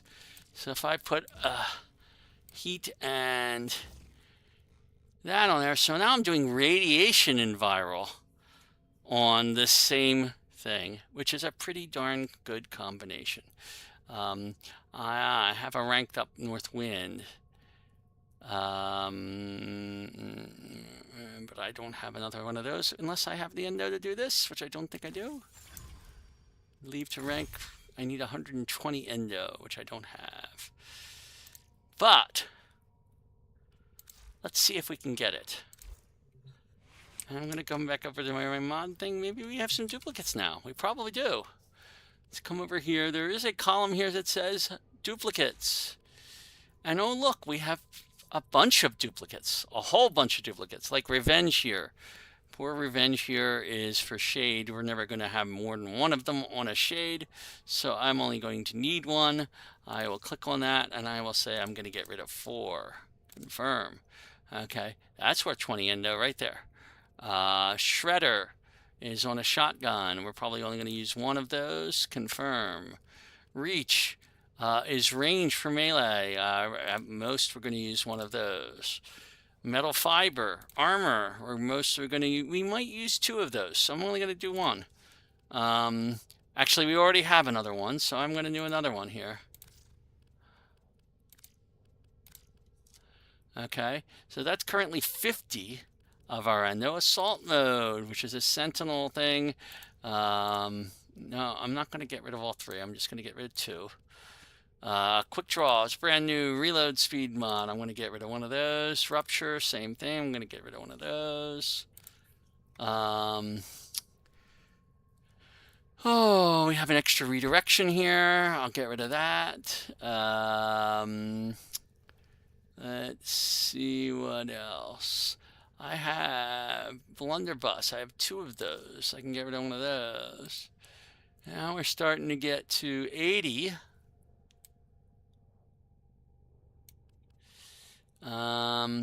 Organ shatter. I have 3 extra organ shatters that I don't need. So now we're at 95. I have 2 shocking touches, and I think I have 1 that I ranked up. No, maybe not.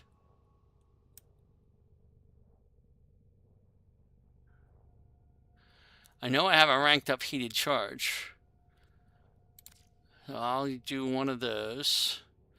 I don't know if that's 125. I have a ranked up north wind. So I'll do one of those. And I'll do one of these shocking touches. That's 125. That should be more than enough for me to do that one ranking that I want to do. And we will go dissolve those 22 selected for 125 endo. Yes. Dissolve. All right. We hit exit. Come over here. Come back to this. And now, when I go to my Excalibur and I go upgrade, was it? No, it wasn't Excalibur. It was my Skana, I think. Right, I wanted the extra north wind, the extra pip on that. So in order to do that, I'm going to enhance this one last time. So my stance is now fully endoed. And gives me the best, gives me 2 more spaces. So this north wind can replace that north wind. Okay. We even have 1 more space for upgrading something else. if we wanted to. I could put an Orkin catalyst into this to double its capacity, which is a lot. Okay, but it's not worth it to me. So we've upgraded our Skana. The other thing I'm going to do over here, let's see, do we have what we need now for the heat sword? I still don't have any neurodes. I can get some on Earth and Deimos. I'll definitely have them from Deimos. Okay, Rhino's still got 20 hours to go. So if I get at least one neurode from Deimos in the next... Well, I'm going to have to do a lit defense mission. That may be my next thing after I do this last mobile defense. There's a survival mission up there I don't need to do right now. I want to do one more mobile defense to get its thing. So we're going to start this up again.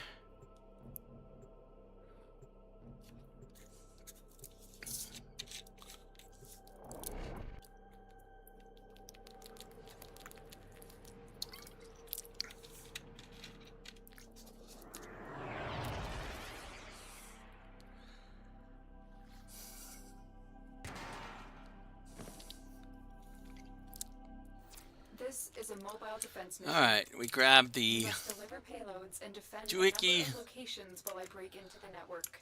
I'm probably going to go through this one a little quicker than I did last time. Where do I need to go? This way?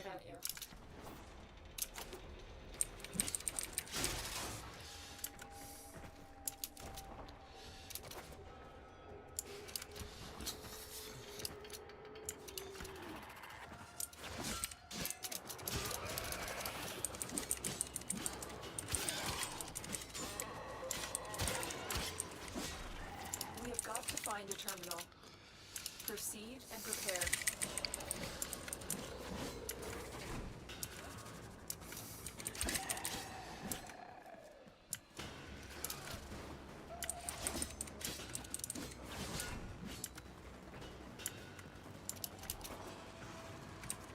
So we're going to go through this just a lot faster.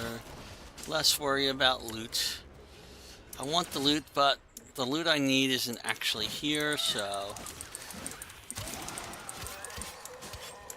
And there we go, we're starting to kill viral. That's what I wanted to do.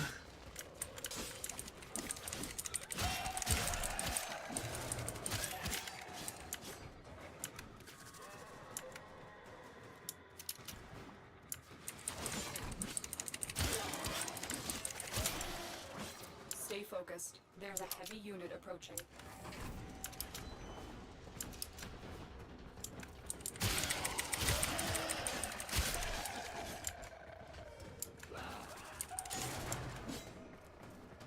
Terminal spotted. Upload me and prepare to defend. There's so many loot crates in here that I want to get them all, but I can't just do that because I have to defend this stupid thing.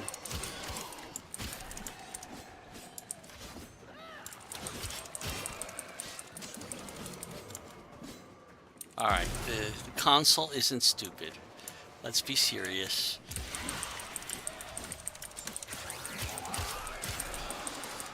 Oh, where did you come from? Continue to defend. There we go. Number 3 is used up so much less energy than it used to because we have streamline a little bit more efficiency on it. So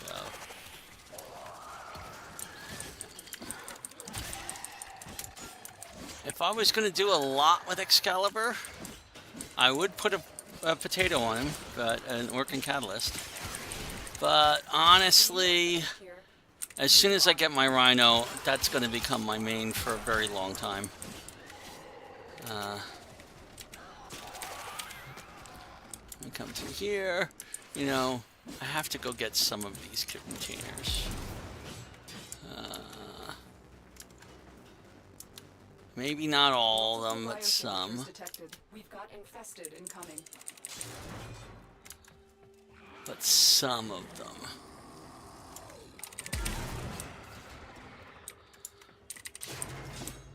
Yeah.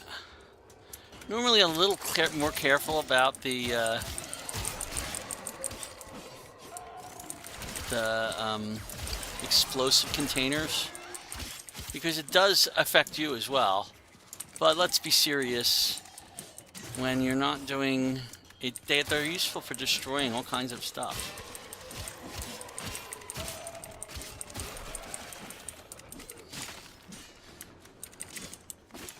There's some Morphix. Alright. Come in, let's start this defense mission. He's on the other side of this console. Here Do is that. the terminal. Get me in and get ready to defend. I'm in, Tenno. This will take a moment.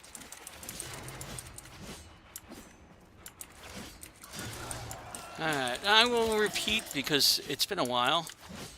The way I'm moving around and making this look like I'm doing all kinds of incredibly crazy things is I'm really just using my W to move straight forward. I'm changing my direction with the mouse, and I'm occasionally hitting the control key with my pinky to slide. And it just makes for a nice combination of movements, assuming it doesn't forget that the W key is being pressed, which sometimes happens.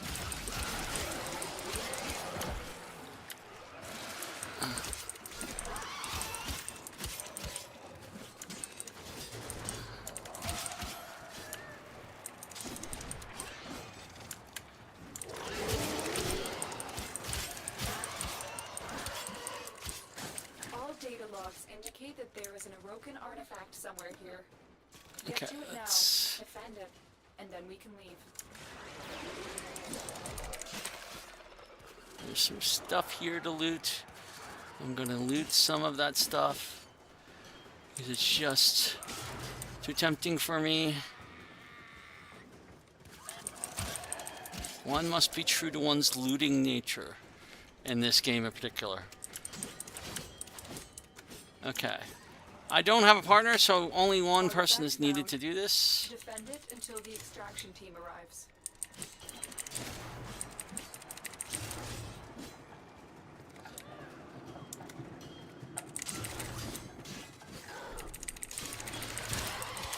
I'm in, Tenno. This will take a moment.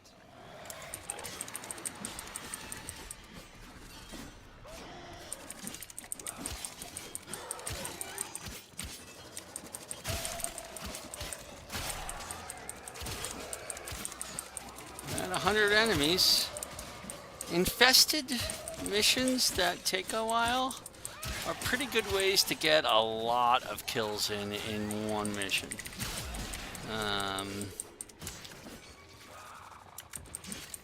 Still working on it. Continue to defend.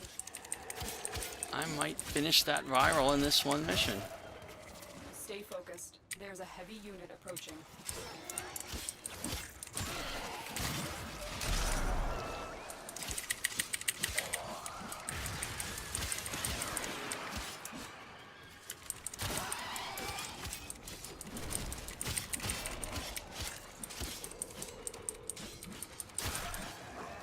And even if I don't, it's worth it for me to stay in the mission for the last bunch of guys. Alright, so we got what we needed. Now all we need to do is get to extraction, but I can take my time doing that. And go do some looting. There's a container here. There's a couple of containers back here.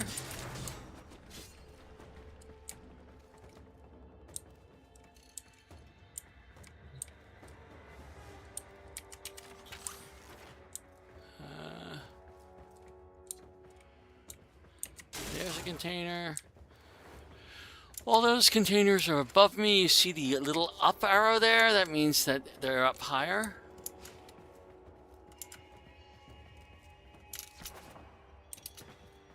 There are containers. I'm not getting any more spawns though from the infested. They should be around here, though. Hopefully when I go to the next tiles, we'll get more.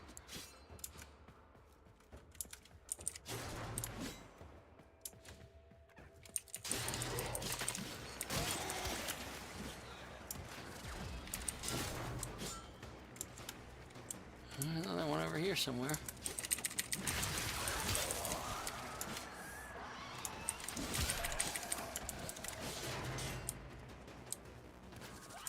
Oh, there's a something downstairs. So let's go get it, whatever it was.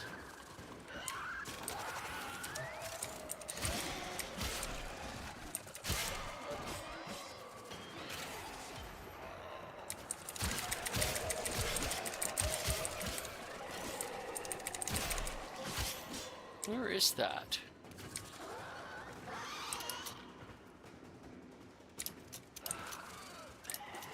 Not up there. There is a definite something that's supposed to be right here. Maybe it's around this corner here? Nope. Alright. Let me take a slightly different look at it. I don't see anything on top.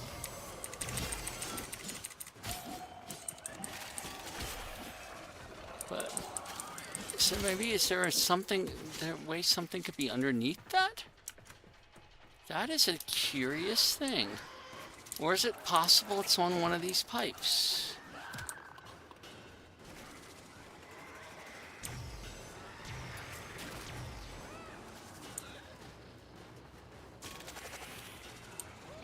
I don't know where that is.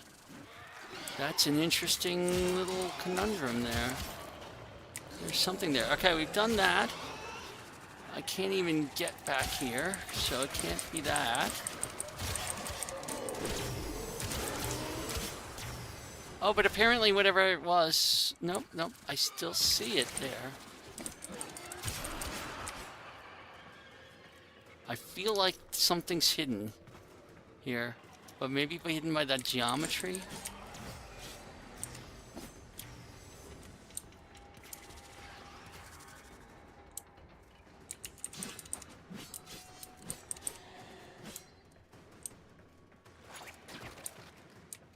Multiple targets ahead. Let's try the following. That did it. There was a container there. It just was hidden in the behind whatever that was, and that was a curious little thing. Bringing out the Exalted Sword, which literally cuts through walls, it goes through anything, is a way of getting to things like that.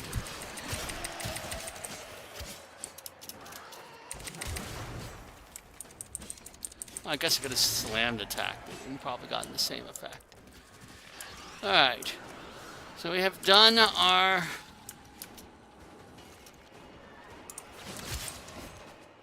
There's still stuff up there, though, worth looting. So let's go loot it.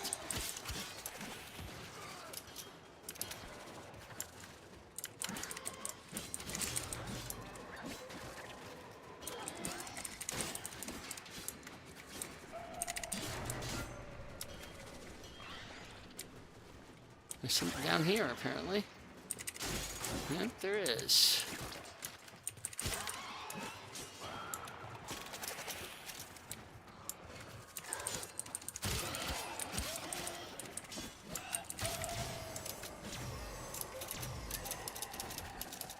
Ah.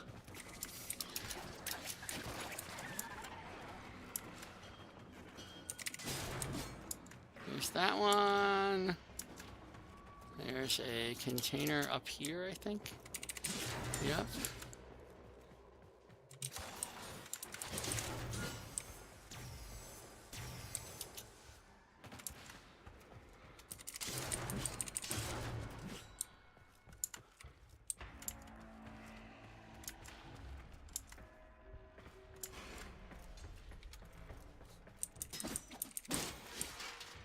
I keep hoping to find an ion.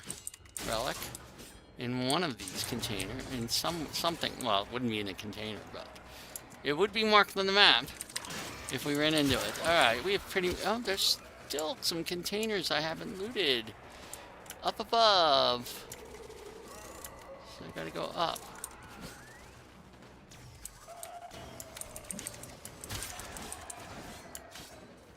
And the only way to do that is in these rooms, as I recall.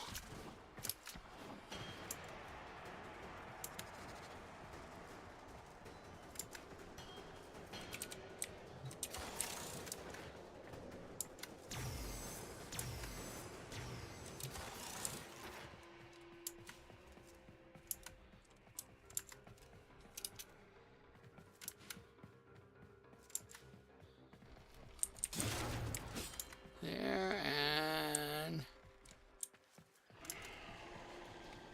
around the corner here. Okay. I think that covers the lot. Okay, so let's go to extract to the next tile.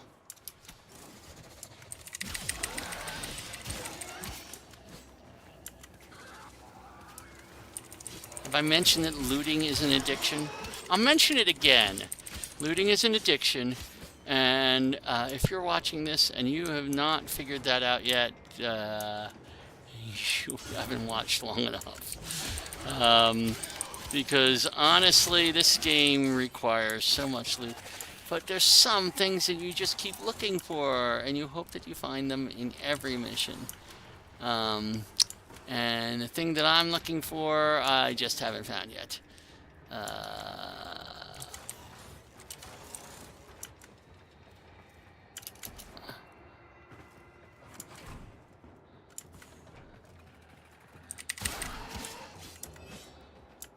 But you never can tell. You might find one at the last second, hiding in a corner somewhere, or off in a little side room. There are a couple of side rooms to this room.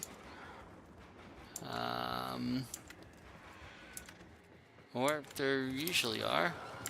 I don't see them this time.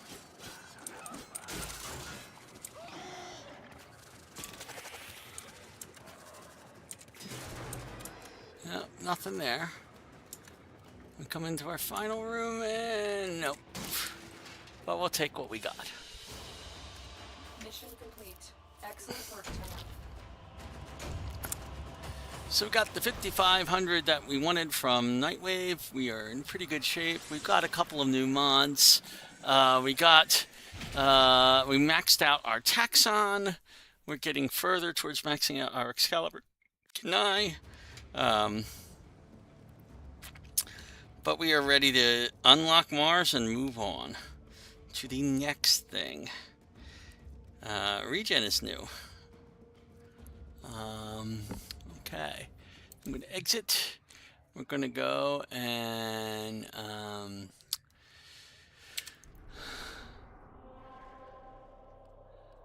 be done here. And then we're going to come to Earth. Now, in order for us to do Mars Junction, I have to be able to reach it first. We've completed a mission with the Voltor primary weapon done, but we can't enter the junction yet because we don't actually connect it. There's 2 nodes we have to clear before we do that. One of them is Lith. Lith is the defense mission. You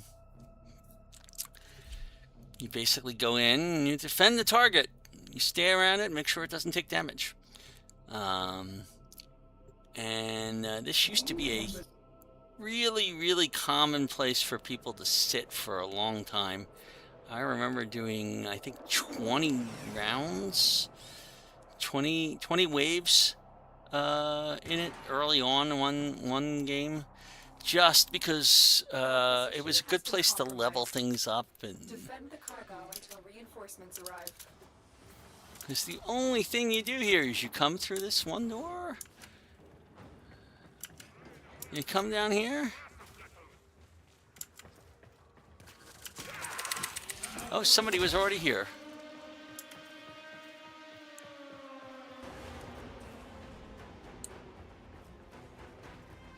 Alright, so our job is to basically kill everything in sight. that comes in towards us.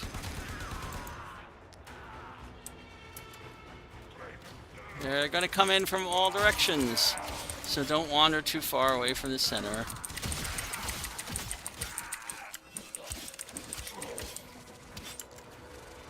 Just keep coming on back. Depending upon which Warframe you're in, some Warframes are really suited for defense, but every Warframe can do defense just by killing things.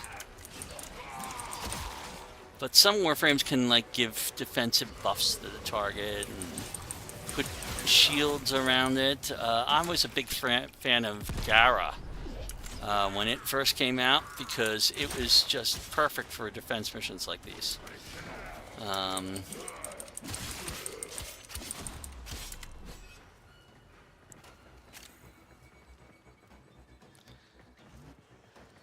And in addition to getting stuff from all the enemies you kill, and affinity, and all that nonsense, you also get all the loot that you get from there. Ooh, flow! I needed flow.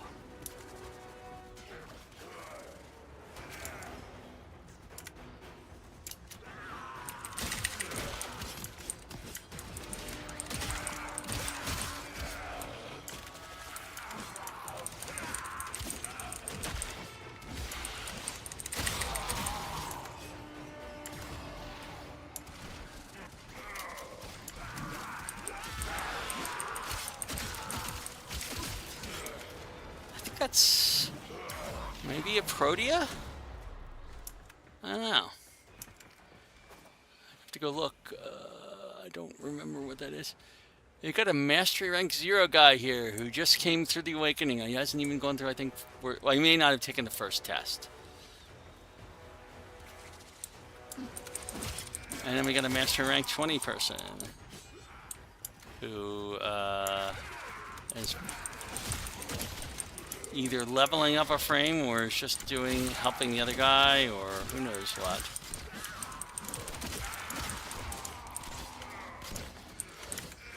And it may look like I'm doing a lot of fancy moving, but I'm just using the W to move forward, and I'm occasionally hitting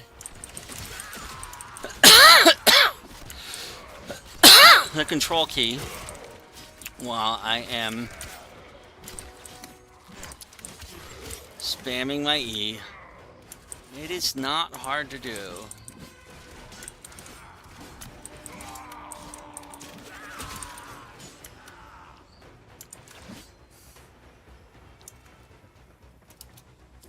Extraction is ready, unless you can handle more of the enemy.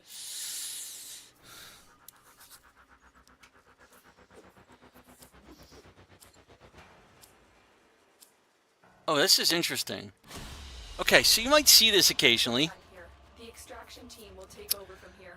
What you might see is people who go into a low-level defense mission like that, and they set their Warframes to play and forget.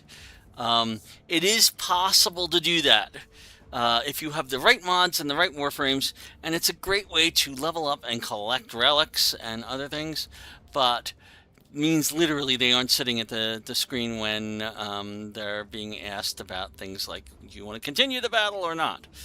So they automatically continue until they lose, or until they come back and they say, I want to get out of here. I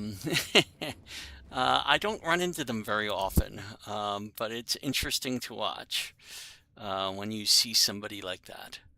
I think one of them might have been there, but I can't be sure. So I now have a flow. A flow is a wondrous mod. It's going to replace my equilibrium, I think. Because while the equilibrium is nice, it's not as useful as the other things. And I am going to rank it up just once.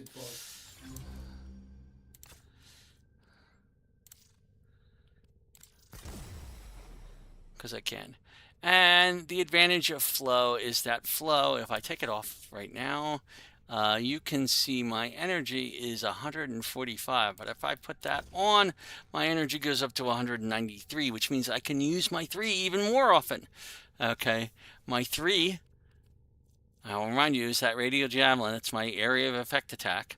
Okay, at 67.5, I can do this almost 3 times with my current energy. And once I rank up 2 more times, I'll be able to do it 3 times without having to have an energy replenish. So Flow is a really useful mod on almost every Warframe. I highly recommend you have it.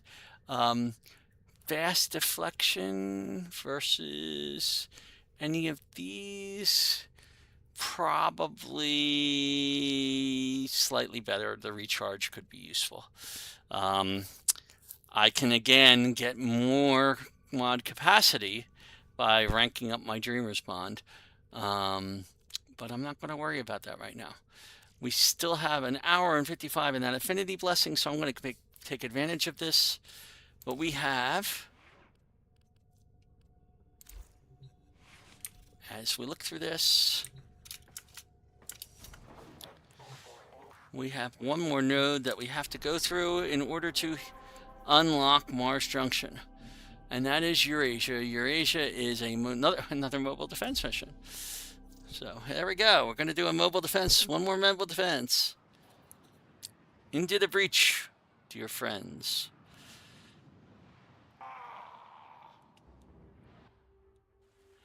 And we've got other people, so they've already got the mass. Oh my goodness. Terminal spotted. Upload me and prepare to defend. This will only get more difficult. Get to a terminal and prepare for enemy resistance. I'm in, Tenno. This will take a moment.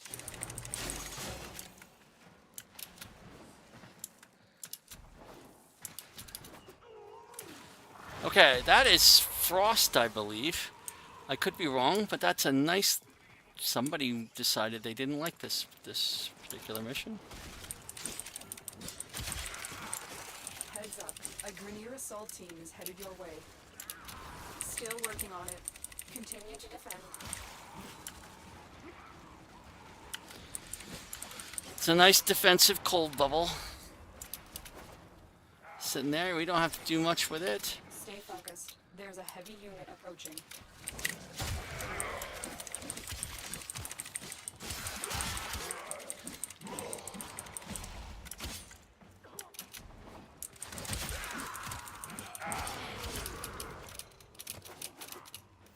We are finished here.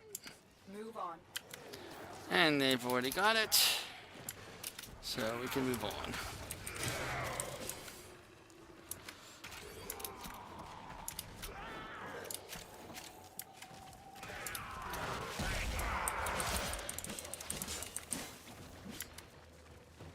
Here is a terminal. Get me in and get ready to defend. I'm in, Tenno. So here we are. This will take a moment. Oh, that was not a resource thing. There's a resource thing over here, though. I'll go ahead and take care of it.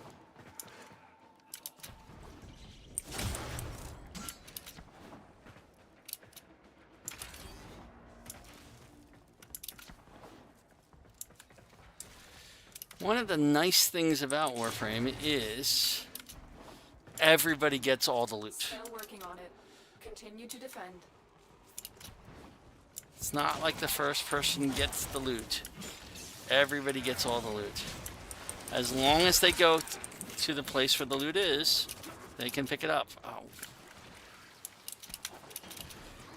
Now, the disadvantage, of course, is if you can't pick it up for some reason. I don't know why we're bothering. We're pretty much done. Terminal hacked. Keep moving. Third one. You know, if we pick this up, it helps. Location reached. Drop me in and defend our position.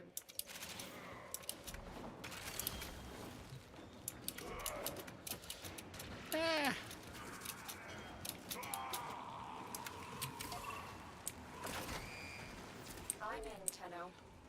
This will take a moment.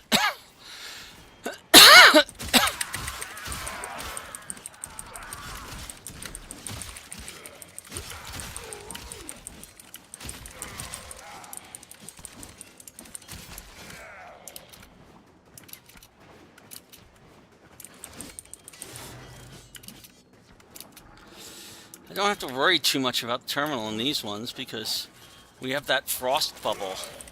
I'm pretty sure it's frost. Still working on it. Continue to defend. Stay focused. There's a heavy unit approaching.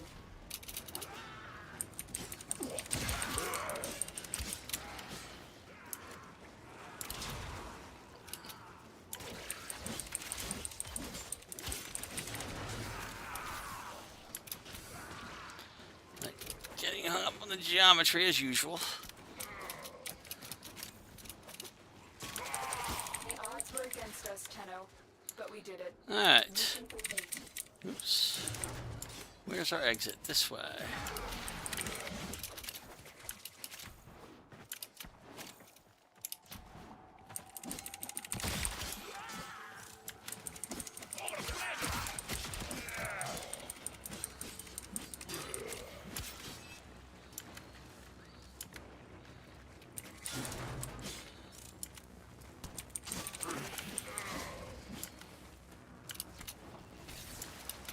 Is the this way.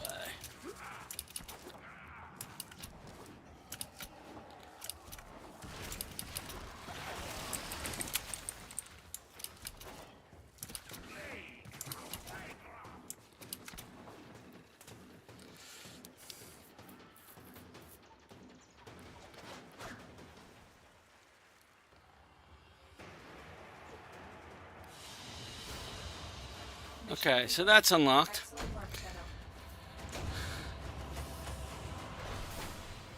Oh, I got some neurodes in the process, so I'll build that heat sword.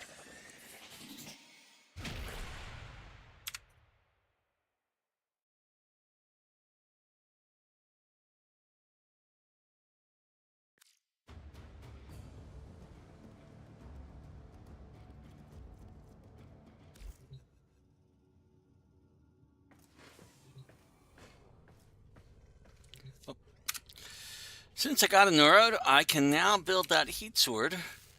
I have everything I need for it. Oh, except for Mastery Rank 3. I'm not even Mastery Rank 2 yet, and it's going to take at least another... So I'll be playing Rhino before I get my heat sword. Isn't that wonderful? All right, well, there are other things for me to rank up until then. Let's unlock Mars Junction. That's a thing to do. Mars Junction, all we need to do is confront our Spectre. We're going to get another weapon, more money, and access to Mars. The nice thing about the weapons that it's giving us is it's giving us the slot for the weapon, and they're usually going to be ranked up fully.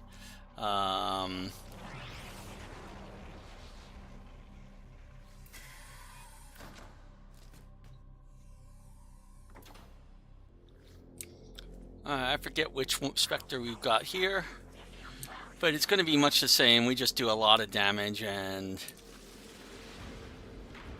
ooh, look, he's got some tricks up his sleeve.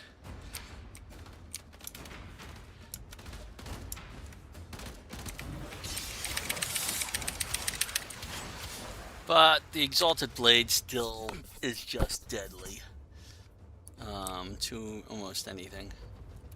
So there we go.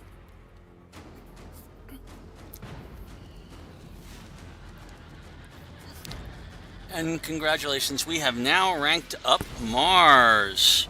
Mars is our next stop on our goal towards the end of Act 1.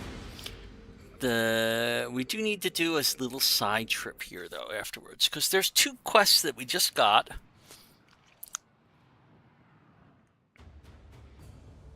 A new quest is available in your codex. Okay. So, quest 1 is the Heart of Deimos.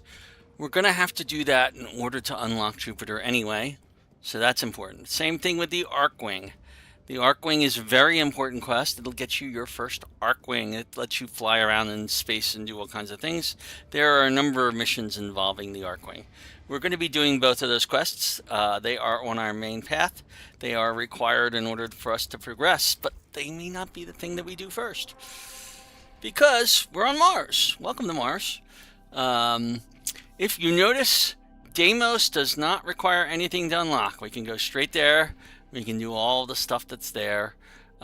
Jupiter, however, will require us to do the Heart of Deimos quest. We can get a kill while watching. Guess what? We've done that already, so I'm going to claim that. We will complete the advanced movement tutorial in the Codex. I should do that. And we can update grade a redirection mod to rank 5. Redirection is the thing that gives us our shields. We'll need some endo for that.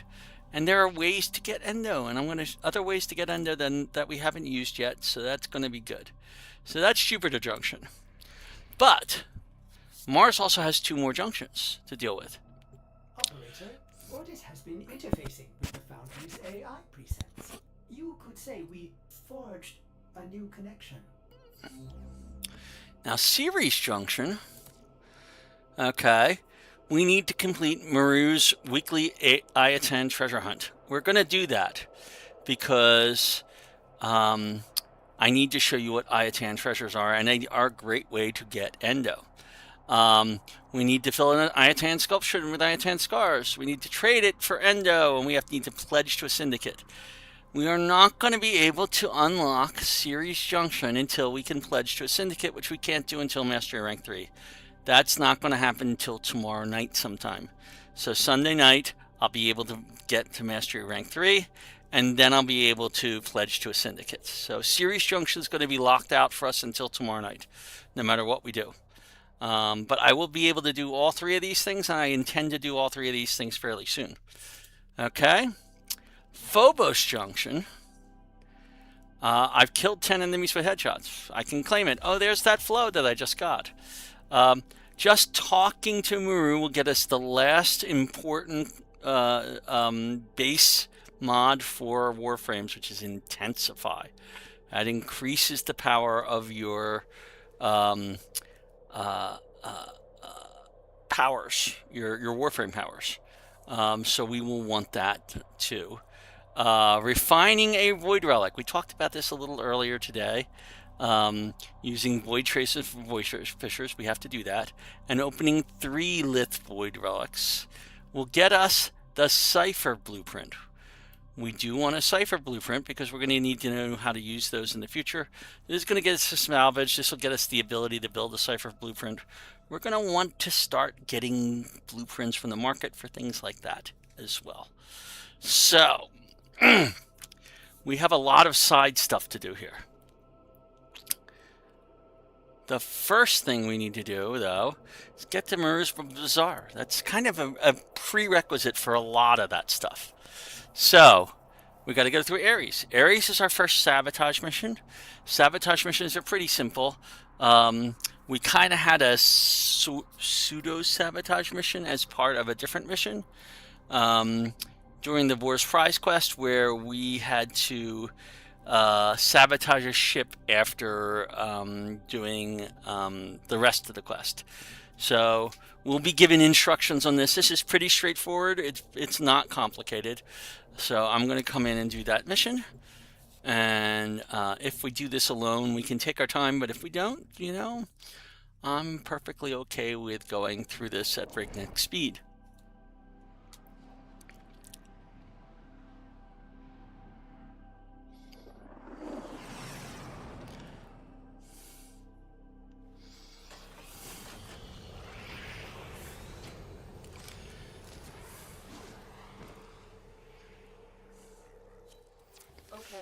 You're looking for the mainframe. It's critical that you deliver the payload. Okay, so we're not doing it alone.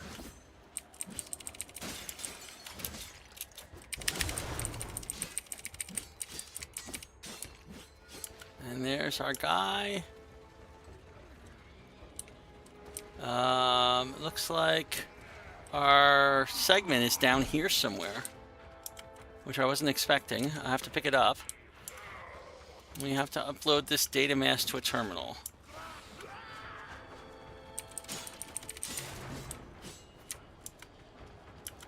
Now he's going off and doing some looting, which I'm fine with. Ah, so this is why we have synthesis scanners. I'm going to hit F3 real quick. I'm going to come in here and I'm going to scan this. We want to get those as often as we can. Okay, that's one of the ways we get some standing for. Where is the exit to that area? It's up here. There we go. That's why I'm lost. This guy's probably close to the destination already.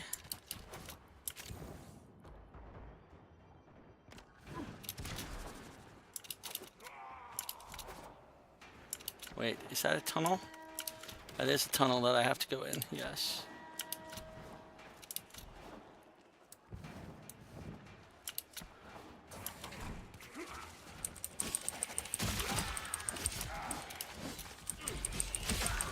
Here we go. I remember this one. Find and access the terminals. Terminal is up here. Where's the terminal? Terminal is above us?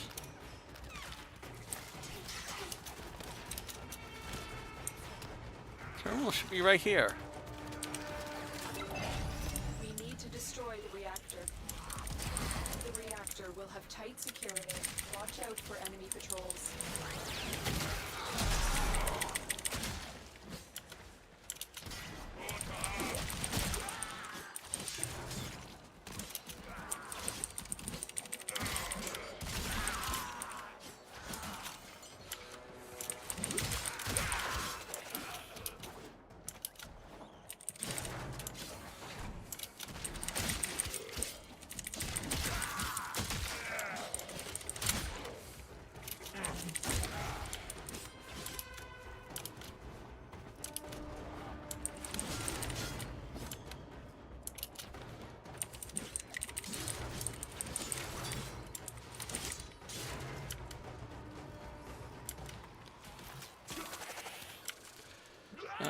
Reactors this way.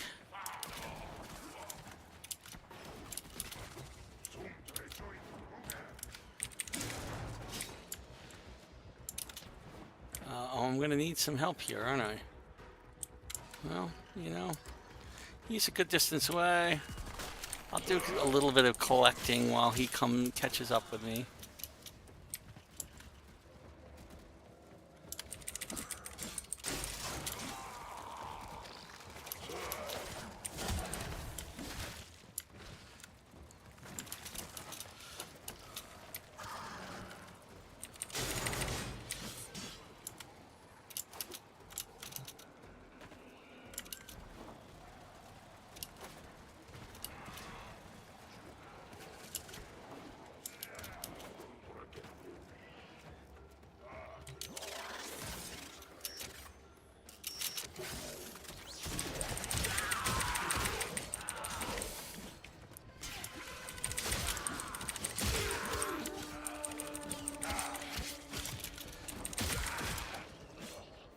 That's the reactor. Expose its core and destroy it.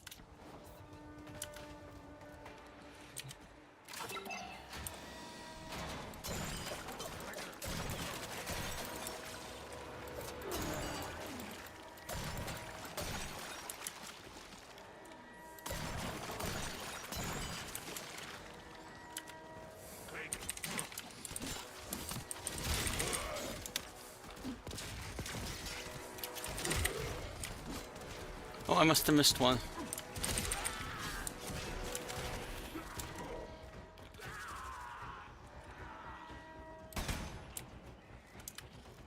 Ah, I missed all section. Target destroyed. Proceed to the extraction point. Alright, where's the extraction point? That way.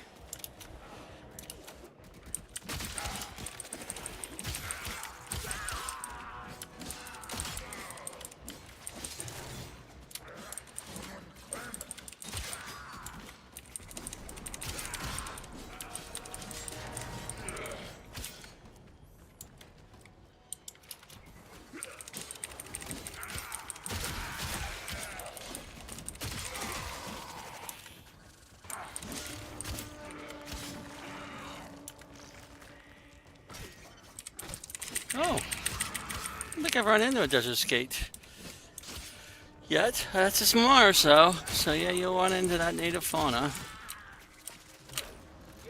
and flora.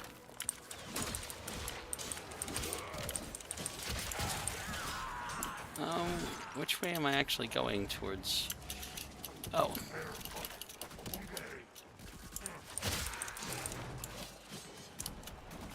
This is where the exit.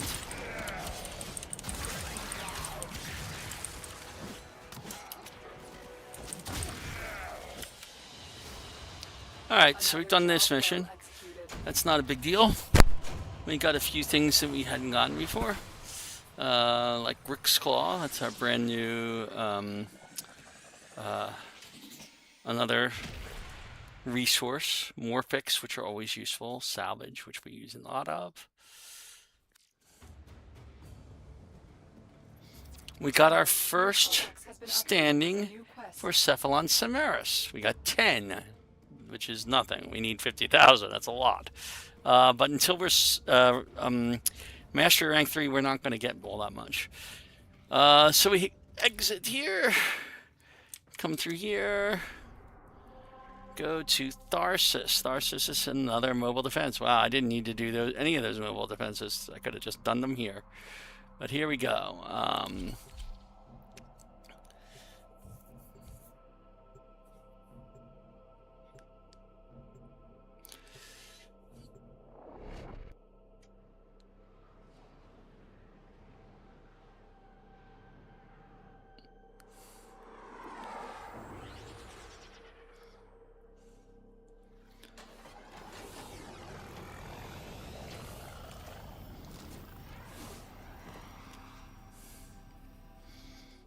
This is a mobile defense mission. You must deliver payloads and defend a number of locations while I break into the network. Well, I missed that? Heavy resistance. I can't do this without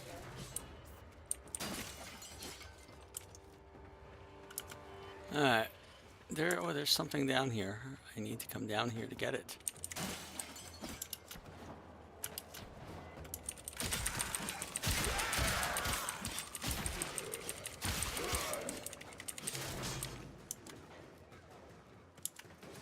I need access to a terminal.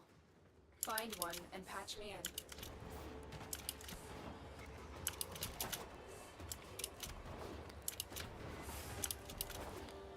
Alright, so we're gonna come here. We'll do this.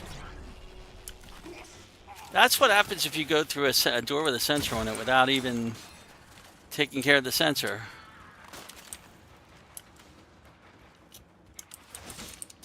You really ought to take care of sensors like that. But when you're in a rush, sometimes you skip things like that. Location reached. Drop Oh, me in. somebody else is in this mission, and I have the data mass. So they're ahead of me. I haven't even gotten there yet.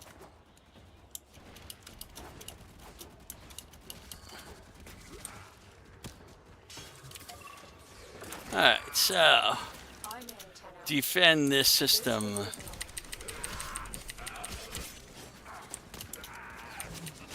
Stay focused. There's a heavy unit approaching.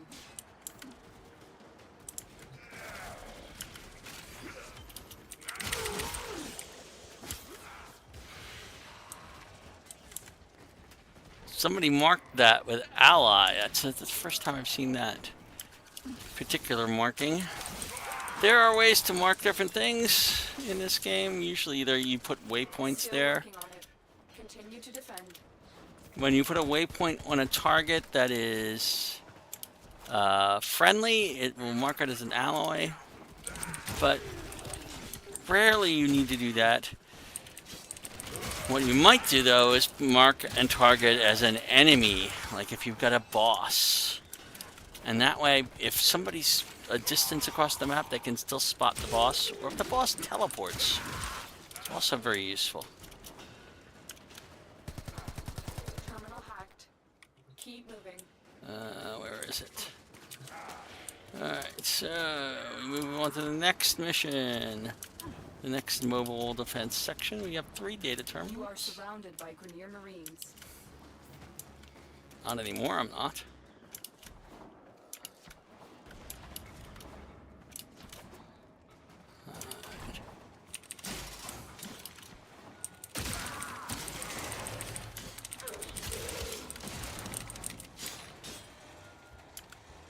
Which way am I going?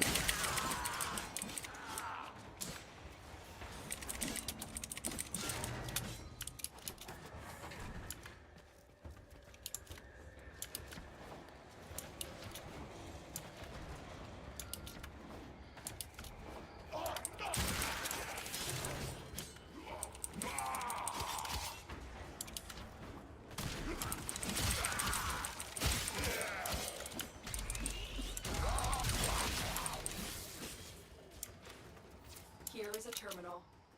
Get me in and get ready. This is one of my least favorite tiles in this game, because this big pit here is just a pit of despair. You will fall into it just wandering around a lot.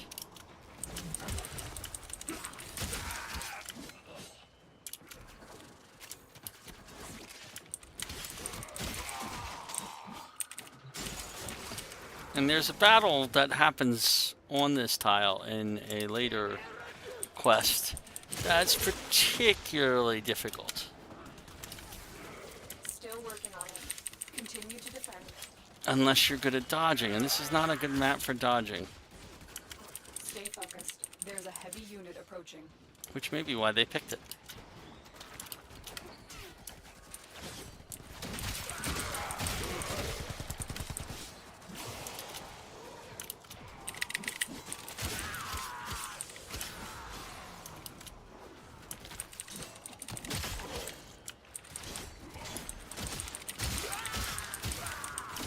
We are finished here. Move on. Next.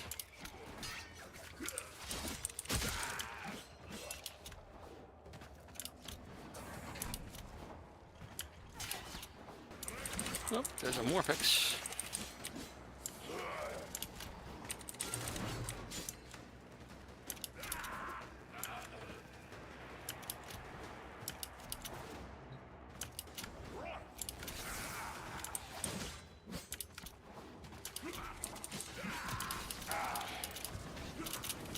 Terminal spotted. Upload me and prepare to defend.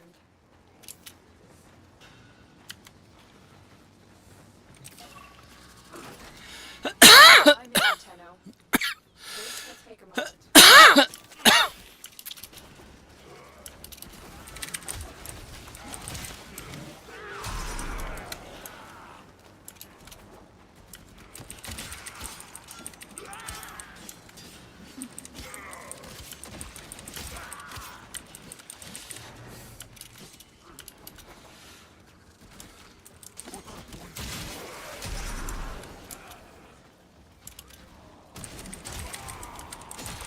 Still working on it. Continue to defend.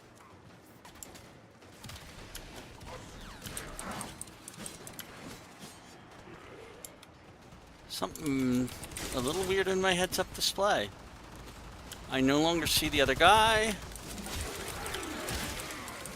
I no longer see my taxon. There's a heavy unit approaching.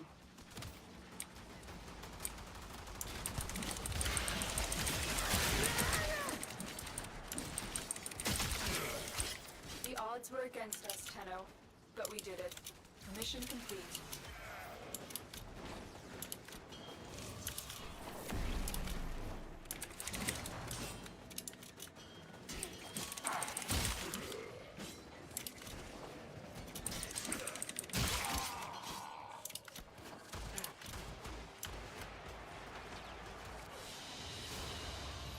Another job well executed.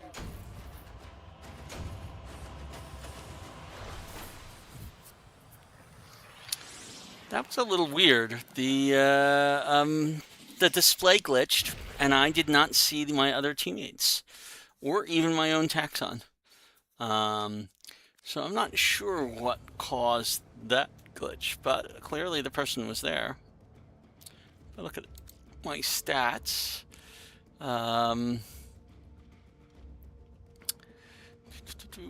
Wow, we're pretty close to equal in terms of kills, and you can look at a lot of this stuff. It's not important. I almost never do that. Progression is there. We go to exit. Okay. The reason we did all that was to unlock Maru's Bazaar. Now we can go to Maru's Bazaar, and that starts up a whole bunch of things. I'm going to go there. Go to a calm one. We're going to meet Maru for the first time.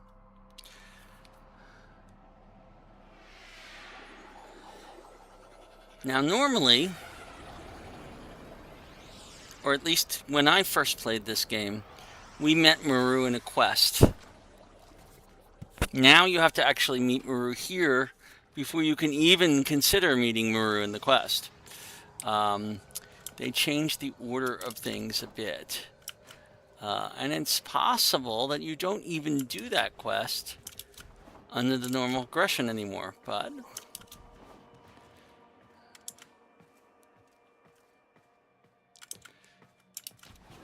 So this is Maru's Bazaar.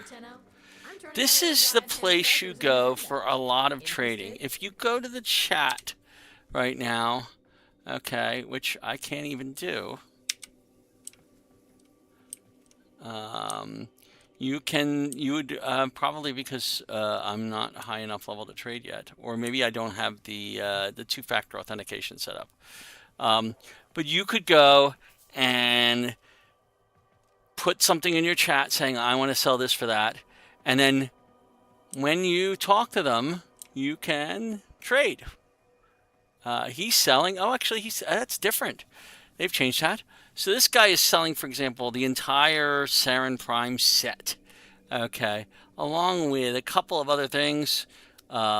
People can trade with him. When you open up trade, you're going to see the list of things he's going to trade. He's going to put up an offer. You're going to put up an offer.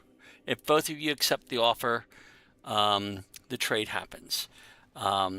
Trades typically are for items for platinum or platinum for, or you can do items for items. There's nothing preventing you from doing that. But generally platinum. Now, everybody starts with 50 platinum.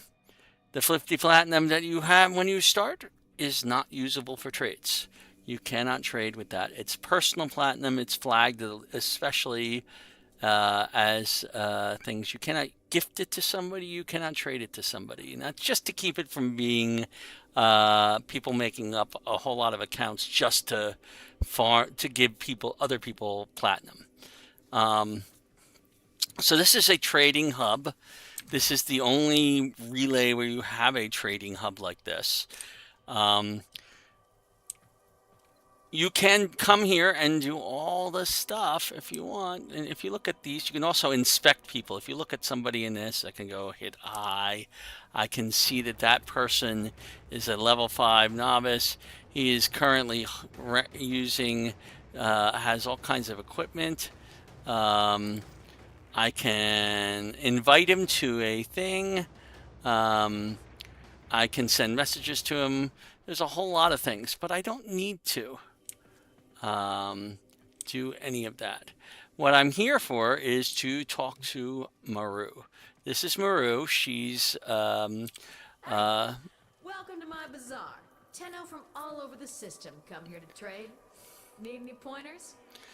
Okay, so Maru has things that she'll buy from you, and she has things that you could sell. There's the thing about Ayatan treasures. You can search for a clan through Maru as well.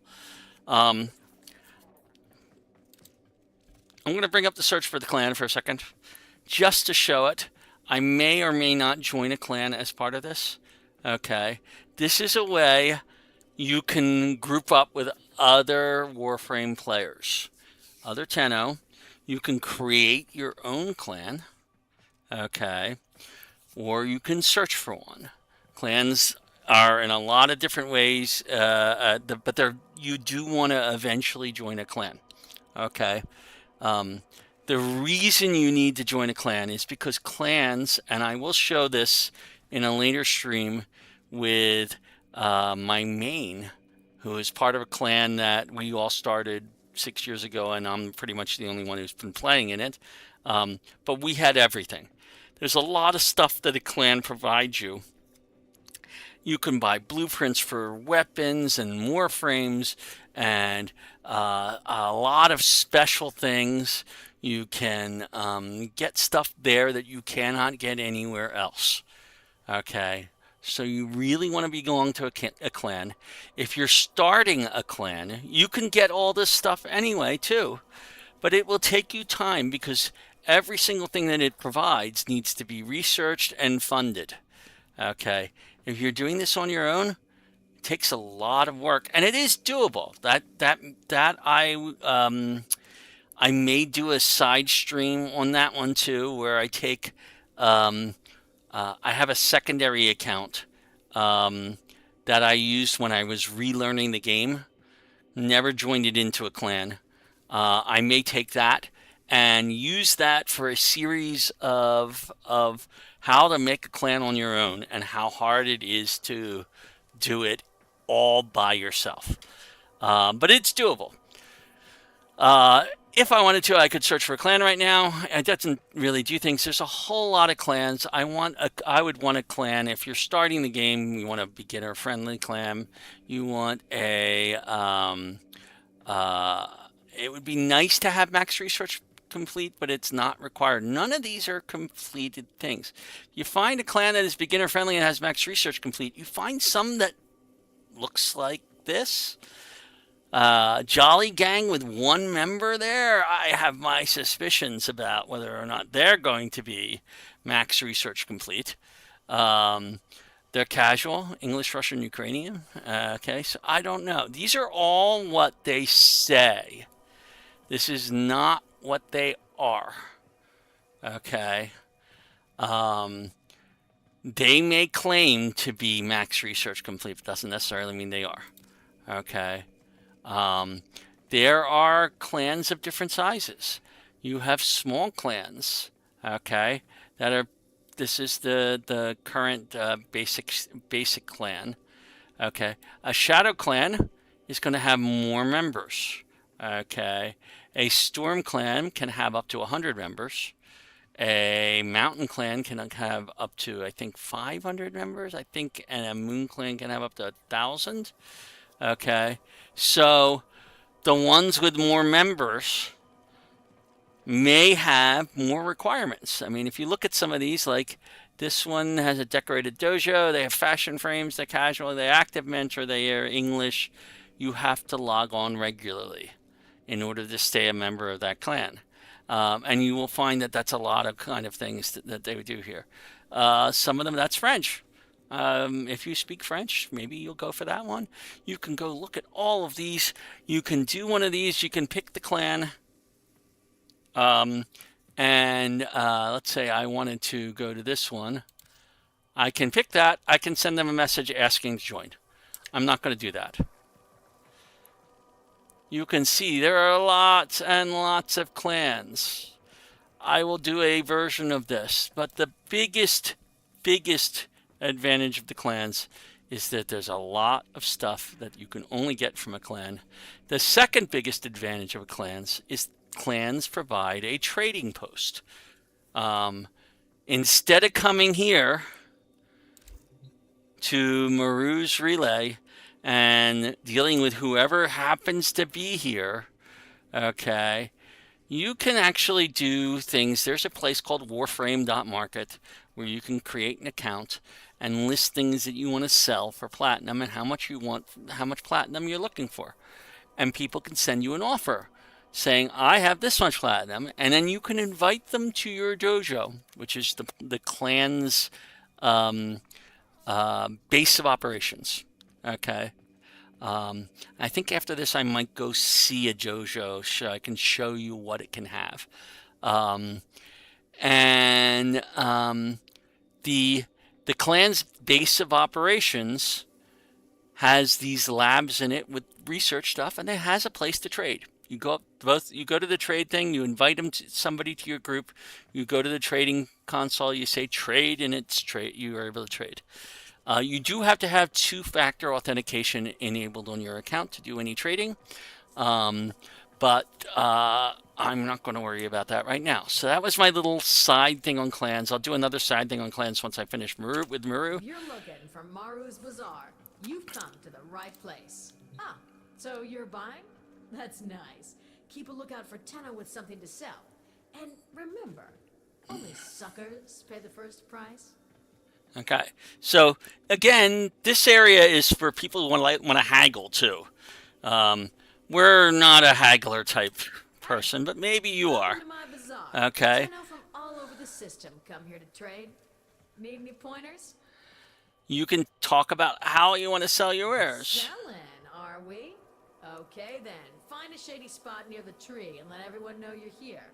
If someone sees something they like, it's time to start negotiating. Okay, so that's how trading works here. But the most important thing about Maru is her Ayatan treasures hunt. Okay, Ayatan treasures are important. No problem. Just bring me your old Ayatan sculptures. They're full of endo, and I'll squeeze out every last ounce of that sweet mod juice. You'll get even more if the sculpture's socketed with stars. Just don't expect that pretty ornament back when I'm done. Okay, so she has the ability to extract endo from Ayatan items. Now, we have a few Ayatan items. We just don't have any Ayatan sculptures. We have stars.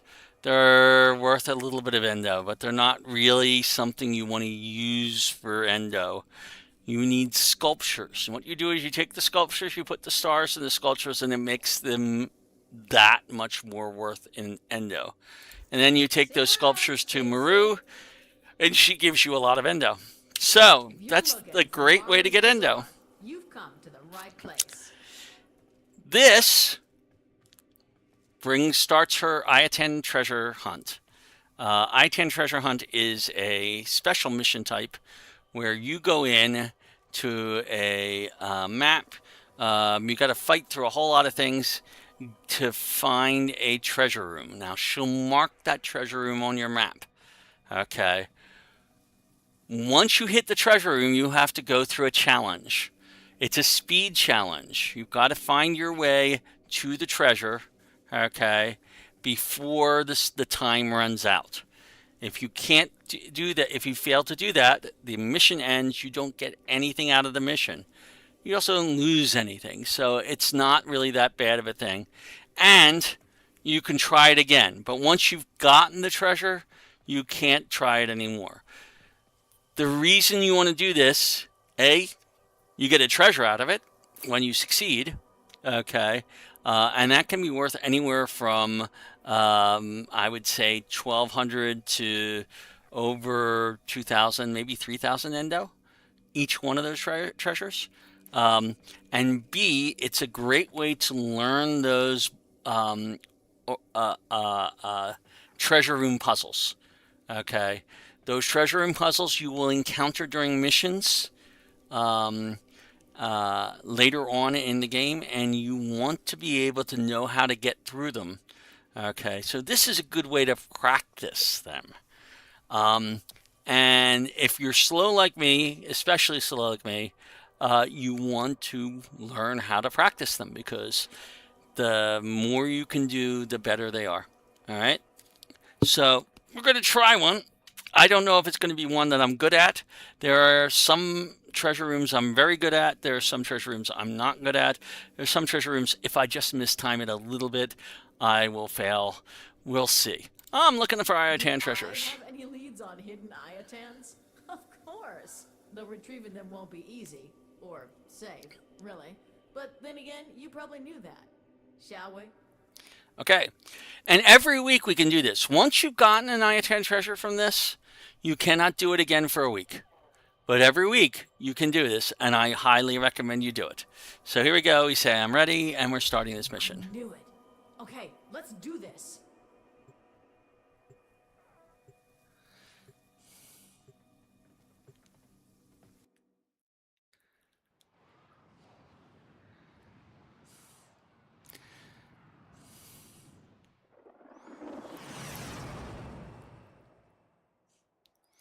Welcome to the weekly Ayatan treasure hunt, where we find Ayatan treasures. Okay, so it's marked on the map. The ITAN's marked on the map, which is really useful. You're not going to get that most of the time.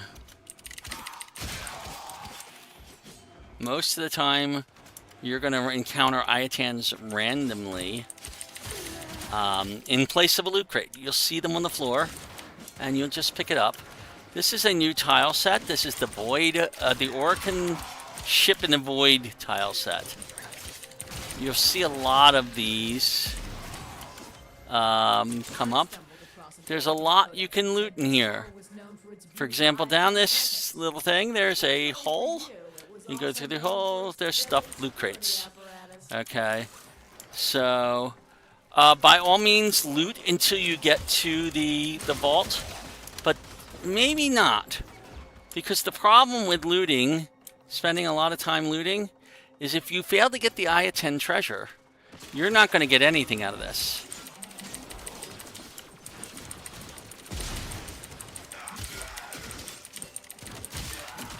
Now this is not an easy mission. These enemies are tough,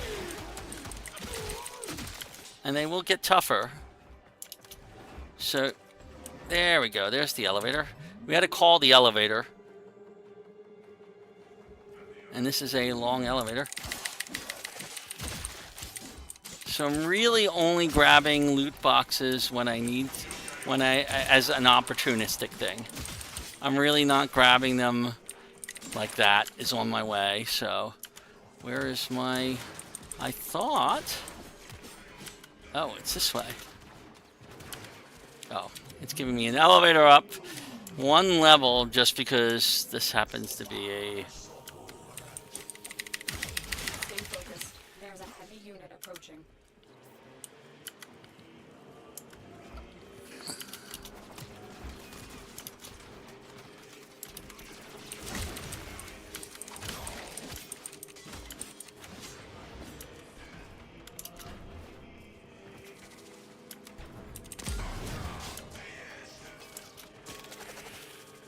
This is easy to get through if you want. By the way, those things are destructible. If you take your Boltor and blow up that, you can stop it from rotating. And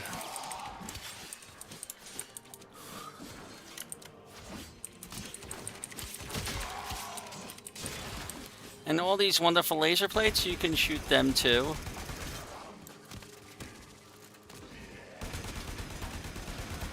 And they'll stop shooting lasers.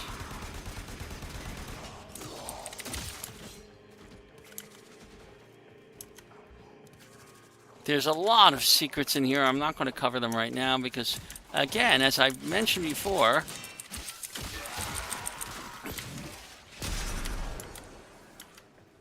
okay, so we're going this way.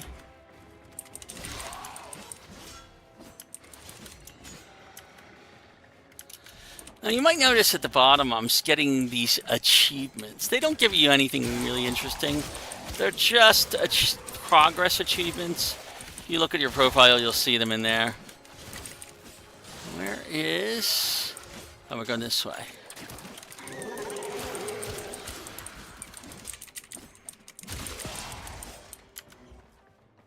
Okay, we are approached the vault. When we take this and go over there, it's going to open this. So you got some laser plates. I like to get rid of these laser plates. We haven't really started the timer yet. The timer will start. Oh, wow. This looks dangerous. For me. I mean, you'll be fine. Promise. Alright, so we take out those laser plates. We come in here. Ah, here we go. Alright, reach the end before the door closes.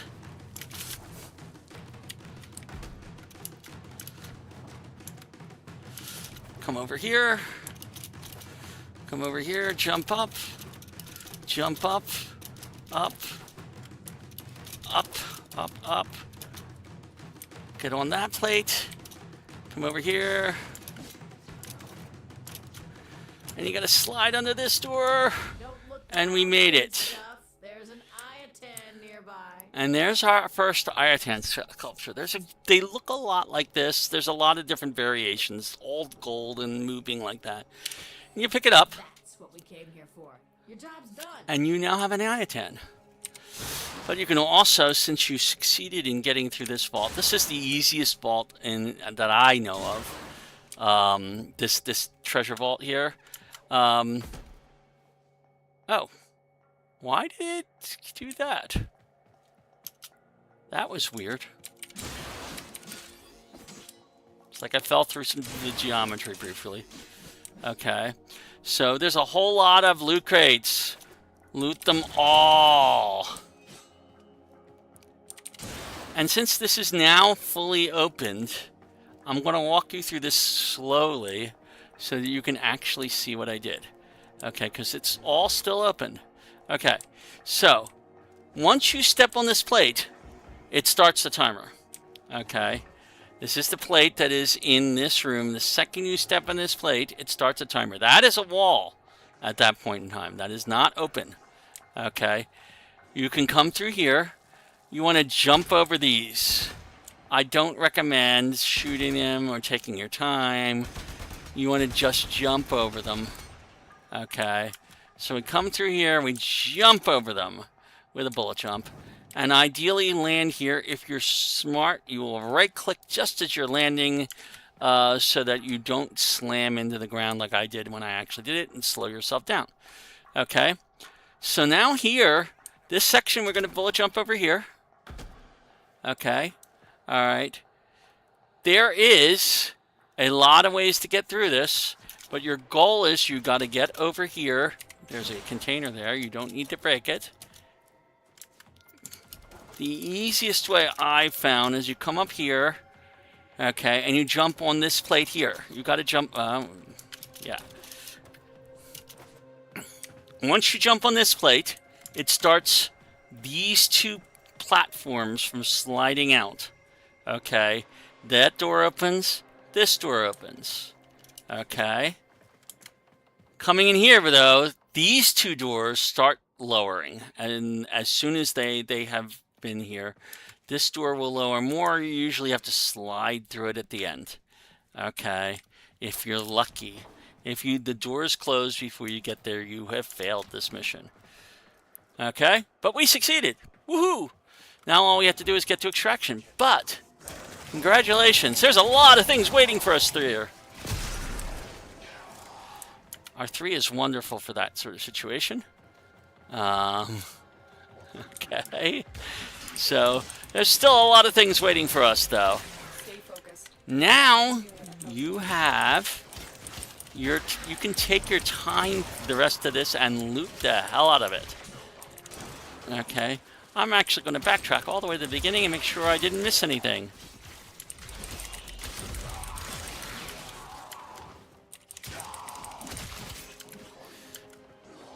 Like, for example, here, step away from these things once you've shot off the laser plate and that, because they will explode. Or maybe they will.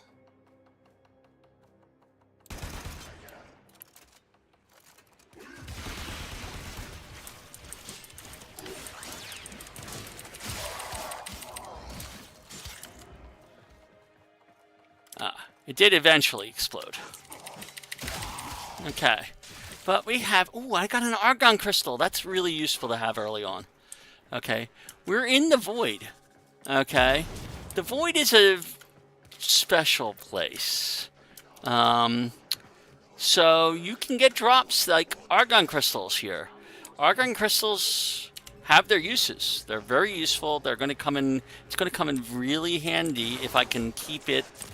Get far enough into the game that I get my... something that I need an argon crystal for. The downside of argon crystals is, even though I got this early,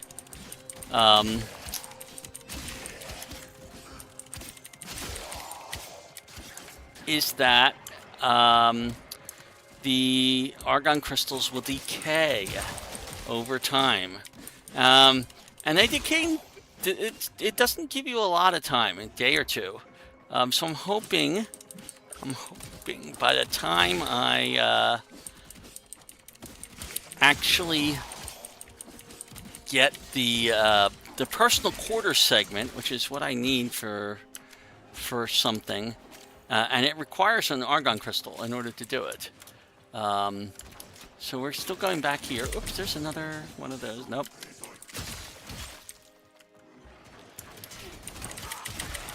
Oh, I came out of this the wrong way. That's why I was all confused. I wanted to go this way, back where I started from, because there's a whole section here that I have not looted. This is a big whole room with lots of potential loot that I did not loot. Now there's going to be a point where these enemies might start getting to be annoying. Oh, wait, I forgot about the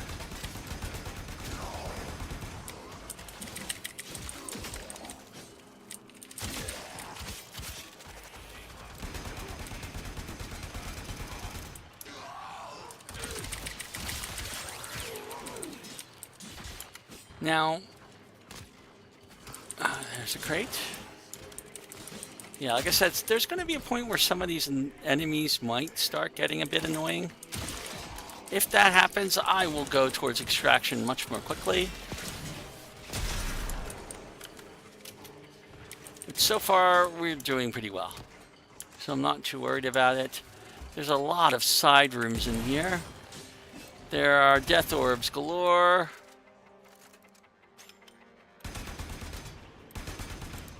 That thing's going to explode.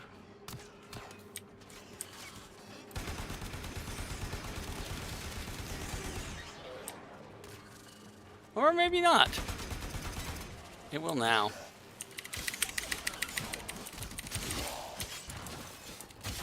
There it goes. Exploded.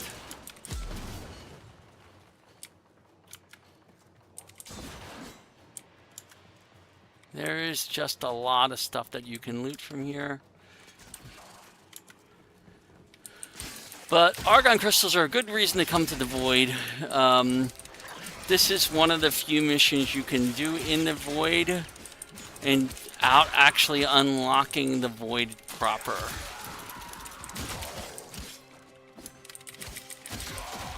Stay focused. There's a heavy unit approaching. There's stuff down below. And there are ways to getting down there, like this. See that? That's a little grate. If you look below, we have that and one of those. That door doesn't let us go anywhere. More containers. That door doesn't let us go anywhere. There is more stuff down here, though. It's just not reachable from this section.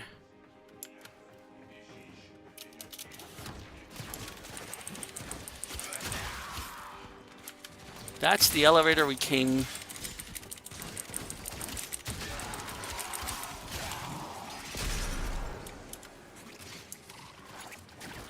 So, this is another way to get down. And maybe to get to some items. But it doesn't look like it in this case. That's not a way to go through. This one is, though. So here's another container area.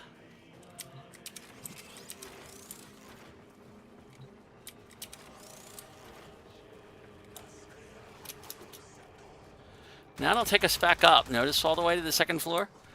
Okay, because that's an inverted waterfall.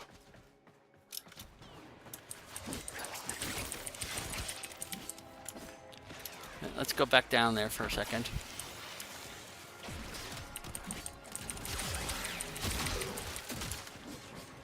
Let's see, I still have stuff here. Let's see, we have covered, I think, that direction to its full extent. This is the elevator we came from originally.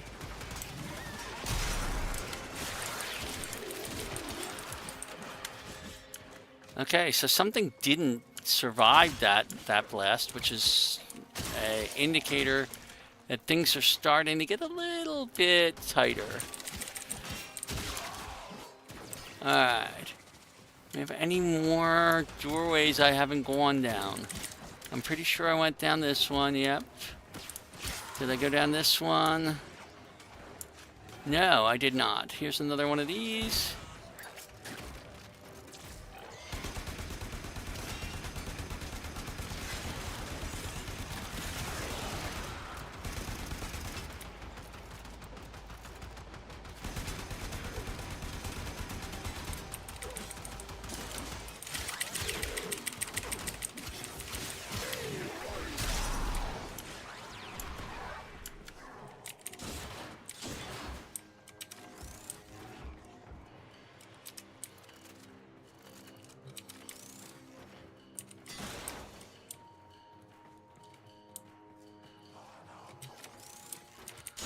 I'm used to death orbs just exploding. It must be I'm not doing enough damage to them. Maybe that's what it is. Okay, so we've got all that stuff out of that room. Is there anything in this? Can I go into that? Nope. Alright, so we've gone all the way around on the lower level and pretty much gotten everything. So now I want to go back up to the upper level and start making this circle around there. Okay. That's where we came in.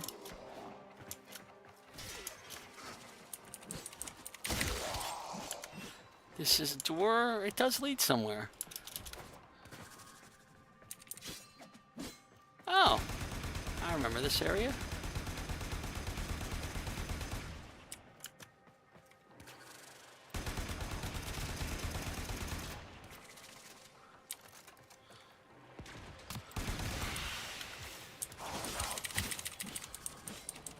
There's stuff here. There is stuff here. I don't remember how to get to it. Do I remember how to get to it?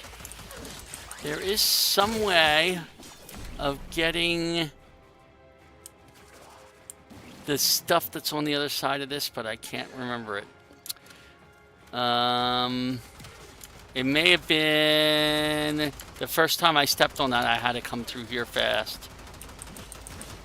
There's a lot of things like that. Once you get one shot at it, and then that's it.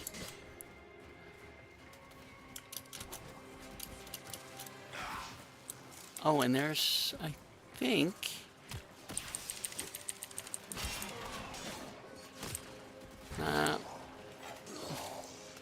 there are a few little places where things could be stuck down there. There's a corner down here. I gotta remember how to get to that. How do I get to that?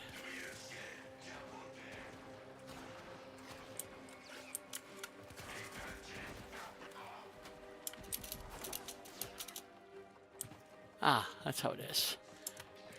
There's a couple of containers there, and we can get to back.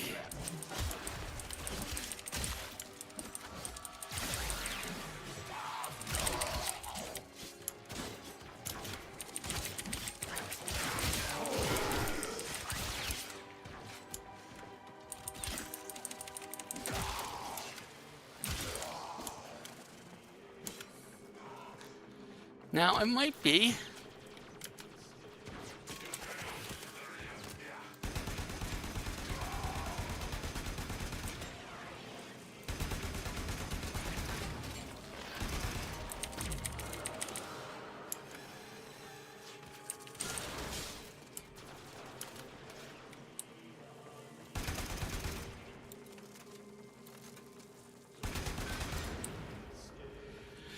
I would have to go look up how to get through that particular thing.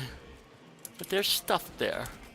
Now this one's another one of those tricky, I can only get this sometimes if I do it in the fastest possible way.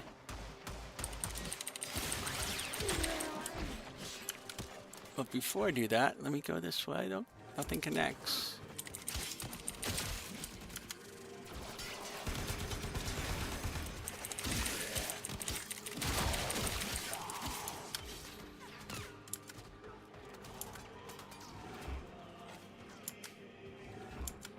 Ah, one of these rooms. This is not a bad room. It's got a lot of treasure, but every time you start doing that, it may start one of these guys up and running.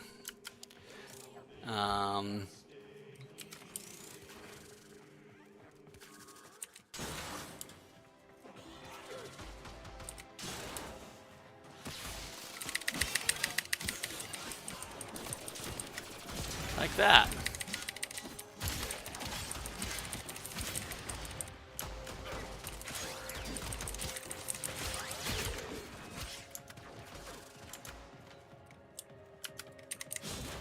There's a lot of treasure in this room. There's a lot of enemies in this room.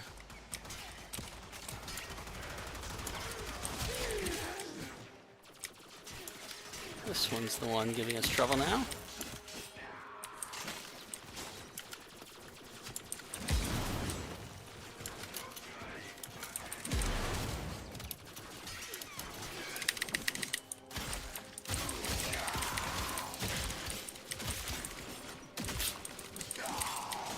Basically, all of these turrets will eventually start attacking you.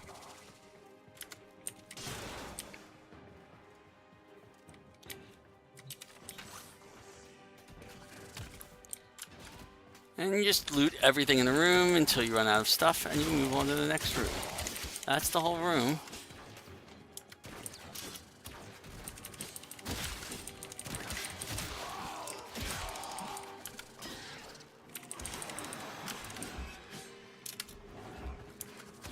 I'm not going down there yet. I'm going to finish my path around here. Okay. So I do not see... This is a different room. This is a... Okay. So there is a variation of this room, which has some really nice treasure hiding in it.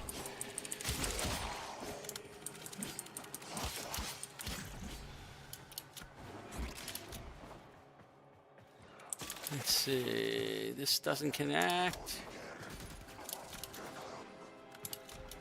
Yeah, there's the larger version of this room is the one I'm talking about. Okay. Oh, we just came from here, didn't we?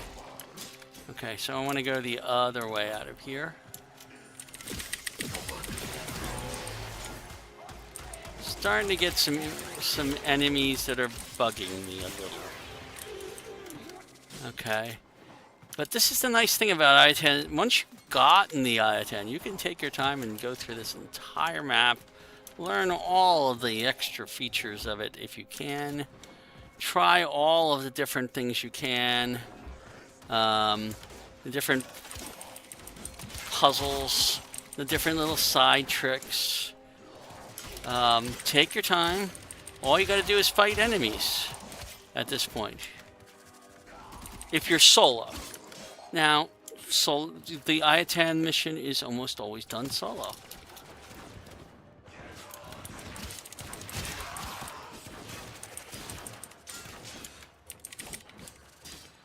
So we're going to have to come back here now. We've gone through a lot of these.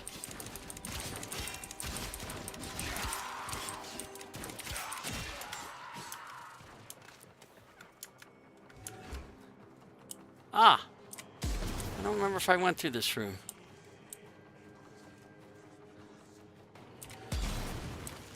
Might have, but... See, I'm pretty sure I went through there.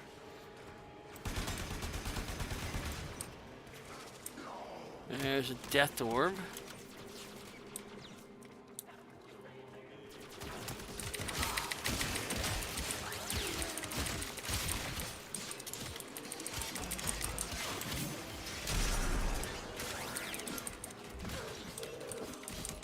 So we're slowly going to start making our way towards the exit. We've covered most of this stuff. Oh, there is something sitting over there. How do I get there?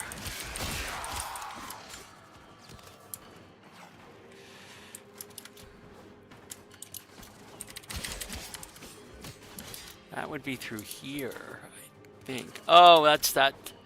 That's the stuff that I can't reach. Makes me sad that I can't reach it. I wish I could remember. I think it has to do with having that door be open for a period of time and it goes away. So that's why I can't reach that. All right, let's continue on to our destination. We're back into this area.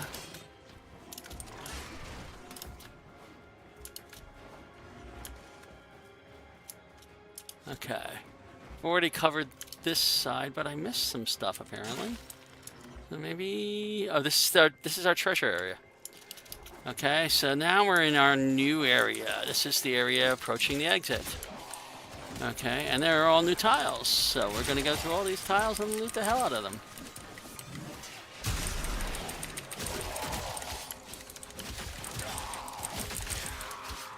That's the way to the exit, so I don't want to go that way yet. Let's go all the other ways first. Like here. Dead end room. Or...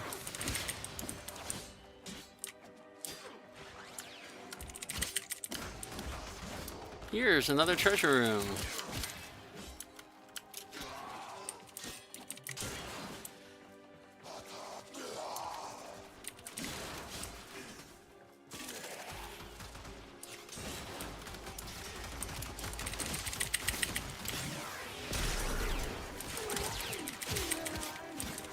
Yeah, I got a lot of things that aren't handling from my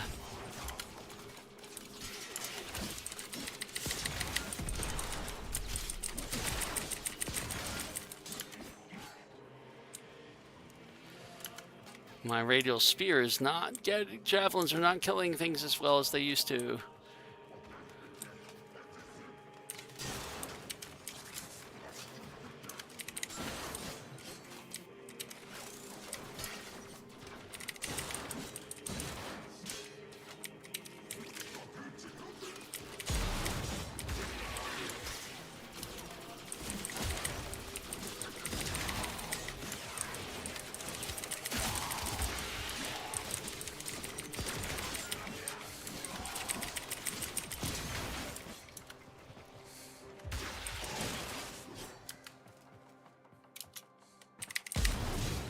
Alright. Believe we got everything out of this room. Yes. We've now made the pass through this room.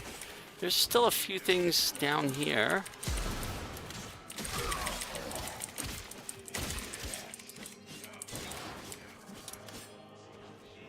There's one more somewhere.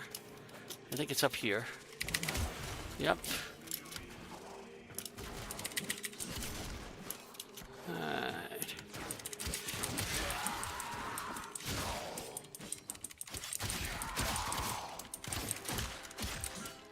So the exit's up there.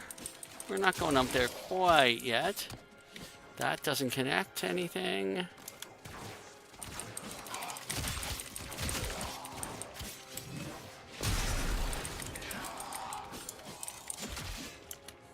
I mentioned that Excalibur's 3 is a really useful little thing.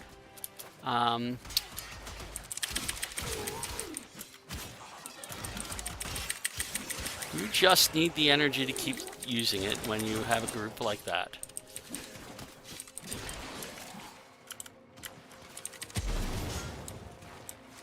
Let's go through a couple of these lockers. I think that one's...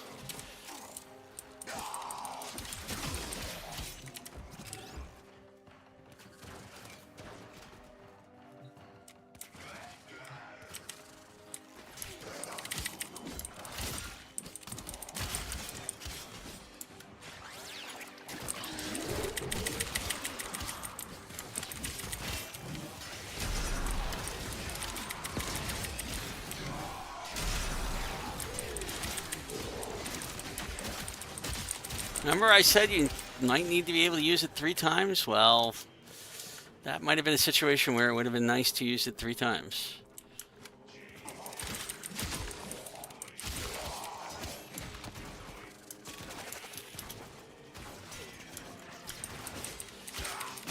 but we didn't really need it to be the third time. All right, we finished that room. We can move on to the next one, which is up here.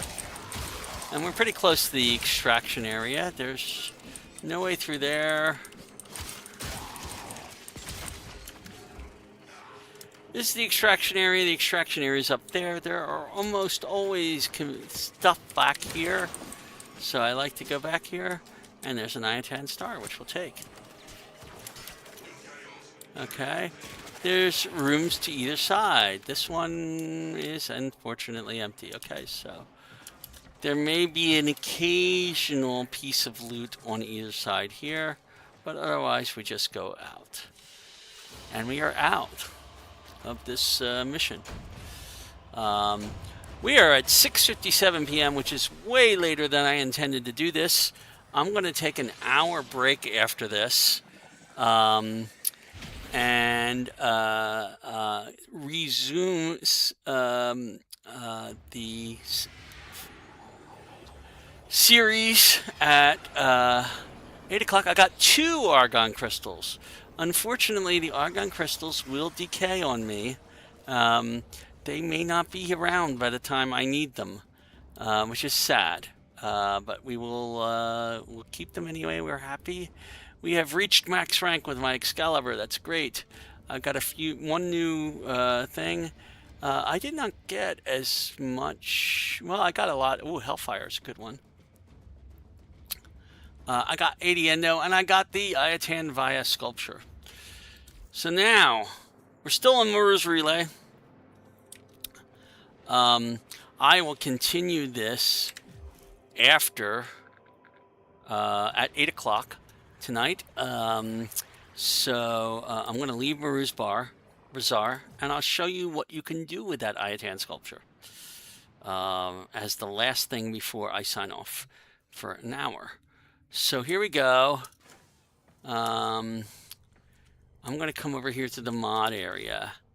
And it's giving us we can transmute mods into an unpredictable thing. You might get a mod that will be better.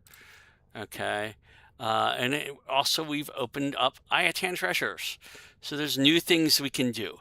We can transmute mods. And do I have any mods that I want to transmute right now?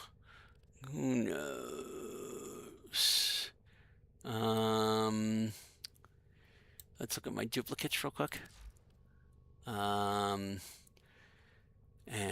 sort by rarity. So I have a duplicate flow, but I don't really have a lot of duplicate medium ones. I'm not going to transmute right now, although we will do that soon because I think it's required for one of the things. So you can come here and see all your Iatan treasures. We can go to the Iatan Via Sculpture. Most sculptures require at least 1 Amber Star and multiple Cyan Stars to fully activate. By itself, it's only worth 400. An Amber Star, which is worth 100 Endo, added to a 400 thing, it's not worth 500. If you come here and you do this, and you say yes, you have now doubled the value of this. So for that 100 that you would have taken here, you now have an extra 433. Okay. And the same applies when you start doing Cyan Stars. So if I do a Cyan Star, most Cyan Stars are only worth 50. Okay. But I put a Cyan Star in here, and I've gone up again another 400 or so. And I put a Cyan Star in here, and I've gone up to its maximum, which is now 1,800. It's more than quadrupled by putting 3 stars into it. So that's now worth 1,800 Endo. I could take that to Muru, sell it to her, and I would have 1,800 Endo. This is something that I don't usually do until I'm ready. I need the Endo for some reason.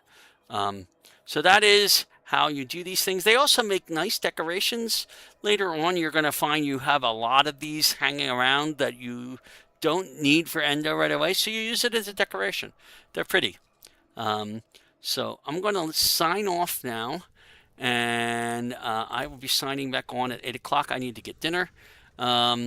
And this is Steve, aka your grumpy old Warframe, and we're going to take you into the next few quests of at 8 o'clock, and hopefully we'll get to Heart of Deimos in the evening stream. So I'll talk to you later. It's been fun.